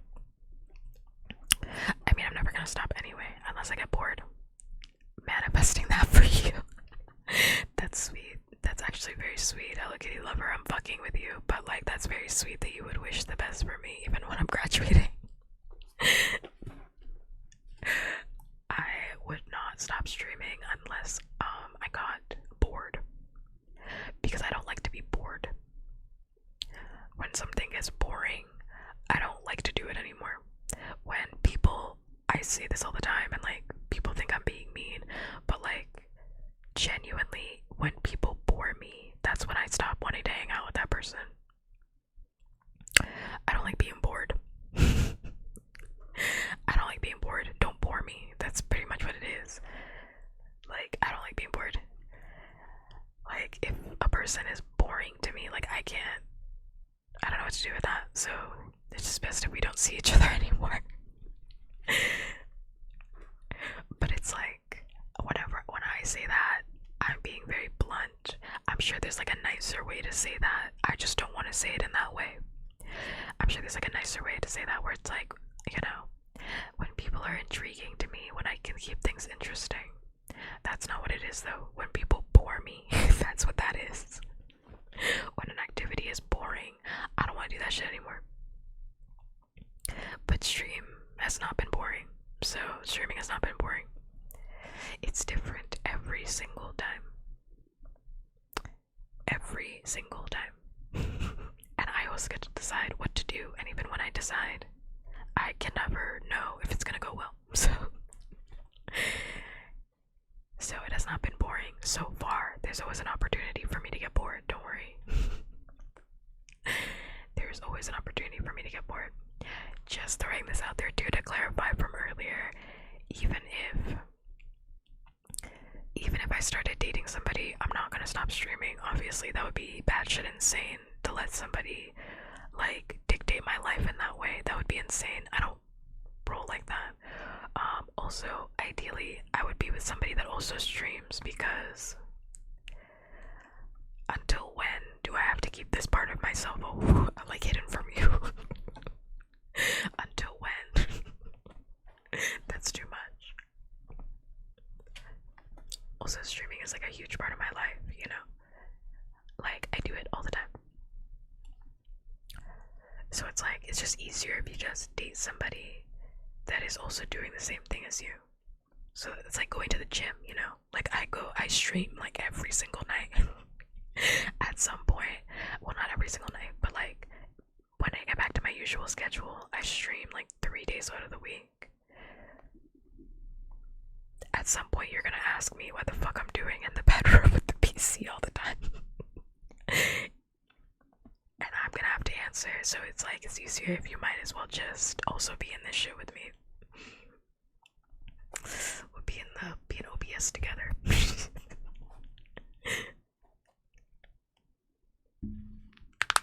Whoa, those cracks were serious. Okay, I'm done with this book. Well, I'm not done, but I'm done reading for tonight.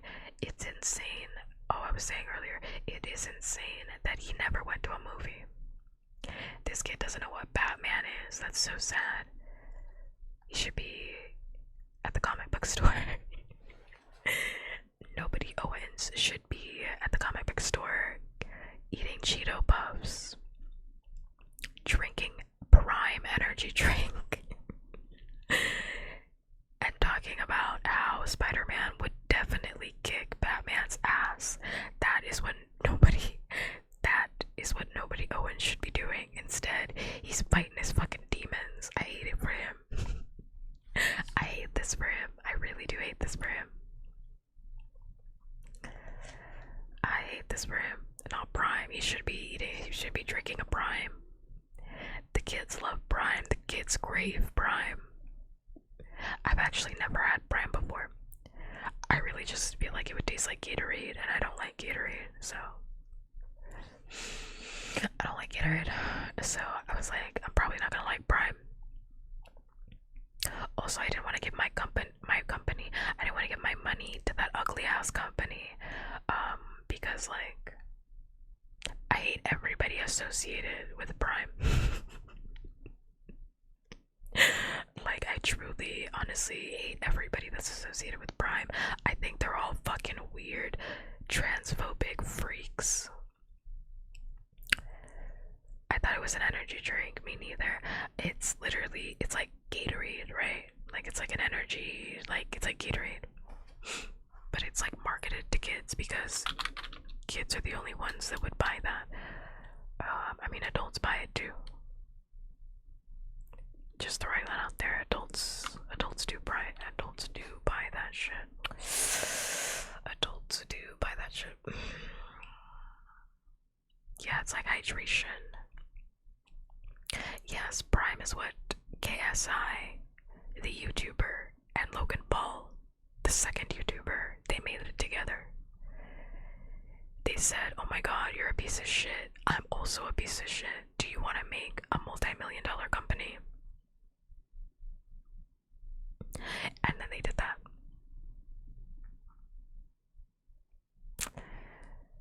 Yeah, then they did that. And then Mr. Beast, the other piece of shit from down the lane, he was like, oh my god, you guys made a multi-billion-dollar company. Do you want to, like, perhaps get in cahoots with me and, like, combine our piece of shit companies and make an even bigger piece of shit company? And then they said, of course we do. We love money and we love using our child audiences. So then, they made Lunchly. Then they made Lunchly. Yes. Yeah, so 3 pieces of shit got together and made things together. They made a bunch of garbage. I hate each and every last one of them, and I've been saying that I hate Mr. Beast. I just want to say that been saying that I fucking hate Mr. Beast since the start. I've been saying it. I've been saying since I saw Mr. Beast, I've been saying on stream, I've been saying I fucking dislike Mr. Beast. I don't know what it is, but I dislike Mr. Beast.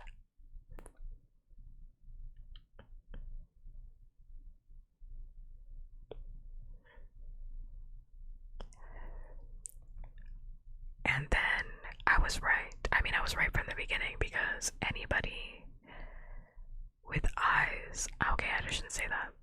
That's mean. But I'm right. But anybody with eyes could have seen that he's fucking weird. Anybody with eyes could have seen that. I don't think he's like a dickhead. I think there's something like seriously wrong with him. Like he's like something seriously wrong with him. Like he should go to jail. And I'm not joking. I know I'm laughing. I'm laughing because I'm serious. Like I think he should go to jail.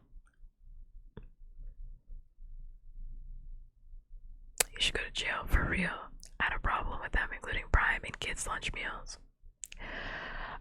I had a problem with them marketing to children. I had a problem with that from the beginning because they are not. Listen, I know children get marketed to. I do know that. But it's like, it's a certain level of scummy to market your garbage as a healthy alternative to children at what is probably going to be a higher price point. I haven't bought Lunchly, so I have no idea. I haven't even seen it in stores. I haven't seen it in stores, so I have no idea how much it costs. But it has to be like at a higher price point than Lunchables. I don't know where to find it. Oh, they got it at grocery stores. Oh, they do have it at grocery stores. I was just at the grocery store. I just went there today. I was so tired. Oh, maybe I can go see how much it costs. Maybe I can go see how much it costs if I look it up at the grocery store.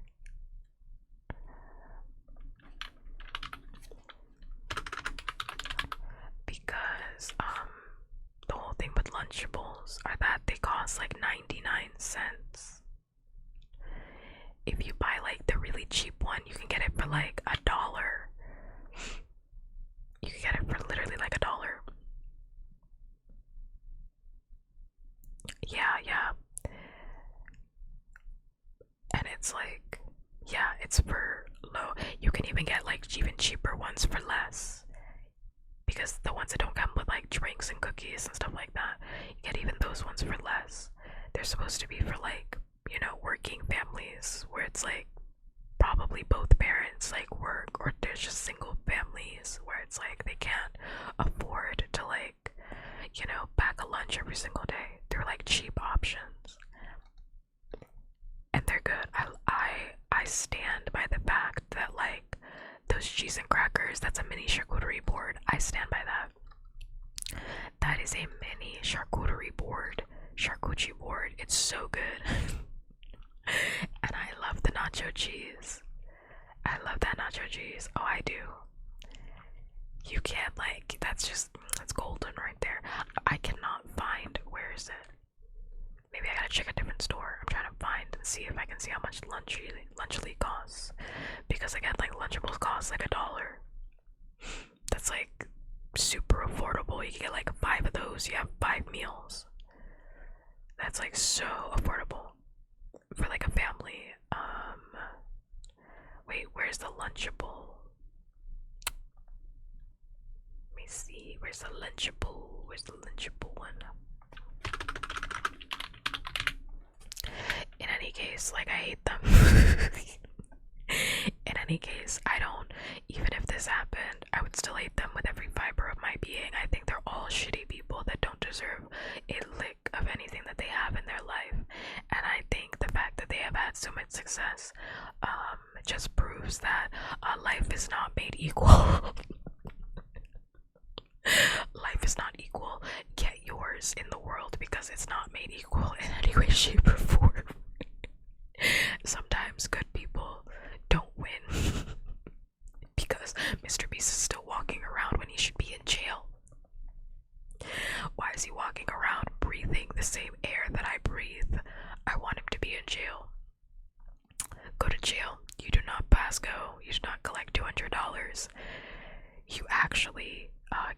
prison sentence. Yeah. Yeah. And you might be asking, Pup, why should he go to jail? For one, that's if you don't know anything about that's happening with Mr. Beast right now, do your own research. And then for two, he's a criminal. He's a criminal. That's all I can say. He's a criminal. He should be in jail. Yeah. Yeah, he's a criminal. He's a criminal. Yeah. Put him in jail.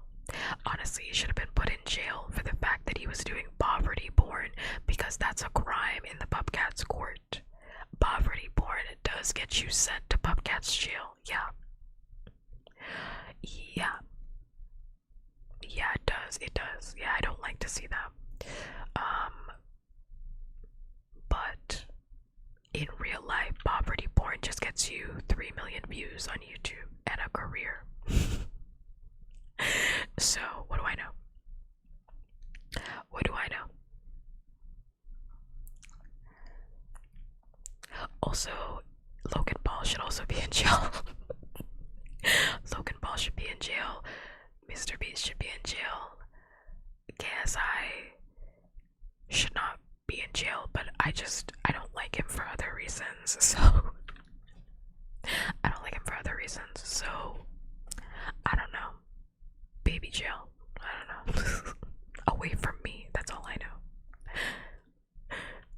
But Logan Paul should also be in jail. And all I have to say is 2017 to 2018. That's all I'll say. 2017 to 2018. Japanese forest. That's it. Japan forest. That's it. Do I need to say anything else? I think he should have gone to jail for that. Call me crazy. Call me what you gotta call me. Call me what you gotta call me. Call me crazy. But he should have gone to jail. Anyway, I'm done reading this book. We're not even talking about it anymore. We're just talking about how much I hate Mr. Beast. I love talking about things that I don't like. I could talk about things that I don't like for 13 hours. I think his channel should have been deleted, but he came back. YouTube basically suspended him, but then they reinstated him. It's the same thing with Shane Dawson. Like, Shane Dawson should also be in jail. I know everybody's like, oh my god, Pop, all these people can't go to jail. Why? Shane Dawson's a predator. Shane Dawson's crimes were so long, they had to put that shit in a Google Doc. Shane Dawson's crimes were so long, they didn't even fit inside of the threads. They had to make Google Docs, Google Drives to put all of his videos in for all of the crimes. They were hours long. Hours. He's a criminal. I don't know what you want me to do. He should be in jail. Jail time. Money speaks louder than morals in this world. Well, yes. That now we're back to see how we came full circle. We're back to that capitalism thing that Greta Thunberg was talking about. We're back full circle. We made it. We made it. Remember when I said earlier that the system is broken and it's broken on purpose, right? Because people like KSI, Logan Paul, and Mr. Beast are up. So, yeah. So, yes. Yes. Yes. Very funny, very hilarious. No, but he really should be in jail. I tell you, I'm like, I know he's being sued. I know him and Amazon are being sued. Just not for us. No, it is broken. I would say that it's broken. I would say that it's broken because the system, I have have mixed feelings on this, depending on which systems we're talking about, because like, I don't know, because sometimes it is actually broken. Like sometimes it is actually broken where it's like, actually no, it was supposed to work, but it's broken because there's like a dude because someone wrote a law and it's now broken. Like it did work at some point. Like sometimes stuff did work. Sometimes stuff did work. I don't know. Things did work, and then like, I don't know, like natural events happen. People get greedy, like things happen. So it's like, I don't know. I would say that it is broken. Because like, two, I don't like to have like a pessimistic attitude about the world.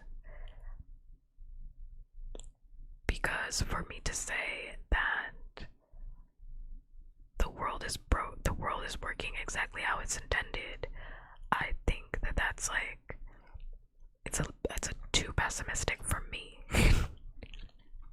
I'm not saying something, but it's like too pessimistic for me, you know?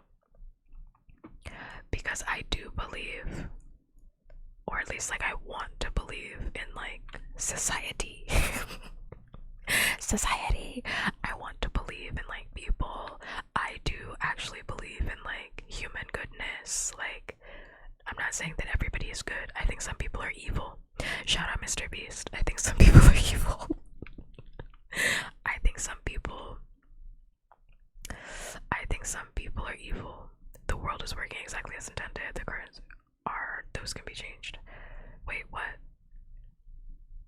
The world is not working exactly in art. Yes. Kind of. Yeah. The current socio-economic structures are, I would agree with that.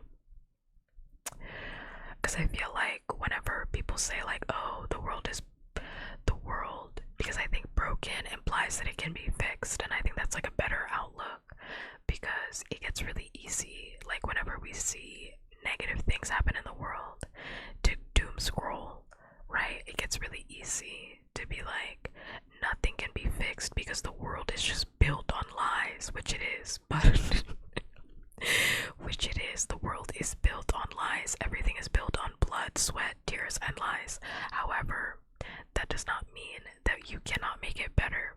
And I think like we like, especially now after like in a post like COVID world, like we very much like miss that like second part where it's like, no, but we can actually do things every day to make things better. Yes, it is small. Yes, your existence is small in the grand scheme of everything, right? But like, you make differences every day that affect the current reality, and I think that's really important. Whoa. What is that, a quote you're reading? What is that? I feel like you're I feel like I just read like a quote on Facebook, like the world is built on assumptions. Like I feel like we're like, no, talking out of my ass. I don't know if I would agree with that. Like, is the world based on assumptions? Not necessarily. But yeah, anyway, that was our philosophical talk of the day. I know we didn't get to it up until the very end, but we got there. We got there. We always get there. Puppkats will always take you there. I'll take you there every single time. I will take you there every single time. Okay. I am EP sleepy. So sleepy EP. I'm gonna end the stream. I will be back tomorrow. Probably doing ASMR, I'm not gonna lie. Just the rest of this month is like, it's so hard. The rest of this month is so hard. It's so hard. I don't want it. It's so hard. And ASMR is just so nice to do after a long day. ASMR is so nice to do after like a long day, to like speak at this volume and just be relaxed. Like, yeah, it's nice. To just relax and vibe and just chat it up. I know we were also reading at the start, but now we're gonna, tomorrow will probably just be like a just chatting, because I know the book is really good, but it'll probably be like a just chatting. I'll probably save the next part of the book for like another week because we only have 2 more chapters left, so I'm gonna stretch it out. I'm gonna keep you in suspense. On purpose. I'm gonna keep you in suspense. On purpose, yes. So tomorrow will probably just be like a nice just chatting ASMR situation.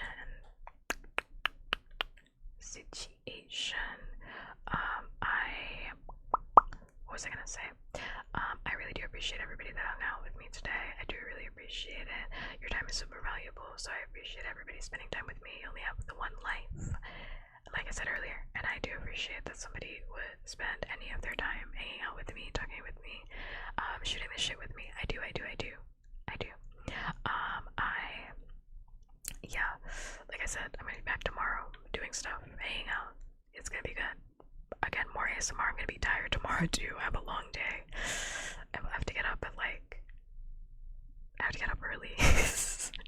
I'm trying not to think about it, but I do have to get up early tomorrow. And my day does not stop.